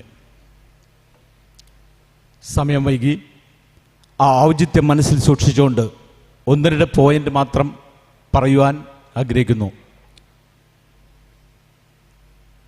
SC/ST പട്ടികജാതി വിഭാഗത്തിൻ്റെ ഇന്ത്യയിലെ ഒരു ദേശീയ പ്രസ്ഥാനമായിട്ടുള്ള all India confederation of SC/ST organisations മുൻ MP ശ്രീ ഉദിത് രാജ് നയിക്കുന്ന N ബാബു കാസർഗോഡ് സംസ്ഥാന പ്രസിഡന്റും PV നടേശൻ സംസ്ഥാന ജനറൽ സെക്രട്ടറിയുമായി കേരള ചാപ്റ്റർ മുന്നോട്ട് പോകുന്ന ഈ കോൺഫെഡറേഷൻ്റെ സംസ്ഥാന സെക്രട്ടറിയാണ് ഞാൻ. എനിക്കൊപ്പം ഇതിൻ്റെ all India confederation of SC/ST ഓർഗനൈസേഷൻ്റെ സംസ്ഥാന vice president Shri Thilakamma madam, അതുപോലെ തന്നെ ഇതിൻ്റെ ഈ കോട്ടയം ജില്ലാ പ്രസിഡന്റ് ശ്രീ തങ്കച്ചൻ, മറ്റൊരു സംസ്ഥാന secretary Shri MA Shajan, all India confederation of SC/ST ഓർഗനൈസേഷൻ്റെ വിമൻസ് വിങ്ങിൻ്റെ സംസ്ഥാന പ്രസിഡൻ്റായിട്ടുള്ള അഡ്വക്കേറ്റ് ശാന്തമ്മ മേഡം എന്നിവരും ഇവിടെയുണ്ട്. നമ്മൾ രാവിലെ മുതൽ ഈ നേരം വരെ നമ്മുടെ ഇന്ത്യയിലെ പട്ടികജാതി വിഭാഗങ്ങൾ അഭിമുഖീകരിക്കുന്ന ആ ഏറ്റവും വലിയ ഗുരുതരമായ പ്രശ്നം, ആ സുപ്രീം കോടതി വിധിയാണ് ഈ നേരം വരെ ചർച്ച ചെയ്തത്. പ്രിയമുള്ളവരെ, പ്രത്യേകിച്ച് ഒരു ഡാറ്റയുടെ അടിസ്ഥാനമില്ലാതെ ഇന്ത്യയിലെ ഏറ്റവും വലിയ അപ്പെക്സ് കോർട്ടായിട്ടുള്ള സുപ്രീം കോടതി പാവപ്പെട്ടവന് നീതി നിഷേധിക്കപ്പെടുമ്പോൾ അവന് നിയമമാണ് അവസാനത്തെ ആയുധം. അപ്പോൾ എക്സിക്യൂട്ടീവും ലെജിസ്ലേറ്റീവും നമ്മളെ തള്ളിയാൽ തന്നെ ഇന്ത്യയിലൊരു സാധാരണ പൗരനെ വരെ രക്ഷിക്കാൻ ബാധ്യതയുള്ള ആ സുപ്രീം കോടതി എന്ന അപ്പെക്സ് കോടതി, പരമോന്നത കോടതി, ആ കോടതിനെ ഇന്ത്യയിലെ അടിസ്ഥാന ജനവിഭാഗങ്ങളെ ഈ രാജ്യത്തിന് രാജ്യമാക്കിയ, ഇന്ത്യയെ ഇന്ത്യയാക്കിയ, നമുക്ക് ഭക്ഷണം തരുന്ന, അന്നം തരുന്ന, പാടത്ത് പണിയെടുക്കുന്ന, വിറക് വെട്ടുന്ന, വെള്ളം കോരുന്ന, ജന്മിമാർക്ക് മാളികപ്പുര പണിയുന്ന, അല്ലെങ്കിൽ അവൻ്റെ പത്തായി നിറയ്ക്കുന്ന, അവൻ്റെ പണപ്പെട്ടി നിറക്കുന്ന ആയുധമായിട്ടുള്ള ഈ രാജ്യത്തിന് നിലനിർത്തുന്ന പട്ടിക പ്രസ്ഥാനങ്ങൾക്ക് എതിരായി തന്നെ ഇവിടുത്തെ ഭരണ റൂളിംഗ് പാർട്ടിയുടെ അല്ലെങ്കിൽ ഭരണവർഗത്തിൻ്റെ ഭരണകൂടത്തിൻ്റെ ആ സ്വാധീന വലയത്തിൽ നിന്നുകൊണ്ട് തന്നെ ലോകത്തിലെ ഏറ്റവും വലിയ മതേതര ജനാധിപത്യ രാജ്യമായ ഇന്ത്യ, ഏറ്റവും വലിയ ജനസംഖ്യാ രാജ്യമായ ഇന്ത്യ, ലോകത്തിലെ ഏറ്റവും വലിയ എഴുതപ്പെട്ട, ലോകങ്ങളെല്ലാവരാലും ആദരിക്കപ്പെടുന്ന ഒരു ഇന്ത്യൻ ഭരണഘടന, മഹാനായ ഡോക്ടർ അംബേദ്കറുടെ ആ ലോകോത്തരമായ, ലോകങ്ങളെല്ലാം പ്രശംസിക്കുന്ന ആ ഭരണഘടന നിലനിൽക്കുന്ന രാജ്യത്തിനെല്ലാം, ലോകത്തെല്ലാം മാതൃകയായ ഇന്ത്യ മഹാരാജ്യത്ത് ഫാസിസ്റ്റ് ഭരണ സംവിധാനത്തിലൂടെ ഇന്ത്യയിലെ ജനങ്ങളെ മുഴുവൻ മത, രാഷ്ട്രീയ, വർഗ, ചേരി, ജാതി തെരുവുകളായി ഭിന്നിപ്പിക്കുന്ന ആ ബ്രിട്ടീഷുകാരുടെ ഡിവൈഡഡ് റൂളായിട്ടുള്ള ആ ഭിന്നിപ്പിച്ചു വരുന്ന സംവിധാനം മുന്നോട്ട് പോകുന്ന ഇന്നത്തെ ഈ ഭരണകൂടത്തിനെതിരെ നമ്മളെ പട്ടികജാതി വിഭാഗങ്ങളെ രക്ഷിക്കാൻ പ്രാപ്തരായ സുപ്രീം കോടതി തന്നെ തീർച്ചയായിട്ടും അവരുടെ ആ സ്വാധീന വലയത്തിൽ ഉൾപ്പെട്ടുകൊണ്ട് നമ്മളെ തള്ളിയിരിക്കുകയാണ്. പ്രിയമുള്ളവരെ, മനുഷ്യന് ഭ്രാന്ത് പിടിച്ചാൽ ചങ്ങലക്കിടാം, മൃഗങ്ങൾക്ക് ഭ്രാന്ത് പിടിച്ചാൽ ചങ്ങലക്കിടാം, ചങ്ങലയ്ക്ക് ഭ്രാന്ത് പിടിച്ചാലോ? അപ്പോൾ നമ്മൾ സംരക്ഷിക്കാൻ അൾട്ടിമേറ്റ് അതോറിറ്റി ആയിട്ടുള്ള ആ ഭരണ നിയമം തന്നെ, പരമോന്നത നീതിപീഠം തന്നെ നമ്മളെ തള്ളിയിരിക്കുന്നു. പ്രിയമുള്ളവരെ, അത് മറികടക്കാൻ പാർലമെന്റ് വഴി നിയമവും 340, 342 മഹാനായിട്ടുള്ള ഡോക്ടർ അംബേദ്കർ വിഭാവനം ചെയ്ത ആ ഭരണഘടന, ആ തത്വം അല്ലെങ്കിൽ ആ സംഹിത, അത് മറികടന്ന് 9ാം പട്ടികയിൽ ഉൾപ്പെടെ സംരക്ഷിക്കണമെന്നൊക്കെ നമ്മളോട് പറഞ്ഞു ഇല്ലേ? വേണം, ആവശ്യമാണ്. പക്ഷെ ഇതെല്ലാം വിരൽ ചൂണ്ടുന്നത് എവിടേക്കാണ്? പ്രിയമുള്ളവരെ, ഇന്നിപ്പോൾ ഈ പ്രോഗ്രാം ഉദ്ഘാടനം ചെയ്ത തിരുമാവളൻ, ബഹുമാനപ്പെട്ട MP തോൽ തിരുമാവളൻ, അദ്ദേഹം ആണ് ഇന്നിവിടെ ഈ പ്രോഗ്രാം ഉദ്ഘാടനം ചെയ്തത് അല്ലേ? അദ്ദേഹത്തോടൊപ്പം പ്രഗത്ഭനായ കോൺഗ്രസിന്റെ പട്ടിക വിഭാഗത്തിന്റെ സീറ്റിൽ ജയിച്ച കൊടിക്കുന്നിൽ സുരേഷ് അവർ ഉണ്ടായിരുന്നു അല്ലേ? എന്തുകൊണ്ടാണ് അവരെ നമ്മൾ ഈ വേദിയിലേക്ക് ക്ഷണിച്ചത്? എന്തുകൊണ്ടാണ്? ഒറ്റ കാരണമേ ഉള്ളൂ, അധികാരം അല്ലേ? ഇന്ന് കേരളത്തിൽ 16 MLA-മാരുണ്ട് അല്ലേ? 14 SC, 2 ST, 131 MP, 543 പാർലമെന്റിൽ 131 MP-മാരുണ്ട്. ഒരു കാര്യമില്ല, കേരളത്തിൽ ഒരു കാര്യമില്ല. ഉണ്ടോ? ഒരു കാര്യമില്ല. ഈ ഒരു അവസ്ഥയിൽ കേരളത്തിലെ അയ്യങ്കാളിയും അതുപോലെ തന്നെ പൊയ്കയിലപ്പച്ചനും അതുപോലെ തന്നെ എന്താ പറയാ, കേരളത്തിലെ പ്രഗത്ഭരായ കാവാരിക്കുളം കണ്ടൻ കുമാരൻ ഉൾപ്പെടെയുള്ള ആ നവോത്ഥാന നായകന്മാരുടെ ജീവനും രക്തവും കൊടുത്ത് പടുത്തുയർത്തിയ വിവിധങ്ങളായ സമര മുന്നേറ്റങ്ങളുടെ പടുത്തുയർത്തിയ ഈ നാടിന് നാഥല്ലാതെ വരിക്കുന്നു. നമുക്കറിയാം, ഇവിടുത്തെ സാമുദായിക പ്രസ്ഥാനങ്ങൾ നമുക്കറിയാം. നിസ്സാര സമയം കൊണ്ട് 1-2 മിനിറ്റിനുള്ളിൽ ഞാൻ അവസാനിപ്പിക്കാം. ഇവിടെ SNDP ഉണ്ട് അല്ലേ? SNDP നയിക്കാൻ വെള്ളാപ്പള്ളി അടച്ചന് ശിവഗിരി മഠത്തിലെ സ്വാമികളുണ്ട് അല്ലേ? അതുപോലെ തന്നെ NSS ഉണ്ട്, സുകുമാരൻ നായരുണ്ട് അവരെ നയിക്കാൻ. അതുപോലെ തന്നെ ഇവിടെ മുസ്ലിം ലീഗ് ഉണ്ട്, പാണക്കാട് കുടുംബമുണ്ട് അവരെ നയിക്കാൻ. അതുപോലെ തന്നെ ക്രിസ്ത്യൻ സംവിധാനമുണ്ട്, അവരെ നയിക്കാൻ മിഷണറിമാരും ബിഷപ്പും പോപ്പും കത്തോലിക്കരുമായിട്ടുള്ള ആളുകളുണ്ട് അല്ലേ? നമ്മൾ നയിക്കാൻ ആരുണ്ട്? ഇവർക്കെല്ലാം അന്നം വിളമ്പുന്ന ഇന്ത്യയിലെ 40 കോടിയോളം വരുന്ന 4-1 ചെറിയ ആൾക്കാരല്ല നമ്മൾ. 142.8 കോടി ജനസംഖ്യയുള്ള ഇന്ത്യയിലെ 40 കോടിയോളം വരുന്ന 4-1 ജനവിഭാഗമാണ് നമ്മൾ SC/ST-കാർ. കേരളത്തിലെ 3.5 കോടി ജനങ്ങൾ ഏകദേശം 50 ലക്ഷത്തോളം വരും. ഇപ്പോൾ 7-1 ആ ആൾക്കാരാണ് ഇപ്പം ഈ കടന്ന് വലിയണത്. അപ്പം നമ്മളെ രക്ഷിക്കാൻ ഒരു അംബേദ്കർ ഇല്ല. നമുക്ക് വേണ്ടി പറയാൻ, നമുക്ക് വേണ്ടി ശബ്ദിക്കാൻ പാർലമെന്റിലായാലും നിയമസഭയിലായാലും മറ്റ് പ്രാദേശിക ഭരണസമിതികളെല്ലാം തന്നെ നമുക്ക് വേണ്ടി ശബ്ദിക്കാൻ ഒരു അംബേദ്കർ ഇല്ല, ഒരു അയ്യങ്കാളി ഇല്ലാതെ പോയത് നമ്മുടെ ഏറ്റവും വലിയ ഐറണി, അല്ലെങ്കിൽ നമ്മുടെ ഏറ്റവും വലിയ ദുഃഖം. പ്രിയമുള്ളവർ, അത് പരിഹരിക്കാൻ നമ്മളിൽ നിന്നുണ്ടാകണം അയ്യങ്കാളിയും അംബേദ്കർമാരും എല്ലാം. തീർച്ചയായിട്ടും നമ്മളിൽ നിന്നാണ് ഉണ്ടാകേണ്ടത്. തീർച്ചയായിട്ടും ഈ വിഷയം വിരൽ ചൂണ്ടുന്നത് എവിടേക്കാണ്? നമ്മളിപ്പോൾ ഡിഫൻസിന്റെ പാതയിലാണ് അല്ലേ?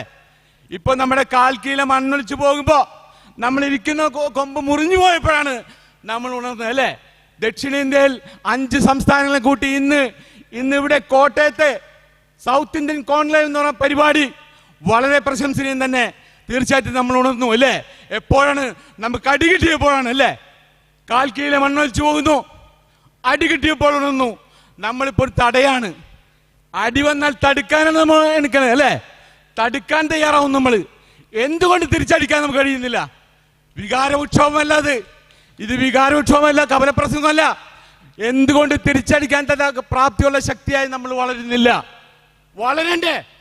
ഇവിടെ ഇരിക്കുന്ന പ്രഗത്ഭനായ മുത്തങ്ങൻ സമരം ഉൾപ്പെടെയുള്ള ഐതിഹാസികമായ പട്ടിക വിവാദത്തിന് മുന്നേ ആദിവാസി വിഭാഗങ്ങൾ ഉൾപ്പെടെയുള്ള ആ പട്ടിക വിവാദത്തിന്റെ കേരളത്തിലെ അല്ലെങ്കിൽ സമുന്നതനായ അവരുടെ പ്രശ്നങ്ങളിൽ വളരെ താത്വികമായ അപകടത്തിലൂടെ ബൗദ്ധികമായ ശേഷിയിലൂടെ സാമൂഹ്യ ശാസ്ത്രജ്ഞന്റെ ആ ബുദ്ധി വൈഭവത്തോടെ ഇപ്പോഴും മുന്നോട്ട് പോകുന്ന പ്രഗത്ഭനായ ഗീതാൻ സാർ ഇവിടെ ഇരിക്കണ്ടല്ലോ, ഇല്ലേ? അതുപോലെ സണ്ണി കവിക്കാട് ഇവിടെ ഉണ്ടോ വേദില്? ഇല്ലല്ലോ. എവിടെ പോയി ഇവരൊക്കെ അല്ലേ നമുക്ക് വഴികാട്ടി തന്ന ആൾക്കാരില്ലേ? ഇവരെ പോലെയുള്ള ആൾക്കാർ, മാസിനെ കൂട്ടുന്ന ആൾക്കാർ. നമ്മൾ വിളിച്ച 10 ആൾ വരില്ല. ഇവരെ കേൾക്കാനും കേരളത്തിൽ ജനങ്ങളുള്ള പട്ടികജാതിക്കാരുള്ളൂ, ഇല്ലേ? അപ്പൊ ഇവർ നമ്മളെ നയിക്കണം. തീർച്ചയായിട്ടും ഇത് ഈ കാര്യങ്ങൾ, ഇന്നത്തെ ഈ സംവിധാനം, നമ്മുടെ ഈ പ്രതിസന്ധി മുന്നോട്ട് വെക്കുന്ന, അല്ലെങ്കിൽ അത് വിരൽ ചൂണ്ടുന്ന, ഫോക്കസ് ചെയ്യുന്ന പോയിന്റ് ഏതാണ്? സാമുദായികമായി വേർതിരിക്കപ്പെട്ടവർ രാഷ്ട്രീയമായി വേർതിരിക്കപ്പെടണം. മഹാനായ ഡോക്ടർ അംബേദ്കർ പറഞ്ഞ ആശയം. തീർച്ചയായിട്ടും നിങ്ങൾ എന്ന് യാചകരാണ്. നിങ്ങളുടെ വോട്ടിന്റെ മൂല്യം നിങ്ങൾ എന്ന് തിരിച്ചറിയുന്നുവോ അന്ന് വരെ നിങ്ങൾ യാചകരാണ്. നമ്മൾ അറിയണം. അതുകൊണ്ട് തീർച്ചയായിട്ടും നമ്മൾ കേരളത്തിൽ 1600 പട്ടികജാതി സംഘടന ഉണ്ടല്ലോ, ഇല്ലേ? എന്തുകൊണ്ടാണ് രാഷ്ട്രീയ ആശയത്തിന്റെ ഒരു മുഖ്യധാരക്ക് മുന്നോട്ട് വരാത്തത്? നമ്മളിവിടെ കോൺഗ്രസ് ഉണ്ട്, BJP ഉണ്ട്, ഇടതുപക്ഷ പാർട്ടികളുണ്ട്, എല്ലാ രാഷ്ട്രീയ പ്രസ്ഥാനങ്ങളുണ്ട്. നമ്മൾ ആരുടെയും വാരാട്ടി പട്ടികളല്ല. പക്ഷേ രാഷ്ട്രീയ പ്രത്യയശാസ്ത്രങ്ങളുടെ തടവറയിൽ, സാമുദായിക പ്രത്യയശാസ്ത്രങ്ങളുടെ തടവറയിൽ കിടന്ന് ശ്വാസം മുട്ടുന്ന നമ്മുടെ നേതാക്കന്മാരും സംഘടനകളും, അല്ലേ? നെഞ്ചത്ത് കൈ വെച്ച് പറയാമോ? ഇതിന് പൂച്ചക്കാര് മണികെട്ടും എന്നുള്ള പ്രശ്നം. പൂച്ചക്കാര് മണികെട്ടും. രാഷ്ട്രീയമായിട്ടൊരു മുന്നേറ്റം നടത്താൻ ഒരു രാഷ്ട്രീയ പാർട്ടി, ഇന്നത്തെ ഈ കോൺക്ലേവ് പോലെ കേരളത്തിലെ ഇപ്പൊ നമുക്കറിയാലോ, തിരുമാവളവിനടക്കം അടക്കം 3 MP മാരുണ്ടെന്നാണ് എൻ്റെ അറിവ് തമിഴ്നാട്ടില്. അതുപോലെ ചന്ദ്രശേഖര സാർ UP-ല്. അതുപോലുള്ള മിടുക്കന്മാർ മുന്നോട്ട് വരണം. നമ്മളിലുണ്ടല്ലോ വിവരമുള്ള ആൾക്കാർ, നല്ല വിദ്യാഭ്യാസം വിവരമുള്ള ഇഷ്ടം പോലെ ആൾക്കാർ, ഡിഗ്രിയും പോസ്റ്റ് ഗ്രാജുവേഷൻ ഉൾപ്പെടെ IAS ഉൾപ്പെടെയുള്ള പഠിച്ചാൽ മിടുക്കന്മാരായിട്ടുള്ള ആൾക്കാരുണ്ട്. പുതിയ തലമുറക്ക് നമ്മളെ വേണ്ട, നമ്മുടെ മക്കാർക്ക് നമ്മളെ വേണ്ട, നമ്മുടെ സമുദായത്തിന് വേണ്ട. അവരാരും തിരിഞ്ഞു നോക്കുന്നില്ല.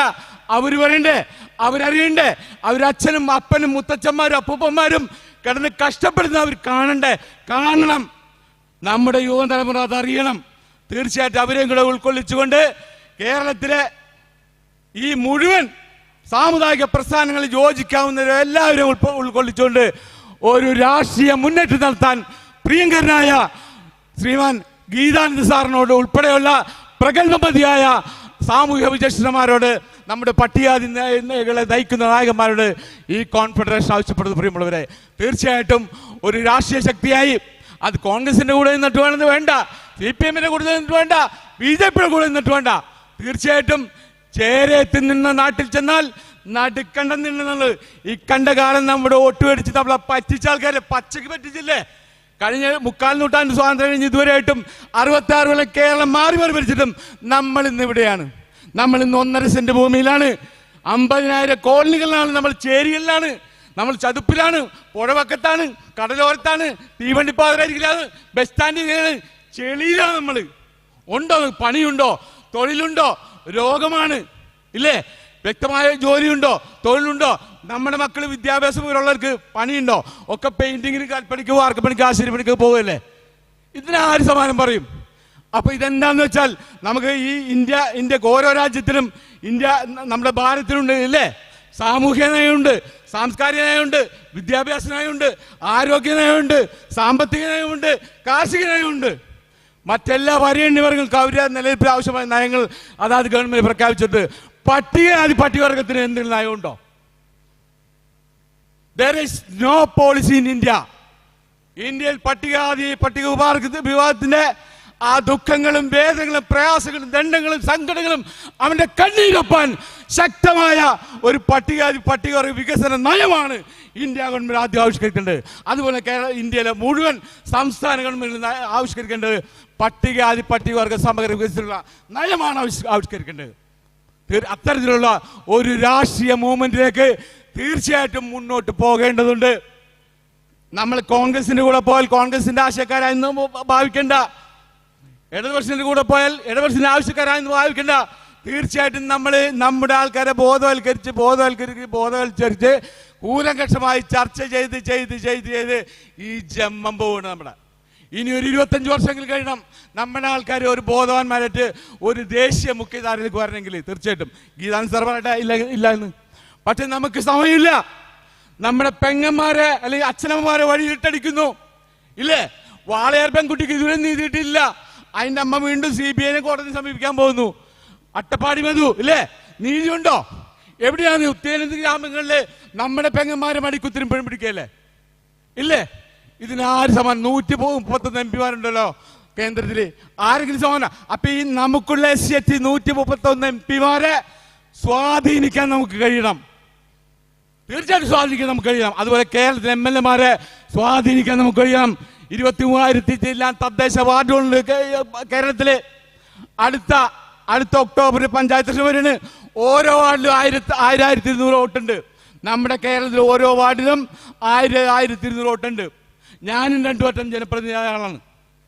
അപ്പൊ 1200 എങ്ങനെ നോക്കിയാലും കേരളത്തിൽ ഓരോ വാർഡുകളിലും 150, 100, 200, 300, 400 വോട്ടുകൾ പട്ടികജാതിക്കാർ.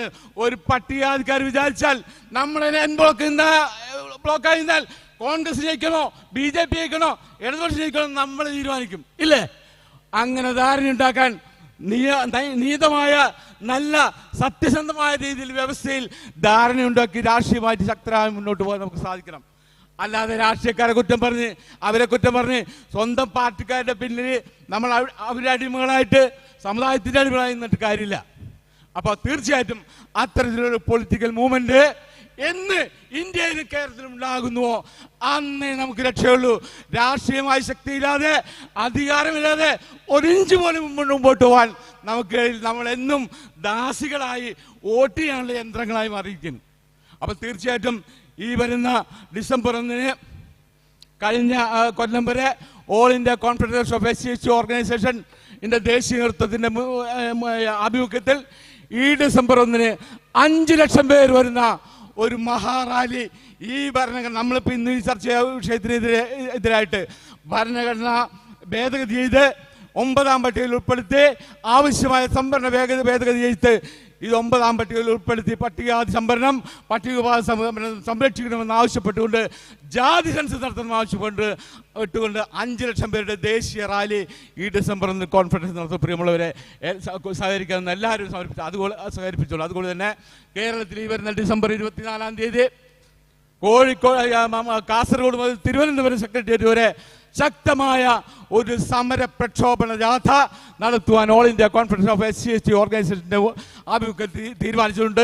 സഹകരിക്കാവുന്ന എല്ലാവരെയും ഉൾപ്പെടുത്തിക്കൊണ്ട് രാഷ്ട്രീയത്തിന് അതീതമായി മറ്റ് സാമുദായിക സങ്കുച നിക്ഷിപ്ത താല്പര്യങ്ങൾക്ക് അതീതമായി യോജിക്കാവുന്ന എല്ലാവരെയും ഞാൻ നേതാവ് എന്നുള്ള ഈഗോ മാറ്റി വെച്ചുകൊണ്ട് എല്ലാവരും നേതാക്കൾ നാം ഓൾ ആർ ഈക്വൽ എന്ന തത്വമായി മുന്നോട്ട് പോകാൻ ആ പ്രക്ഷോഭണ ജാഥ നടത്തുവാനും കൂടെ ഈ all India conference SC organisation തീരുമാനിച്ചിട്ടുണ്ട്.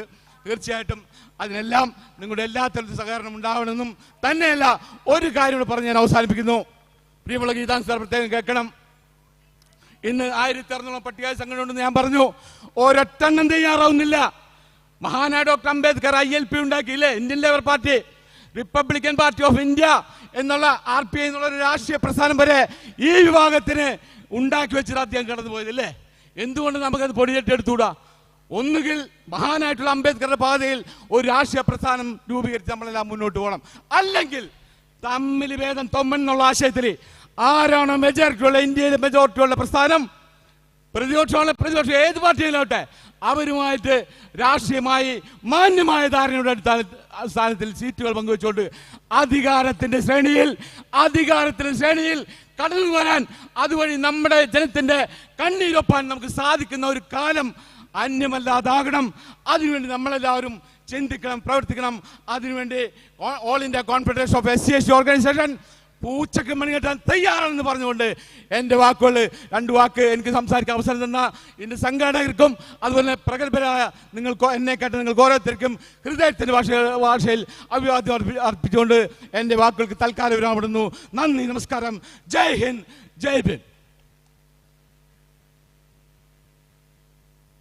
അടുത്തതായിട്ട് BDP സംസ്ഥാന പ്രസിഡന്റ് വയലാർ രാജീവൻ സാറിനെ ക്ഷണിച്ചുകൊള്ളുന്നു. ഒരു പ്രത്യേക ശ്രദ്ധയ്ക്ക് ഏതാണ്ട് 6:30 ആയിട്ടുണ്ട്. അപ്പോൾ ഇനി സംസാരിക്കാൻ വരുന്നവർ മിനിമം സമയമെടുത്ത് ഒരു 5 മിനിറ്റിനകത്ത് തന്നെ കാര്യങ്ങൾ പറഞ്ഞു തീർക്കണമെന്ന് അഭ്യർത്ഥിക്കുകയാണ്.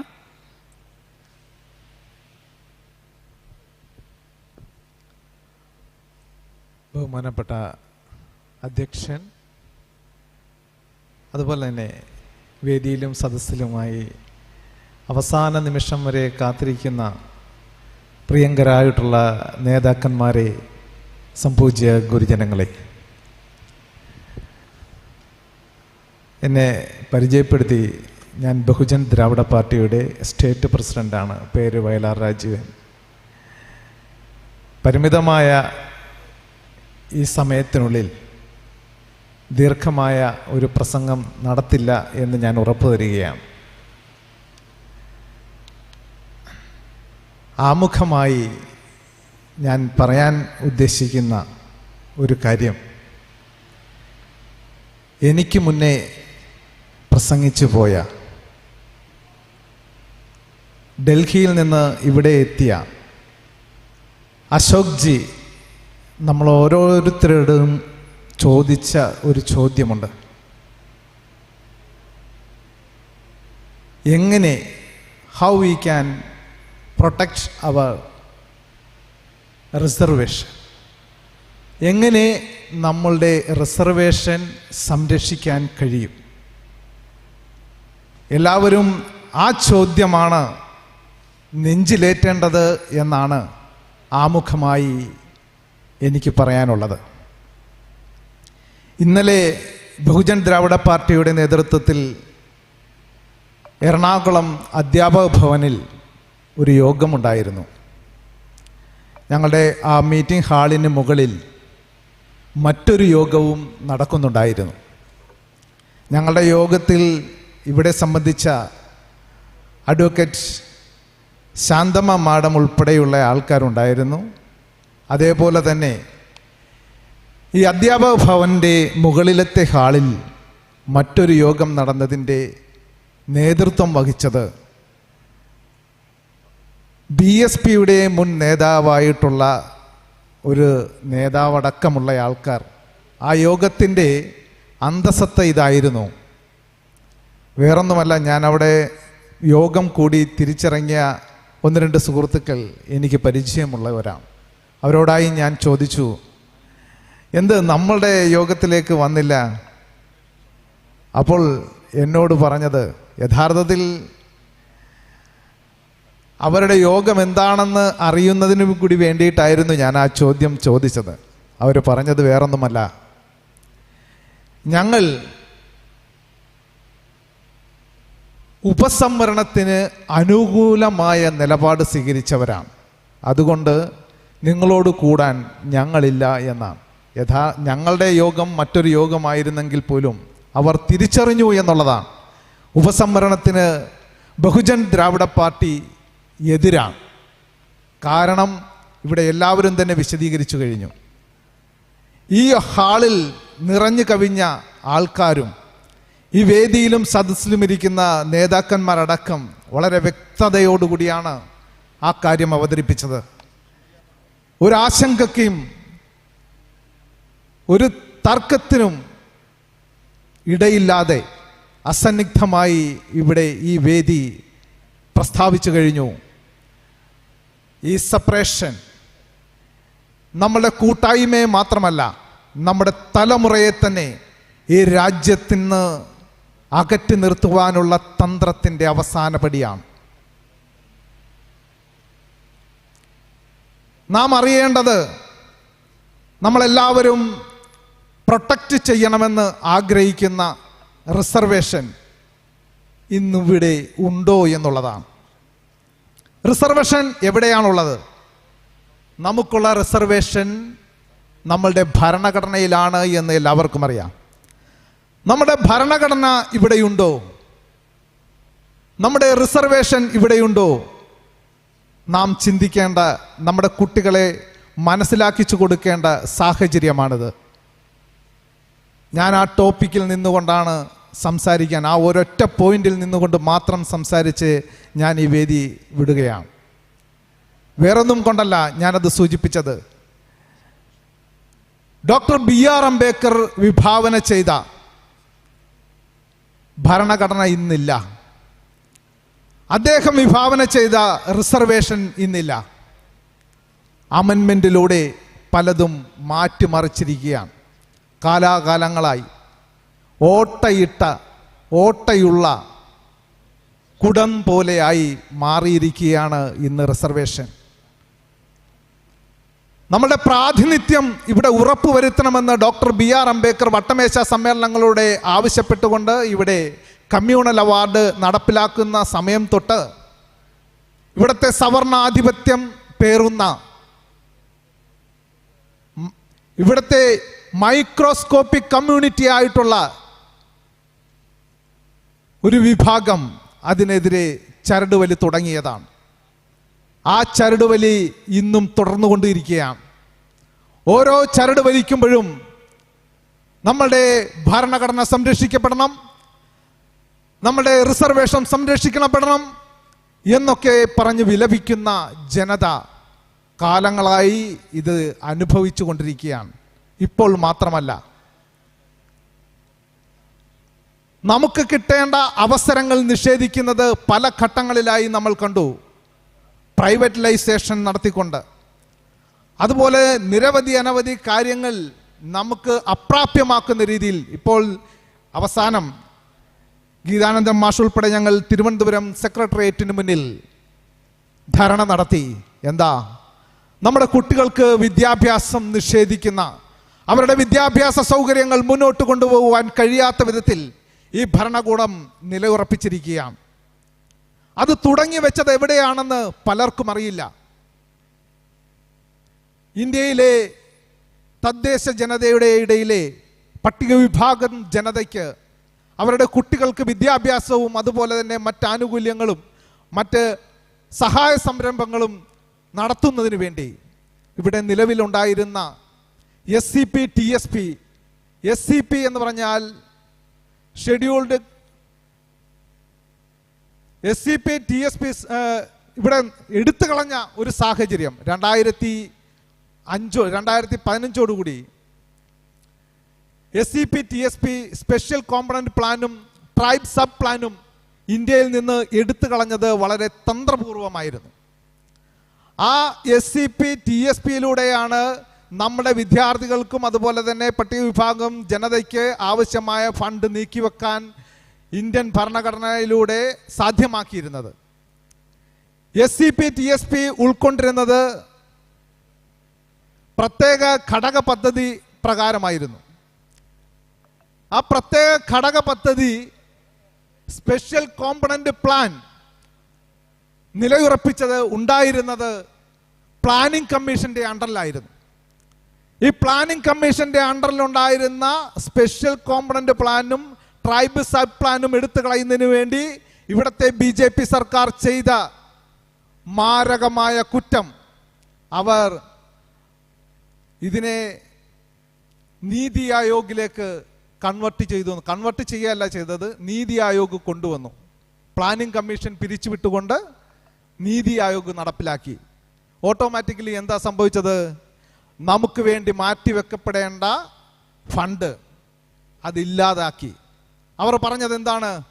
നിങ്ങളുടെ പദ്ധതി പ്രകാരം എത്ര കോടി രൂപയാണ് വരുന്ന പദ്ധതിയാണെങ്കിലും നിങ്ങൾ സബ്മിറ്റ് ചെയ്യൂ, ആ ഫണ്ട് ആവശ്യാനുസരണം തന്നുകൊള്ളാം. നമ്മുടെ ജനതയ്ക്ക് വേണ്ട ഫണ്ട് ആരാണ് ആ പദ്ധതി നടപ്പിലാക്കുവാനായിട്ടുള്ള കാര്യങ്ങൾ ചെയ്യാൻ തയ്യാറായിട്ടുള്ളത് എന്ന് പരിശോധിക്കുമ്പോൾ ഇന്ത്യയിലെ എല്ലാ സംസ്ഥാനങ്ങളും ഭരിക്കുന്നത് കോൺഗ്രസ് അടക്കമുള്ള മറ്റു പാർട്ടിക്കാരാണ്. അവർക്കാർക്കും ഈ വിഭാഗത്തിനോട് യാതൊരുവിധ താല്പര്യവുമില്ല. അതുകൊണ്ട് തന്നെ നമുക്ക് വേണ്ടി പ്രത്യേക പദ്ധതികളൊന്നും നടപ്പിലാക്കുന്നില്ല. എത്ര വേണമെങ്കിലും തന്നുകൊള്ളാമെന്ന് വാഗ്ദാനം മാത്രമാണുള്ളത്. നിരവധി അനവധി പദ്ധതികളും പരിപാടികളും നമുക്ക് വേണ്ടി വാഗ്ദാനം ചെയ്യുകയാണ് ചെയ്തുകൊണ്ടിരിക്കുന്നത്. പക്ഷേ ഒന്നും തന്നെ നടപ്പിലാക്കില്ല എന്നുള്ള സത്യം ഇത്തരം അനുകൂല നിലപാട് സ്വീകരിക്കുന്നവർ മനസ്സിലാക്കുന്നില്ല. നാം ഓർക്കേണ്ട ഒരു വസ്തുത, പട്ടികജാതി പീഡന നിരോധന നിയമം അട്രോസിറ്റി ആക്ട് ഇന്ത്യയിൽ നിലനിൽക്കുന്നുണ്ട്. ഈ അട്രോസിറ്റി ആക്ട് പ്രകാരം എത്ര പേരെ കേസെടുത്ത് ശിക്ഷിച്ചിട്ടുണ്ട് എന്ന് പരിശോധിച്ചാൽ മാത്രം അറിയാം. ഇന്നേ വരെ ഒരാളെപ്പോലും ശിക്ഷിക്കാത്ത, പേരിൽ മനോഹാരിത നിലനിർത്തുന്ന ഒന്നേലൊരു അതേപോലെയുള്ള പദ്ധതികൾ നിരവധിയാണ്. പ്രത്യേകം സംരക്ഷിച്ചു കൊള്ളാമെന്ന വാഗ്ദാനം മാത്രമേ ഈ ഭരണകൂടം നമുക്ക് തരികയുള്ളൂ. നമ്മൾ അറിയേണ്ട ഒരു കാര്യം, ഇന്ത്യൻ ഭരണഘടന അത് കൈകാര്യം ചെയ്യേണ്ടത് ഇന്ത്യൻ ജനത തിരഞ്ഞെടുക്കപ്പെട്ട് പാർലമെന്റിലെത്തുന്ന MP-മാരാണ്. ആ MP-മാരാണ് ഇന്ത്യൻ ഭരണഘടനയിലെ നിയമങ്ങൾ പുനരാവിഷ്കരിക്കുകയോ നടപ്പിലാക്കുകയോ ചെയ്യേണ്ടത്. അത് കൃത്യമായി നിർവഹിക്കുന്നുണ്ടോ എന്ന് നോക്കേണ്ട ചുമതല സുപ്രീം കോടതിക്കാണ്. പക്ഷേ ഈ വിധിയിലൂടെ അവർ ചെയ്തിരിക്കുന്നത് മാരകമായ കുറ്റകൃത്യമാണ്. കാരണം പാർലമെന്റ് കൈകാര്യം ചെയ്യേണ്ട കാര്യമാണ് സുപ്രീം കോടതി ഏറ്റെടുത്തിരിക്കുന്നത്, അല്ലെങ്കിൽ പറഞ്ഞു വെച്ചിരിക്കുന്നത്. ശരിക്കും സുപ്രീം കോടതി ജഡ്ജിമാർ ആ സീറ്റിൽ ഇരിക്കാൻ അർഹതയില്ലാത്തവരാണ്.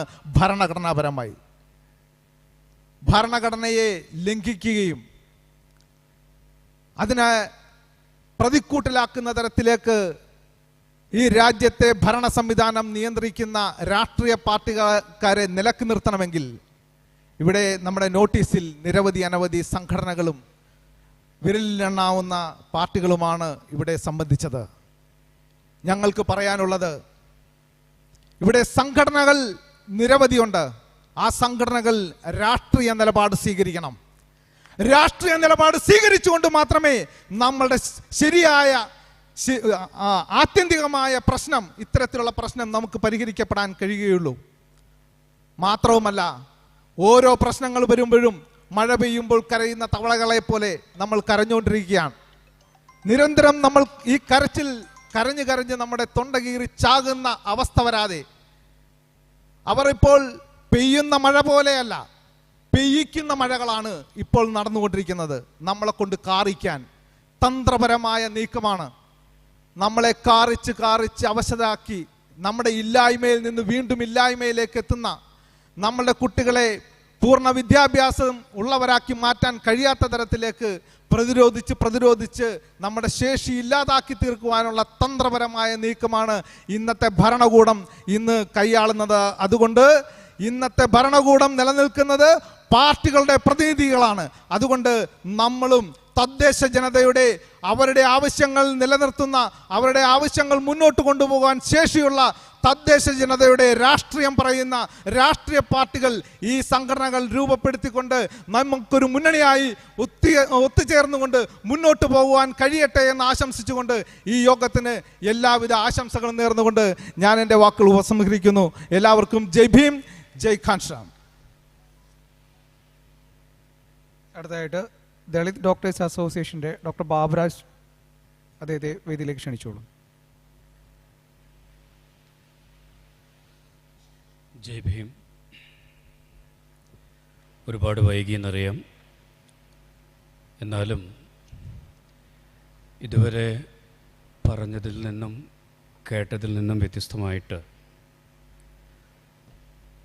ഈ സുപ്രീം കോടതി വിധിയെ ഞാൻ അഭിനന്ദിക്കുകയാണ് എന്ന് പറഞ്ഞതുകൊണ്ട് ഞാൻ അംഗീകരിക്കുന്നു എന്ന് അർത്ഥമാക്കരുത്. എന്തുകൊണ്ട് അഭിനന്ദിക്കുന്നു എന്ന് വെച്ചാൽ, ഇത്തരം ഒരു വിധി വന്നില്ലായിരുന്നെങ്കിൽ നമ്മുടെ ജനങ്ങൾ ഇന്ന് കാലത്ത് ഇവിടെ കൂടിച്ചേർന്നതുപോലെ ആവേശത്തോടെ ഒത്തുചേരില്ലായിരുന്നു. അങ്ങനെ ഒരു ഒത്തുചേരലുണ്ടാകാൻ കാരണമായത് ആ വിധിയാണ്. മറ്റൊരു പോസിറ്റീവ് സൈൻ ഈ സുപ്രീം കോടതി വിധി ഉണ്ടാക്കിയത് എന്താണെന്ന് വെച്ചാൽ, കമ്മ്യൂണൽ അവാർഡ് കിട്ടിയതിന് ശേഷം ആ അവാർഡിൻ്റെ നല്ല അന്തസ്സത്ത മുഴുവൻ ചോർത്തിക്കളഞ്ഞ്, അംബേദ്കറുടെ ഭാഷയിൽ തന്നെ അതിൻ്റെ ചണ്ടി ആയ പൂന പാക്റ്റിൽ അദ്ദേഹത്തെ കൊണ്ട് ഒപ്പുവെപ്പിച്ച ആ കാലഘട്ടത്തിന് ശേഷം ആ പൂന പാക്റ്റിനെ പറ്റി ഒരുപാട് ചർച്ചകളും ആ പൂന പാക്റ്റിലൂടെ നമുക്ക് നഷ്ടപ്പെട്ടതിനെ തിരിച്ചു പിടിക്കാനുള്ള ആവേശവും നമ്മളിൽ ഉണ്ടാക്കാൻ ഈ വിധിക്ക് സാധിച്ചു എന്നുള്ളതാണ് രണ്ടാമത്തെ പോസിറ്റീവ് സൈൻ. അപ്പോൾ ഈ വിധി നമ്മുടെ സമുദായത്തിന് എത്ര തന്നെ കേടുണ്ടാക്കിയാലും ഈ രണ്ട് വിധത്തിൽ നമുക്ക് പോസിറ്റീവ് ഇമ്പാക്ട്സ് തന്നിട്ടുണ്ട്. ആ പോസിറ്റീവ് ഇമ്പാക്റ്റിലേക്ക് നമ്മുടെ സമുദായത്തെ എത്തിച്ചേർക്കാൻ വേണ്ടി ഒരുപാട് നാളുകളായി ഇവിടെ രാപ്പകലില്ലാതെ അധ്വാനിച്ചു കൊണ്ടിരിക്കുന്ന ഗീതാനന്ദൻ സാറിനെയും അംബുജാക്ഷൻ സാറിനെയും അദ്ദേഹത്തിൻ്റെ കൂടെ പ്രവർത്തിച്ച മറ്റുള്ളവരെയും അഭിനന്ദിക്കാൻ ഈ അവസരം ഞാൻ ഉപയോഗിക്കുന്നു. രാവിലെ മുകുന്ദൻ ഡോക്ടർ ഞാൻ പറയാൻ ഉദ്ദേശിച്ച കുറേ കാര്യങ്ങൾ പറഞ്ഞു. എന്തുകൊണ്ട് കുറേ പേർക്ക് പ്രാതിനിധ്യം കിട്ടാതെ പോയി എന്നുള്ളതിൻ്റെ എക്സ്പ്ലനേഷനാണ് അദ്ദേഹം പറഞ്ഞത്. അതിന് ഗവൺമെൻറ്റിൻ്റെ സൈഡിൽ നിന്നുണ്ടായ വീഴ്ചകളും അദ്ദേഹം ചൂണ്ടിക്കാട്ടി. ഞാനത് ഇവിടെ ആവർത്തിക്കുന്നില്ല, സമയമില്ലാത്തത് കൊണ്ട്. ഒരേ ഒരു പോയിൻ്റ് കൂടെ മാത്രം പറഞ്ഞ് ഞാൻ നിർത്തുകയാണ്. ഗവൺമെൻറ്റിൻ്റെ ഭാഗത്തു നിന്ന് വീഴ്ചകളുണ്ടായിട്ടുണ്ട്, നമുക്കെല്ലാവർക്കും അറിയാം. പക്ഷെ നമ്മുടെ ഭാഗത്തു നിന്ന് വീഴ്ചകളുണ്ടായിട്ടുണ്ടോ? സംവരണത്തിൻ്റെ ഗുണഭോക്താക്കൾ എന്ന നിലയിൽ ജനസാധാരണങ്ങളായ ഞാനും നിങ്ങളും ഉൾപ്പെടുന്ന ഗുണഭോക്താക്കളുടെ ഭാഗത്തു നിന്നും വീഴ്ചകളുണ്ടായിട്ടുണ്ടോ എന്ന് നമ്മൾ പരിശോധിക്കണം. ഞാൻ പറയുന്നത് വീഴ്ചകളുണ്ടായിട്ടുണ്ട് എന്നാണ്. കാരണം സംവരണം ഇത്ര ശതമാനം ഉണ്ടാകുമെന്ന് നമുക്കെല്ലാവർക്കും അറിയാം. അതനുസരിച്ച് പ്രാതിനിധ്യം നമുക്ക് കിട്ടുന്നുണ്ടോ ഇല്ലയോ എന്ന് പരിശോധിക്കാൻ നമ്മളാരും വേണ്ട വിധത്തിൽ ശ്രമിച്ചിട്ടില്ല ഇതുവരെ. ഇങ്ങനെ എന്തെങ്കിലും ഇഷ്യൂ, നേരത്തെ സംസാരിച്ചോട് പറഞ്ഞ പോലെ ഇങ്ങനെ എന്തെങ്കിലും ഇഷ്യൂ ഉണ്ടപ്പോൾ മാത്രമേ നമ്മളൊന്ന് ഒച്ചയുണ്ടാക്കുള്ളൂ. പക്ഷേ കാലാകാലമായിട്ട് പലരും പല സ്റ്റാറ്റിസ്റ്റിക്സും ഉദ്ധരിച്ചുകൊണ്ട് പറഞ്ഞു 50% താഴെയേ നമുക്കിതുവരെ കിട്ടിയിട്ടുള്ളൂ എന്ന്. എന്തുകൊണ്ട് അതിനെതിരെ നമുക്ക് ശബ്ദിക്കാൻ പറ്റിയില്ല ഇതുവരെ? അപ്പോൾ ഇനി അങ്ങോട്ട് നമുക്ക് നഷ്ടപ്പെട്ടതിനെ തിരിച്ചു പിടിക്കാനും നമ്മുടെ കയ്യിലുള്ളതിനെ നഷ്ടപ്പെടാതിരിക്കാനും ഉള്ള പോരാട്ടങ്ങളുടെ നാളുകളാണ്. ആ പോരാട്ടങ്ങളിൽ ഞാനും എൻ്റെ സംഘടനയും നമ്മുടെ സഹോദരങ്ങൾക്കൊപ്പം ഉണ്ടാകും എന്നുറപ്പ് പറഞ്ഞുകൊണ്ട് നിർത്തും.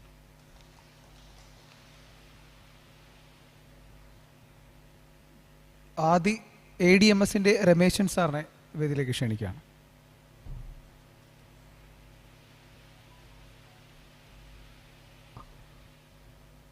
ഈ വേദിയിലും സദസ്സിലും ഇരിക്കുന്ന ആദിവാസി ദളിത് മുന്നേറ്റ സമിതികളുടെ പ്രതിനിധികളെ, നമുക്കറിയാം ഇനിയൊരു വലിയ പ്രസംഗത്തിന് പ്രസക്തിയില്ല.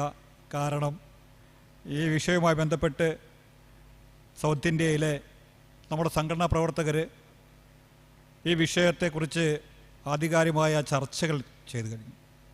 നിരവധി പ്രസ്ഥാനങ്ങളുടെ വക്താക്കൾ നമ്മൾ ഒന്നിക്കുക എന്ന സ്വപ്നം യാഥാർത്ഥ്യമാക്കുന്നതിന് വേണ്ടി അവിടെ മനസ്സ് തുറന്ന് സംസാരിക്കുന്ന വേദികളാണ് നമ്മൾ കണ്ടുകൊണ്ടിരിക്കുന്നത്. ഒന്ന് ആലോചിച്ച് നോക്കണം. ഇന്ന് കേരളം ഭരിക്കുന്ന ഇടതുപക്ഷ ഗവൺമെൻറ്റിന് നേതൃത്വം നൽകുന്ന പിണറായി പറഞ്ഞത് ഇവിടെ സംവരണീയർക്ക് സംവരണം കൊടുക്കുന്നതിൽ താല്പര്യമില്ലെന്ന്.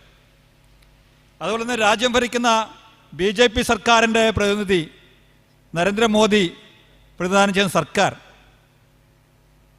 ഈ രാജ്യത്തെ ആദിവാസികൾക്കും ദളിതർക്കും ഇനി സംവരണത്തിൻ്റെ ആവശ്യമില്ലെന്ന് അവർ ചിന്തിക്കുന്നു.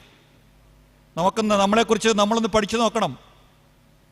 അതായത് ഇവിടെ വിദ്യാസമ്പന്നരായ നിരവധി ആൾക്കാരുണ്ട്. ഇവർക്ക് തൊഴിലവസരങ്ങൾ കിട്ടുന്നില്ല. കാരണം സ്വകാര്യ മേഖലയിൽ സംവരണ ആനുകൂല്യമില്ല. ഉള്ള സർക്കാർ സംവരണ ആനുകൂല്യം യഥാക്രമം നടപ്പിലാക്കുന്നതുമില്ല. ഇതിനെതിരെ ശക്തമായ സമരപരിപാടികൾ സംഘടിപ്പിക്കും. ഇവിടെ നമ്മൾ ഇപ്പം നേരത്തെ പറഞ്ഞ ഒരു മഴ പെയ്യുമ്പോൾ കരയുന്ന തവളകളാവാതെ നമുക്ക് വേണ്ടി ജീവിക്കുന്ന ഒരു വലിയ സമൂഹത്തെ സൃഷ്ടിക്കുന്നവരായി ഓരോ പ്രവർത്തകരും ഈ ആദിവാസി ദളിത് പ്രവർത്തകർ അല്ലെങ്കിൽ സംഘാടകർ, അതിൻ്റെ ഓരോ അണികളും നമ്മളെക്കുറിച്ച് സ്വപ്നം കാണണം. കാരണം ഡോക്ടർ ബാബാ അംബേദ്കർ പറഞ്ഞത് നിങ്ങൾ സ്വപ്നം കാണാനാണ്. നിങ്ങൾ സ്വപ്നം കാണുമ്പോൾ നമ്മളെക്കുറിച്ച് സ്വപ്നം കാണാം, മറ്റുള്ളവരെക്കുറിച്ച് സ്വപ്നം കണ്ടിട്ട് എന്താ കാര്യം? നമ്മുടെ കുടുംബം നന്നായിരുന്നാൽ മാത്രമേ നമുക്ക് സുഭിക്ഷമായി ഉറങ്ങാൻ പറ്റൂ. അല്ലെങ്കിൽ നമ്മുടെ വീട്ടിൽ എന്നും ചെന്നൈയാണെങ്കിൽ നമുക്ക് ഉറക്കം വരില്ല. അതുകൊണ്ട് നമ്മളെ ഈ വിഷയം, ഈ ആദിവാസി ദളിതുകൾക്കുള്ള സംവരണ വിഷയം, ഇത് നമുക്ക് ഇപ്പം സാറ് പറഞ്ഞ കണക്കല്ലേ, ഇത് നമുക്ക് ഉണരാനുള്ളൊരു അവസരമായി ഇതിനെ കണ്ടുകൊണ്ട് ഈ അവസരത്തിൽ എല്ലാവിധമായ ഊർജവും ആർജവും ഉൾക്കൊണ്ടുകൊണ്ട് ഈ വിഷയത്തിന് വേണ്ടുന്ന എല്ലാവിധമായ സമര പോരാട്ടങ്ങൾക്കും നിങ്ങളുടെ ഓരോരുത്തരെയും കൂടെയും നല്ല രീതിയിലുള്ള സംഘാടക സമിതിയിലേക്കും അതുപോലെ തന്നെ ഇതിൻ്റെ വിവിധ മേഖലയിലേക്കും അണിനിരക്കണമെന്ന് മാത്രം പറഞ്ഞുകൊണ്ട് നിർത്തുകയാണ്. ജയ് ഭീം, ജയ് ADMS. മനുഷ്യാവകാശ കൂട്ടായ്മ, രാജീവ് സേവ്യർ, മനുഷ്യാവകാശ കൂട്ടായ്മ.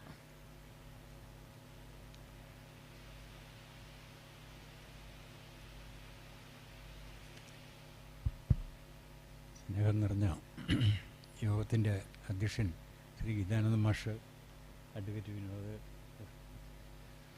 അഭിലാഷ്, പിന്നെ മറ്റ് വടക്കേന്ത്യൻ സംസ്ഥാനങ്ങളിൽ നിന്നും ഇവിടെ എത്തിച്ചേർന്നിട്ടുള്ള നേതാക്കൾ, നമ്മളിന്ന് ഈ നടക്കുന്ന മീറ്റിങ്ങിലൂടെ വരുന്ന ഇന്ത്യൻ പാർലമെൻറ്റിൽ സംവരണത്തിന് സുപ്രീം കോടതി വിധിക്കെതിരെ ക്രീം ലെയറും ഉപജാതി സംവരണവും വകവയ്ക്കാതെ അത് ശരിയാണെന്ന് വിധിച്ചുകൊണ്ട് ഇന്ത്യയിലെ ജാതി സംവരണത്തെ ഇല്ലാതാക്കാനുള്ള വളരെ വലിയ ഗൂഢാലോചനയ്ക്കെതിരെ പാർലമെൻറ്റിൽ പുതിയ ബില്ലുകളിലൂടെ അതിന് പരിഹാരം തേടിയെങ്കിൽ മാത്രമാണ് ഇന്നലെ അംബേദ്കർ അല്ലെങ്കിൽ ഈ ഇന്ത്യൻ ഭരണഘടന രൂപപ്പെട്ട് ഇന്ത്യയിൽ ജാതി വ്യവസ്ഥ ഇല്ലായ്മ ചെയ്തുകൊണ്ടാണ് ഇന്ത്യയിൽ പൗരനെ സൃഷ്ടിക്കാനാകുകയുള്ളൂ. അല്ലെങ്കിൽ ജനാധിപത്യപരമായി അല്ലെങ്കിൽ മനുഷ്യത്വപരമായി മനുഷ്യൻ്റെ സൃഷ്ടിയായി രാജ്യം മാറണമെങ്കിൽ ഇങ്ങനെ തന്നെ വന്നെങ്കിൽ മാത്രമേ കഴിയുകയുള്ളൂ. അതിന് ജാതി ഉന്മൂലനത്വം തന്നെ നടത്തി അവിടെ നിന്ന് പുതിയ ലോകത്തെ സൃഷ്ടിക്കുക, അല്ലെങ്കിൽ പുതിയ മനുഷ്യരെ സൃഷ്ടിക്കുന്ന അവസ്ഥയിലേക്ക് കടക്കണം എന്ന് ചൂണ്ടിക്കാട്ടിക്കൊണ്ടാണ് അതിന് തുടക്കം കുറിച്ചത്. ഇന്നത്തെ ലോകത്തിൽ ഒരു പക്ഷേ അന്നത്തെ ലോകത്തേക്കാൾ ഒട്ടേറെ മാറ്റങ്ങൾക്ക് വേൾഡ് വൈഡായിട്ട് ഉള്ള മാറ്റങ്ങളിൽ വിധേയമാക്കപ്പെട്ടുകൊണ്ടിരിക്കുകയാണ്. അതിന് പ്രധാനം സാമ്പത്തിക രംഗമാണ്. ഗ്ലോബലി ഇന്ന് IMFഉം അതേ കണക്കുള്ള ഒട്ടേറെ സാമ്പത്തിക സ്ഥാപനങ്ങളാണ് ഇന്ത്യയെ അടക്കമുള്ള ലോകത്തിലെ എല്ലാ രാജ്യങ്ങളെയും അതിന് മൂന്നിൽ വികസിതവും അപവികസിതവും യൂറോപ്യൻ യൂണിയനുമായി തരംതിരിച്ചുകൊണ്ട് ആളുകളിൽ ഇത് എത്തിക്കുന്ന സാമ്പത്തിക ഘടനകൾ എത്തിക്കുകയും അവിടുന്ന് രൂപ അവരിലേക്ക് തന്നെ ഇതിൻ്റെ മൾട്ടിനാഷണൽ ഗ്രൂപ്പുകളുടെ കയ്യിലേക്ക് തന്നെ തിരിച്ചേക്കുകയും ചെയ്യുന്ന രൂപത്തിലേക്ക് അത് മാറുകയും ചെയ്യുന്നത്. അതുകൊണ്ട് തന്നെ ഇന്ത്യയിലും ഇന്ത്യ ഒരു മൂന്നാം ലോക രാജ്യത്തിൻ്റെ പട്ടികയിൽ പെട്ടതുകൊണ്ട് തന്നെ ഉൽപ്പാദനമടക്കം അതിൽ നിന്ന് കിട്ടുന്ന വരുമാനങ്ങൾ നമ്മളറിയാതെ തന്നെ കൊള്ളയടിച്ചു കൊണ്ടുപോകുന്ന രീതിയാണ് നിലനിൽക്കുന്നത്.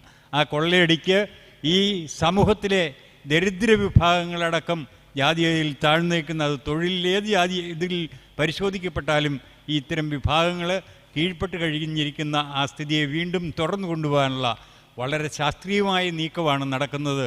അതിനെ തിരിച്ചറിഞ്ഞുകൊണ്ടുള്ള ഒരു നീക്കമായി നമുക്കിതിനെ മാറ്റാൻ കഴിയണം.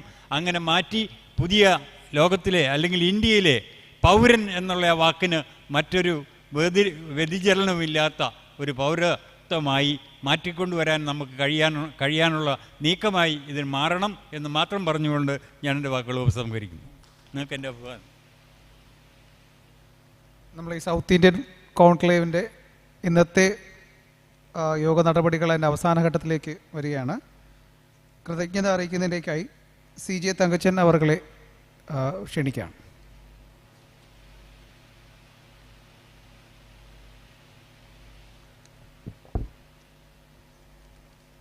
വേദിയിലും സദസ്സിലുമുള്ള നേതൃത്വങ്ങളെ, സഹോദരങ്ങളെ,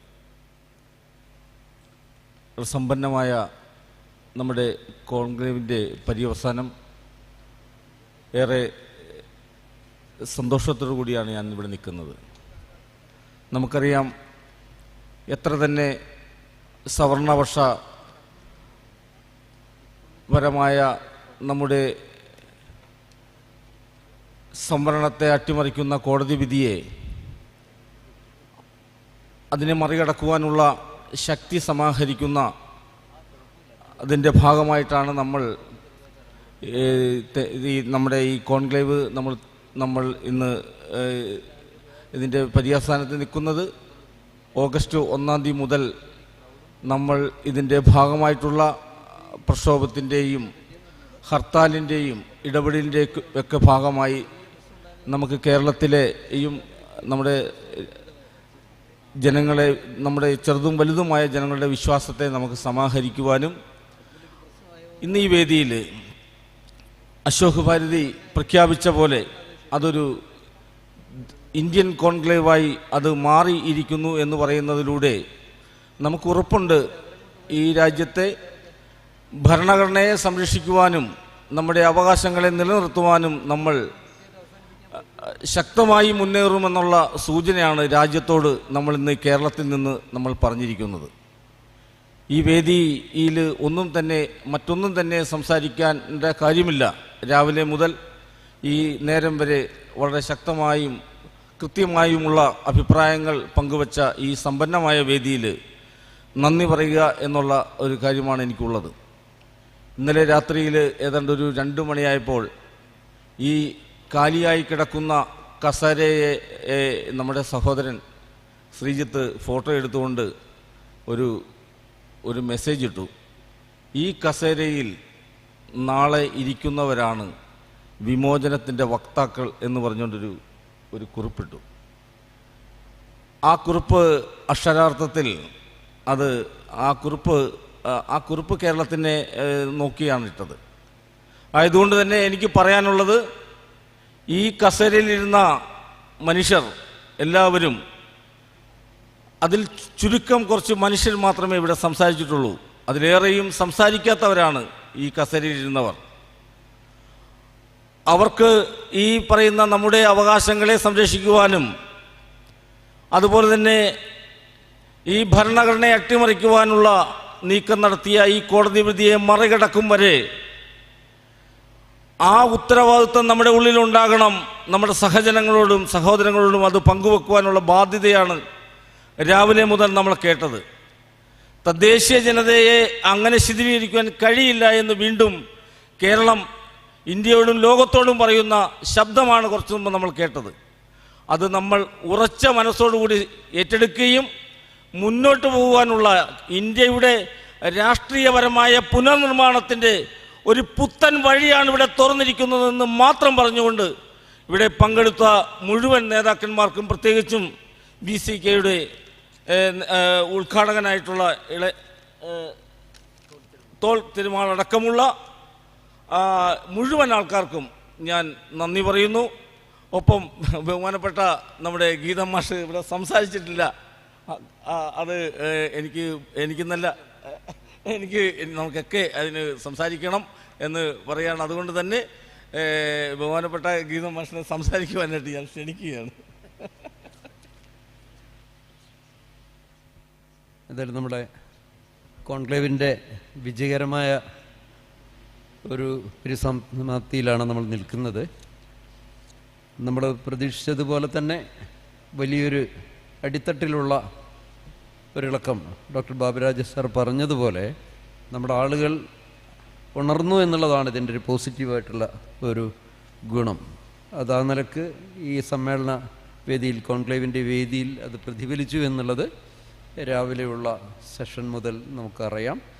പക്ഷേ ഇന്ന് ഉച്ചയ്ക്ക് ശേഷമുള്ള ഒരു സെഷൻ നമ്മുടെ ഒരു ക്രമീകരണത്തിൻ്റെ ഒരു പ്രശ്നവും സമയം തെറ്റി അതുണ്ടായതിൻ്റെയും പിന്നെ നമ്മുടെ ചെറിയ നടപടിക്രമങ്ങളിൽ പറ്റിയ ചില പിഴവുകളും ബാധിച്ചിട്ടുണ്ട്. എങ്കിലും ആളുകൾ പൂർണ്ണമായും ഈ നഗരം വിട്ടുപോയിട്ടില്ല, പലരും പരിസരത്തിനുണ്ട്. നാളെ ഇതിൻ്റെ ഒരു റൗണ്ട് ടേബിൾ കോൺക്ലേവ് കഴിയുന്നതോടുകൂടി അതിൻ്റെ ഒരു പൂർണ്ണരൂപമാകും എന്ന കാര്യത്തിൽ തർക്കമില്ല. നാളെ നമ്മുടെ റൗണ്ട് ടേബിൾ കോൺക്ലേവ് IMA ഹാളിലാണ്, ഇവിടെ അടുത്ത് തന്നെയാണ്. ഇവിടുന്ന് DC ബുക്സിൻ്റെ ആ ടേണിങ്ങിൽ എത്തിക്കഴിഞ്ഞാൽ ലെഫ്റ്റ് സൈഡിലാണത്. നമ്മുടെ 80-നും 100-നും ഇടയിലുള്ള ആളുകളെയാണ് അതിന് പ്രതീക്ഷിക്കുന്നത്. നമ്മുടെ നോട്ടീസിൽ തന്നെ ഏതാണ്ട് 85 സംഘടനകളുടെയും പ്രതിനിധികളുടെ പേര് വെച്ചിട്ടുണ്ട്. ഇവരിൽ ബഹുഭൂരിപക്ഷവും നാളെ എത്തും, ഇന്നെത്താത്തവരും നാളെ എത്തും എന്നാണ് പ്രതീക്ഷിക്കുന്നത്. നാളെ നമ്മൾ രാവിലെ ഒരു 10:30 മണിക്ക് ഒന്നാമത്തെ ഒരു അജണ്ട നമ്മൾ ഈ സുപ്രീം കോടതി വിധി മറികടക്കാനുള്ള ഭരണഘടനാ ഭേദഗതിയുടെ നിയമ സാധ്യതകളാണ്. അതിലേറെയും ലോയേഴ്സാണ് പങ്കെടുക്കുക. അഡ്വക്കേറ്റ് ഹേമന്ത് കേരള ഹൈക്കോടതിയിലെ പ്രധാനപ്പെട്ട ഒരു ലോയറാണ്, അദ്ദേഹം ഉണ്ടാവും, ശാന്തമ്മ ഉണ്ടാവും, അതേപോലെ മാവോജി, അങ്ങനെ ഒരു പാനലാണ്. അതിലുള്ള പ്രസൻറ്റേഴ്സും ചർച്ചയിൽ പങ്കെടുക്കുന്ന ഡിസ്കഷൻസും. അത് കഴിഞ്ഞാൽ പിന്നെ നമ്മുടെ ഈ പറയുന്ന രണ്ടാമത്തെ ഒരു സമഗ്ര സംവരണ നിയമത്തിൻ്റെ ഒരു സാധ്യതയാണ് നമ്മൾ പ്രോബ് ചെയ്യുന്നത്. അതിൻ്റെ ഒരു ചർച്ചയ്ക്ക് തുടക്കം കുറിക്കുകയാണ്. അതിനൊരു കൺസെപ്റ്റ് നോട്ട്, എന്താണ് ഉപവർഗീകരണത്തിൻ്റെ അപകടം എന്നുള്ള ഒരു കൺസെപ്റ്റ് നോട്ട് നമുക്കവിടെ അവതരിപ്പിക്കാം. അതിനെ പിൻപറ്റിയായിരിക്കും നമ്മൾ ഈ സമഗ്ര സംവരണ നിയമത്തിൻ്റെ സാധ്യത ആരായുന്നത്. സൂക്ഷ്മതലത്തിൽ നമുക്ക് എല്ലാം വ്യക്തത നേടേണ്ട കുറേയധികം പ്രശ്നങ്ങളുണ്ട്. എങ്കിലും നമ്മൾ അങ്ങനെ ഒരു ചർച്ച ലീഡ് ചെയ്യാൻ പ്രാപ്തി നേടിയിട്ടുണ്ട് എന്നുള്ളത് തന്നെയാണ് അഭിപ്രായം. ഒരുപക്ഷെ നാളത്തെ അജണ്ടയിൽ ഏറ്റവും കൂടുതൽ നമ്മളെല്ലാവരും മുഴുകേണ്ട ഒരു വിഷയം അതായിരിക്കും എന്നാണ് എനിക്ക് തോന്നുന്നത്. മൂന്നാമത്തത് സ്വകാര്യ മേഖലയിലെ സംവരണമാണ്. അത് പഴയതുപോലെ 12 ദശകമായി നമ്മൾ ഉന്നയിക്കുന്ന സ്വകാര്യ മേഖലാ സംവരണത്തിൻ്റെ രീതിയിലുള്ള കുറേ മുദ്രാവാക്യം എറിയുക എന്നുള്ളതല്ല നമ്മൾ ഉദ്ദേശിക്കുന്നത്. ഇവിടെ അല്പം മുമ്പ് BJDയുടെ ദ്രാവിഡ പാർട്ടിയുടെ സുഹൃത്ത് സൂചിപ്പിച്ചതുപോലെ നിലവിലുള്ള SCP TSP കൺസെപ്റ്റ് പൂർണ്ണമായും അഴിച്ചു പണിത് മുമ്പ് ഏതാണ്ട് ദശകങ്ങൾക്ക് മുമ്പ് ഭോപ്പാൽ ഡിക്ലറേഷൻ ഉന്നയിച്ചിരുന്ന തരത്തിലുള്ള ഒരു വിഷയത്തിൻ്റെ ഈ കാലഘട്ടത്തിലെ ഒരു അവതരണമാണ് നമ്മൾ ഉദ്ദേശിക്കുന്നത്. അല്ലെങ്കിൽ നമുക്ക് മൂലധന നിക്ഷേപത്തിനും അതുപോലുള്ള സ്വകാര്യ മേഖലയിൽ സംരംഭകരാകാനുള്ള ഒരു പുതിയ ചുവടുവെപ്പായിട്ടാണ് നമ്മളതിനെ കാണുന്നത്. പല ജില്ലകളിലും നമ്മുടെ നാട്ടിലുള്ള ഇപ്പം പ്രവർത്തിക്കുന്ന ഡിക്കി കൂടാതെ തന്നെയുള്ള സംരംഭകരുടെ ഒരുപാട് പരിശ്രമങ്ങൾ ആരംഭിച്ചു കഴിഞ്ഞിട്ടുണ്ട്. അതിന് ആക്കം കൂട്ടുന്ന തരത്തിൽ നമുക്കെങ്ങനെയാണ് ദേശീയ രാഷ്ട്രീയത്തിൽ പുതിയ ഈ ആശയം കൊണ്ടുവരിക എന്നുള്ളതാണ് ആലോചിക്കുന്നത്. ചന്ദ്രശേഖർ ആസാദ് ഒരു സ്വകാര്യ ബില്ല് പ്രൈവറ്റ് മേഖല സംവരണമായിട്ട് ബന്ധപ്പെട്ട് അവതരിപ്പിച്ചിരുന്നു. അത് അങ്ങനെയുണ്ട് എന്ന് പറഞ്ഞാൽ ആ ട്രെൻഡ് ശക്തിപ്പെട്ടു വരും എന്നുള്ളത് നമ്മൾ കാണേണ്ടത്. പക്ഷേ വെറും തൊഴിൽ മേഖലയിലെ സംവരണം എന്നതിനേക്കാൾ ഉപരി നമ്മുടെ പ്രശ്നം ഈ പറയുന്ന മൂലധന നിക്ഷേപകരാകാൻ കഴിയുന്ന തരത്തിൽ അതിന് പര്യാപ്തമായ രീതിയിൽ SCP TSPയെ പുനരാവിഷ്കരിക്കാൻ കഴിയുമോ? ഇതാണ് നമ്മുടെ ആദ്യത്തെ 3 അജണ്ടകൾ ആകുക. ജാതി സെൻസസിൻ്റെ വിഷയമുണ്ട്. മറ്റൊരു പ്രധാന വിഷയം 9-ാം പട്ടികയിൽ ഉൾപ്പെടുത്തേണ്ടതാണ് നേരത്തെ പറഞ്ഞ നിയമങ്ങൾ. ഏറ്റവും അവസാനത്തത് ഈ പറഞ്ഞ സുപ്രീം കോടതി പല കോടതി വിധികളിലൂടെ നിരന്തരം സംവരണത്തിൻ്റെ അടിസ്ഥാന തത്വം അല്ലെങ്കിൽ മൗലികാവകാശം അട്ടിമറിക്കുന്ന നിരവധി തീരുമാനങ്ങൾ എടുത്തിട്ടുണ്ട്. അതിലേറ്റവും അവസാനത്താണ് സബ് ക്ലാസിഫിക്കേഷൻ. അതുകൊണ്ട് സുപ്രീം കോടതിയുടെ ഈ ഭരണഘടനാ വിരുദ്ധ നടപടികൾ അല്ലെങ്കിൽ ജുഡീഷ്യറിയിൽ ഉണ്ടാകുന്ന ഈ ഭരണഘടനാ വിരുദ്ധ നടപടികൾക്കെതിരെ നമുക്ക് ഇന്ത്യൻ പ്രസിഡന്റിന് ഒരു ഹർജി നൽകുക. അതൊരു പക്ഷേ ഒരു ഭീമഹർജിയുടെ രൂപത്തിലൊക്കെ കൊണ്ടുപോയാൽ ഒരു ദേശവ്യാപകമായി അവരുടെ നീക്കത്തിനെതിരെയുള്ള ഒരു അഭിപ്രായ രൂപീകരണം നടക്കേണ്ടതുണ്ട്. ഇത്രയാണ് നാളത്തെ നമ്മുടെ പ്രധാനപ്പെട്ട അജണ്ടകൾ. എന്തായാലും നമുക്ക് മുന്നോട്ടുള്ളൊരു വഴികാട്ടിയായി ഇവിടെ പ്രഖ്യാപനം വന്നു കഴിഞ്ഞു. ജനുവരി 24-25 ദേശീയ തലത്തിലുള്ള നമ്മുടെ കോൺക്ലേവിൻ്റെത് പ്രഖ്യാപിക്കപ്പെട്ടു കഴിഞ്ഞു. അതിനെ കേന്ദ്രീകരിച്ചായിരിക്കണം ഇനി അങ്ങോട്ടുള്ള നമ്മുടെ തയ്യാറെടുപ്പുകൾ. ഈ 2.5 മാസത്തിനിടയിൽ നമുക്ക് ഏറ്റവും അടിത്തട്ടിലേക്ക് പോകാം, പ്രചരണ പ്രവർത്തനങ്ങളിൽ ഏർപ്പെടാം, ആവശ്യമുള്ള മറ്റു തരത്തിലുള്ള എന്താണ് പറയേണ്ടത് നമ്മളുടെ തന്നെ പഠനങ്ങളുടെയൊക്കെ തയ്യാറെടുപ്പിൻ്റെ ഘട്ടമായി നമുക്കതിനെ സ്വീകരിക്കാം.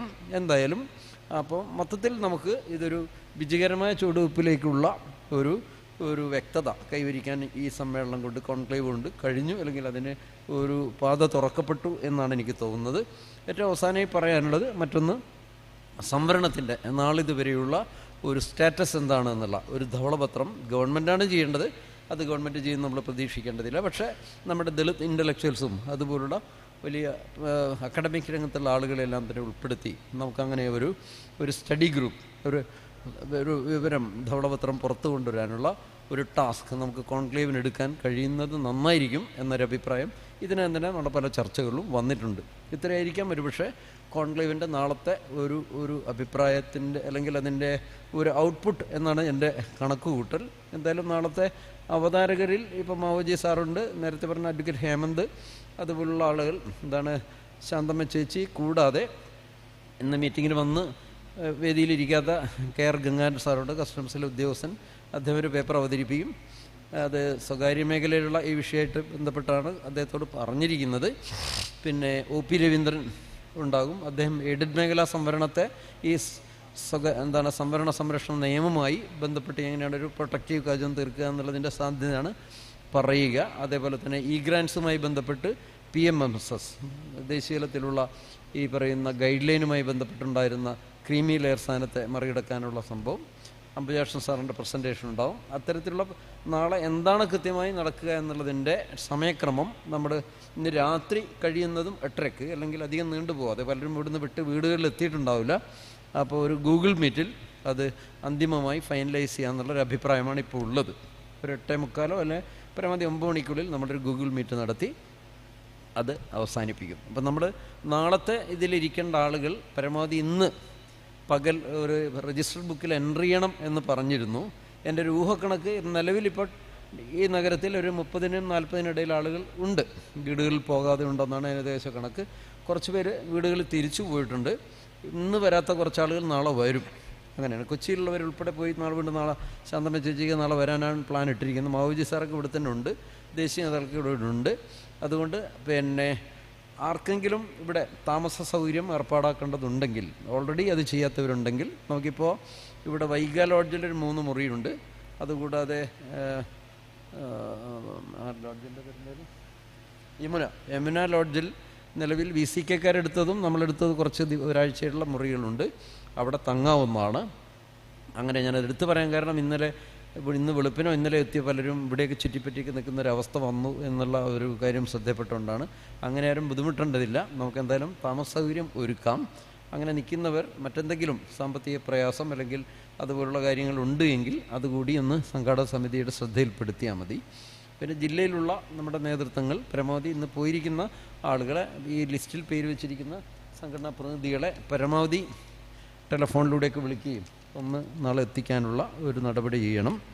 നാളത്തതിനുള്ള നമുക്ക് ബാനറുകളൊന്നും തന്നെ പുതിയ ബാനർ ചെയ്തിട്ടില്ല. നമുക്ക് പുറത്തുള്ള ബാനർ തന്നെ അവിടെ മെനു മാറ്റി ഒന്ന് ചെയ്യേണ്ടതേ ഉള്ളൂ. ഒരു 5 മീറ്റർ ബാനറിൻ്റെ കാര്യമുണ്ടല്ലോ. നാളെ ഒരു റൗണ്ട് ടേബിൾ മാതൃകയുള്ള ഒരു സാധനമാണ്. ഭക്ഷണത്തിൻ്റെ കാര്യങ്ങളൊക്കെ തന്നെ കാലത്ത് ഏർപ്പാടാക്കാം. ഇന്നലെയും അവധി ദിവസങ്ങളായതുകൊണ്ട് നമുക്ക് പല കാര്യങ്ങളും ടൈപ്പിംഗ് വർക്കും തന്നെ ചെയ്യാൻ പറ്റിയിരുന്നില്ല. പിന്നെ എന്തായാലും ഇന്നൊരാളെ ഒരു ഫോൾഡർ ചെയ്ത് തരാനെന്നുള്ള സ്പോൺസർ ചെയ്തിട്ടുണ്ട് ഭരതൻ സമാജത്തിൻ്റെ ഒരാളൊരു 100 എണ്ണം. അതൊക്കെ രാവിലെ ഒരു 11 മണിയോട് നമുക്ക് ലഭ്യമാകുള്ളൂ. അതുകൊണ്ട് കാലത്തെ ഒരു 9:30-ക്കെങ്കിലും ഇവിടെ ഇപ്പം നഗരത്തിലുള്ളവർ 9:30-ക്കെങ്കിലും അവിടെ IMA ഹാളിൽ എത്തുകയും മറ്റ് രജിസ്ട്രേഷൻ നടപടികളെല്ലാം തന്നെ ചെയ്ത് വെക്കുകയാണ്. നമുക്ക് എത്ര പേർ കൂടിയാലും കുറഞ്ഞാലും ഉള്ള പ്രോഗ്രാം ചിട്ടയായി നടത്തുക, സമയബന്ധിതമായൊരു ഷെഡ്യൂൾ അനുസരിച്ച് പോവുക. ഇന്നത്തെ ഇവിടെ സംഭവിച്ച പോലെ ഉച്ചയ്ക്ക് ശേഷം ഉണ്ടായതുപോലെ ഒരു അലങ്കോലമായ ഒരു അവസ്ഥ വരാതെ നോക്കുക എന്നുള്ളതാണ്. അത് നമ്മളെ വല്ലാതെ ഡിസ്പിരിറ്റാക്കും നടത്തുന്ന സംഘാടകർക്ക്. കാരണം നമുക്ക് ഇപ്പം എല്ലാവരും സംസാരിച്ചു എന്നുള്ള ശരിയാകുമ്പോൾ തന്നെ നമുക്കൊരു നടക്കുന്നൊരു സമ്മേളനത്തിൻ്റെ ഗതിക്രമം, ഓറിയൻറ്റേഷൻ നമുക്ക് കൃത്യമായത് തിട്ടപ്പെടുത്തി പോയാലേ അത് ഇത്രയും സമയം തീർക്കാൻ പറ്റും. അല്ലെങ്കിൽ ലക്ഷ്യഹിതമായ ഒരു സംഭവങ്ങളൊക്കെ ആയി പോകാം. അങ്ങനെ സംഭവിക്കാതിരിക്കാനാണ് പറഞ്ഞത്. ഇന്ന് പൂർണ്ണമായി അങ്ങനെ നടന്നു എന്ന് ഞാൻ പറയുന്നില്ല, എങ്കിലും ദൗർഭാഗ്യവശാൽ അങ്ങനെ ഒരു ഡീറെയിൽ ഇതുപോലെയാണ് എന്നെ സംബന്ധിച്ച് എനിക്ക് തോന്നിയിട്ടുള്ളത്. അത് ഉച്ചയ്ക്ക് ശേഷം പ്രത്യേകിച്ചു നമ്മളെ ലഞ്ചിന് പിരിയുന്ന സമയത്തെ കൃത്യപ്പെടുത്താനും അതനുസരിച്ച് ഹാളിലെ പരിപാടിയെ നമുക്ക് ചിട്ടപ്പെടുത്താൻ കഴിയാതെ പോയി. അത് സ്റ്റേജിലുണ്ടാക്കിയ ഡയസിലുണ്ടാക്കിയ ചെറിയ അസ്വാരസ്യങ്ങളും ഉണ്ടായി. അങ്ങനെയൊക്കെയുള്ള പ്രശ്നങ്ങൾ. അപ്പോൾ അത് സംഭവിക്കാതെ നോക്കേണ്ടത് നാളത്തെ ചർച്ചയിൽ വളരെ പ്രധാനപ്പെട്ടതാണ്. എല്ലാവരും വരുന്നവരെല്ലാം തന്നെ അതിൽ പൂർണ്ണമായിട്ടും ഇൻവോൾവ് ആകുക, അതാണൊന്ന്. മറ്റൊന്ന് പിന്നെ വരുന്ന ആളുകൾ ഇന്നത്തെ ഈ ഇവൻറ്റിൻ്റെ മാക്സിമം നമ്മൾ സോഷ്യൽ മീഡിയയിൽ കവർ ചെയ്യാൻ, ഫേസ്ബുക്ക് ആണെങ്കിലും മറ്റ് സംഭവം കഴിയും മാക്സിമം നമ്മളത് ഷെയർ ചെയ്യാൻ നോക്കേണ്ടതുണ്ട്. നമുക്ക് ശിവാനന്ദ സാറ് കംപ്ലീറ്റ് ഇത് ഇവിടെ ഷൂട്ട് ചെയ്തിട്ടുണ്ട്, വേറൊരു സുഹൃത്തും കംപ്ലീറ്റ് ഷൂട്ട് ചെയ്തിട്ടുണ്ട്. എന്തായാലും നമുക്കത് ഇന്ന് രാത്രി അത് യൂസ് ചെയ്യാൻ പറ്റില്ലായിരിക്കാം, പക്ഷേ നമുക്കത് ഭാവിയിലത് നമുക്ക് ഉപയോഗപ്പെടുത്താം. പിന്നെ ഫേസ്ബുക്കിലെല്ലാം തന്നെ ഫോണിൽ പലരും എടുത്തിട്ടുണ്ട്. അതിൽ നിന്ന് തന്നെ ഒരു വാർത്ത നമ്മൾ പത്രത്തിന് കൊടുത്തിട്ടുണ്ട്. അതിൻ്റെ ഒരു എഡിറ്റഡ് രൂപം, അത് പെട്ടെന്ന് തിരക്ക് പിടിച്ച് മനോരമ കൊടുത്തതാണ്. പങ്കെടുത്ത മുഴുവൻ ആളുകളുടെയും പേര് വെച്ചതേ വാർത്തയായിട്ട് ദയവായി പുറത്ത് വിടാവൂ. നമ്മുടെ ഇന്നാളൊരു 5-6 പേര് വെച്ച് ഒക്കെ കൊടുത്താൽ ഭയങ്കര വിമർശനം വരും. കാരണം നമ്മൾ അടുത്ത കാലത്ത് കേരളത്തിൽ നടന്ന പരിപാടികൾ ഏറ്റവും സമ്പന്നമായൊരു പങ്കാളിത്തമുള്ളൊരു സാധനമാണിത്. അവിടെ പങ്കെടുത്ത് എത്ര ചെറിയ സംഘടനയുടെ വക്താവാണെങ്കിലും ആരുടെയും പേര് വിട്ടു പോകാതെ വേണം നമ്മൾ ഫേസ്ബുക്കിലൊക്കെ വാർത്തകൾ കൊടുക്കാൻ. അത് നിർബന്ധമായും ചെയ്യണം. മുമ്പ് കഴിഞ്ഞൊരു പരിപാടി നടത്തിയപ്പോൾ ഇവിടെ പലരുടെയും പ്രസംഗിക്കുമല്ലോ, അപ്പോൾ ഒരു 5-6 ഫോട്ടോ നമ്മൾ ഈ ഫേസ്ബുക്ക് വഴി അല്ലെങ്കിൽ വാട്സപ്പ് വഴി അയക്കും ഗ്രൂപ്പിലൊക്കെ. അപ്പോൾ പ്രസംഗിച്ച ആളുകളുടെ മറ്റേ പടം ഇല്ലാത്തത് കൊണ്ട് അവർക്കത് ബുദ്ധിമുട്ടാവും. അപ്പോൾ അങ്ങനെ ചെയ്യുന്നവർ പരമാവധി ഫോട്ടോ നമ്മൾ എടുത്തിട്ടുണ്ട് മുഴുവൻ ആളുടേതും ഗ്രൂപ്പായിട്ടേ അങ്ങനെ അയക്കാവൂ. അല്ലെങ്കിൽ വ്യക്തിഗതമായ ഒരാൾക്ക് പ്രൊമോട്ട് ചെയ്യാം. ഇവിടുന്ന് ഇവൻറ്റിൻ്റെത് കമ്മ്യൂണിക്കേറ്റ് ചെയ്യുമ്പോൾ പരമാവധി സംഘാടകരെല്ലാം അടിച്ചിട്ട് മുഴുവൻ ഫോട്ടോഗ്രാഫ്സും ശേഖരിക്കുക. അതെല്ലാം നമുക്ക് ഓപ്പൺ ഡോക്യുമെൻ്റാണ്. ഇത്രയും കാര്യങ്ങളാണ് എനിക്കൊരു നിർദ്ദേശമായി പറയാനുള്ളത്. എന്തായാലും മാത്രമല്ല, മറ്റൊരു കാര്യം പറയാനുള്ളത്, സാമ്പത്തിക കാര്യങ്ങളും നമുക്ക് വലിയ ബുദ്ധിമുട്ട് വരാൻ സാധ്യതയില്ലാത്ത വിധം ആളുകൾ കോപ്പറേറ്റ് ചെയ്തിട്ടുണ്ട്. വലിയ ഡ്രൈവൊന്നും നമ്മൾ നടത്തിയിട്ടില്ല. എന്നാലും നമുക്ക് കടങ്ങളില്ലാതെ മുന്നോട്ട് പോകാൻ പറ്റും എന്നാണ് ഏതാണ്ട് കിട്ടിയൊരു സൂചന. അത് കൃത്യമായിട്ടുള്ള കണക്ക് ഇന്ന് ഗൂഗിൾ മീറ്റിൽ IR പറയും എന്നാണ് വിചാരിക്കുന്നത്. എന്തായാലും നമുക്ക് കൗണ്ടർ കളക്ഷൻ തന്നെ ഏതാണ്ടൊരു 40 രൂപയുടെ 45 രൂപയുടെ വന്നു എന്നാണ് എനിക്ക് തോന്നുന്നത്. കൗണ്ടർ കളക്ഷൻ അങ്ങനെ വന്നതല്ല, നേരത്തെ അയാൾ കളക്ട് ചെയ്ത പൈസ അവിടെ എത്തിച്ചതാണ്. എന്തായാലും IR അതിൻ്റെ ഡീറ്റെയിൽസ് പറയും. അത്രയും കാര്യങ്ങളാണ് പറയുന്നത്. എന്തായാലും നമ്മുടെ കോൺക്ലേവ് വലിയൊരു വിജയമായി എന്ന് തന്നെയാണ്. നമ്മൾ വരാമെന്നേറ്റ ബഹുഭൂരിപക്ഷം ആളുകൾ വന്നിരുന്നു. CSDSൻ്റെ ആളുകൾ മാത്രമാണ് എടുത്തു പറയാവുന്ന വരാതെ പോയത്. പിന്നെ 1-2 പേര് നമ്മളുടെ സംഘാടക പിഴവിൻ്റെ ഫോളോ അപ്പ് ചെയ്ത് വിളിക്കാത്തതിൻ്റെ ചില പ്രശ്നം കൊണ്ട് സംഭവിച്ചതായിട്ട് അറിയാം. അത് നമ്മൾ പലരും ഇത്രയും പേര് വെക്കണമെങ്കിൽ ഒരാൾക്ക് പറ്റില്ലെന്ന് അറിയാമല്ലോ. അപ്പോൾ പലരും നമ്മുടെ അതിൻ്റെ കൺഫർമേഷൻ വായിക്കുന്ന സംഘാടക സമിതിയിൽ ചിലത് ശ്രീത്തായിരിക്കും വിളിച്ച് കാണാം, ചിലതിൽ ഞാൻ വിളിക്കും, അല്ലെങ്കിൽ തങ്കച്ചനായിരിക്കും. അങ്ങനെയൊക്കെ ഡീസെൻട്രലൈസ് ആയിട്ട് ചെയ്തതിൻ്റെ ഒരു വലിയൊരു പോരായ്മ ഇതിനകത്ത് ഉണ്ടായിട്ടുണ്ട്.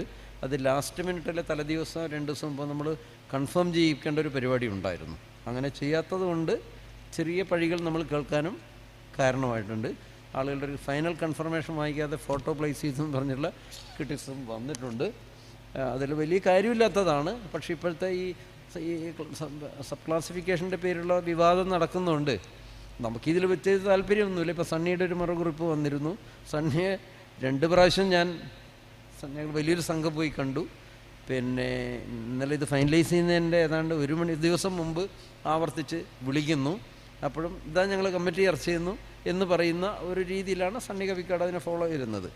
അതുകൊണ്ട് സ്വാഭാവികമായിട്ടും ഇതുപോലൊരു പ്രോഗ്രാം ഫൈനലൈസ് ചെയ്യുമ്പം ഇതെല്ലാം സെറ്റ് ചെയ്ത് വെക്കുക, അവസാനം കൺഫർമേഷൻ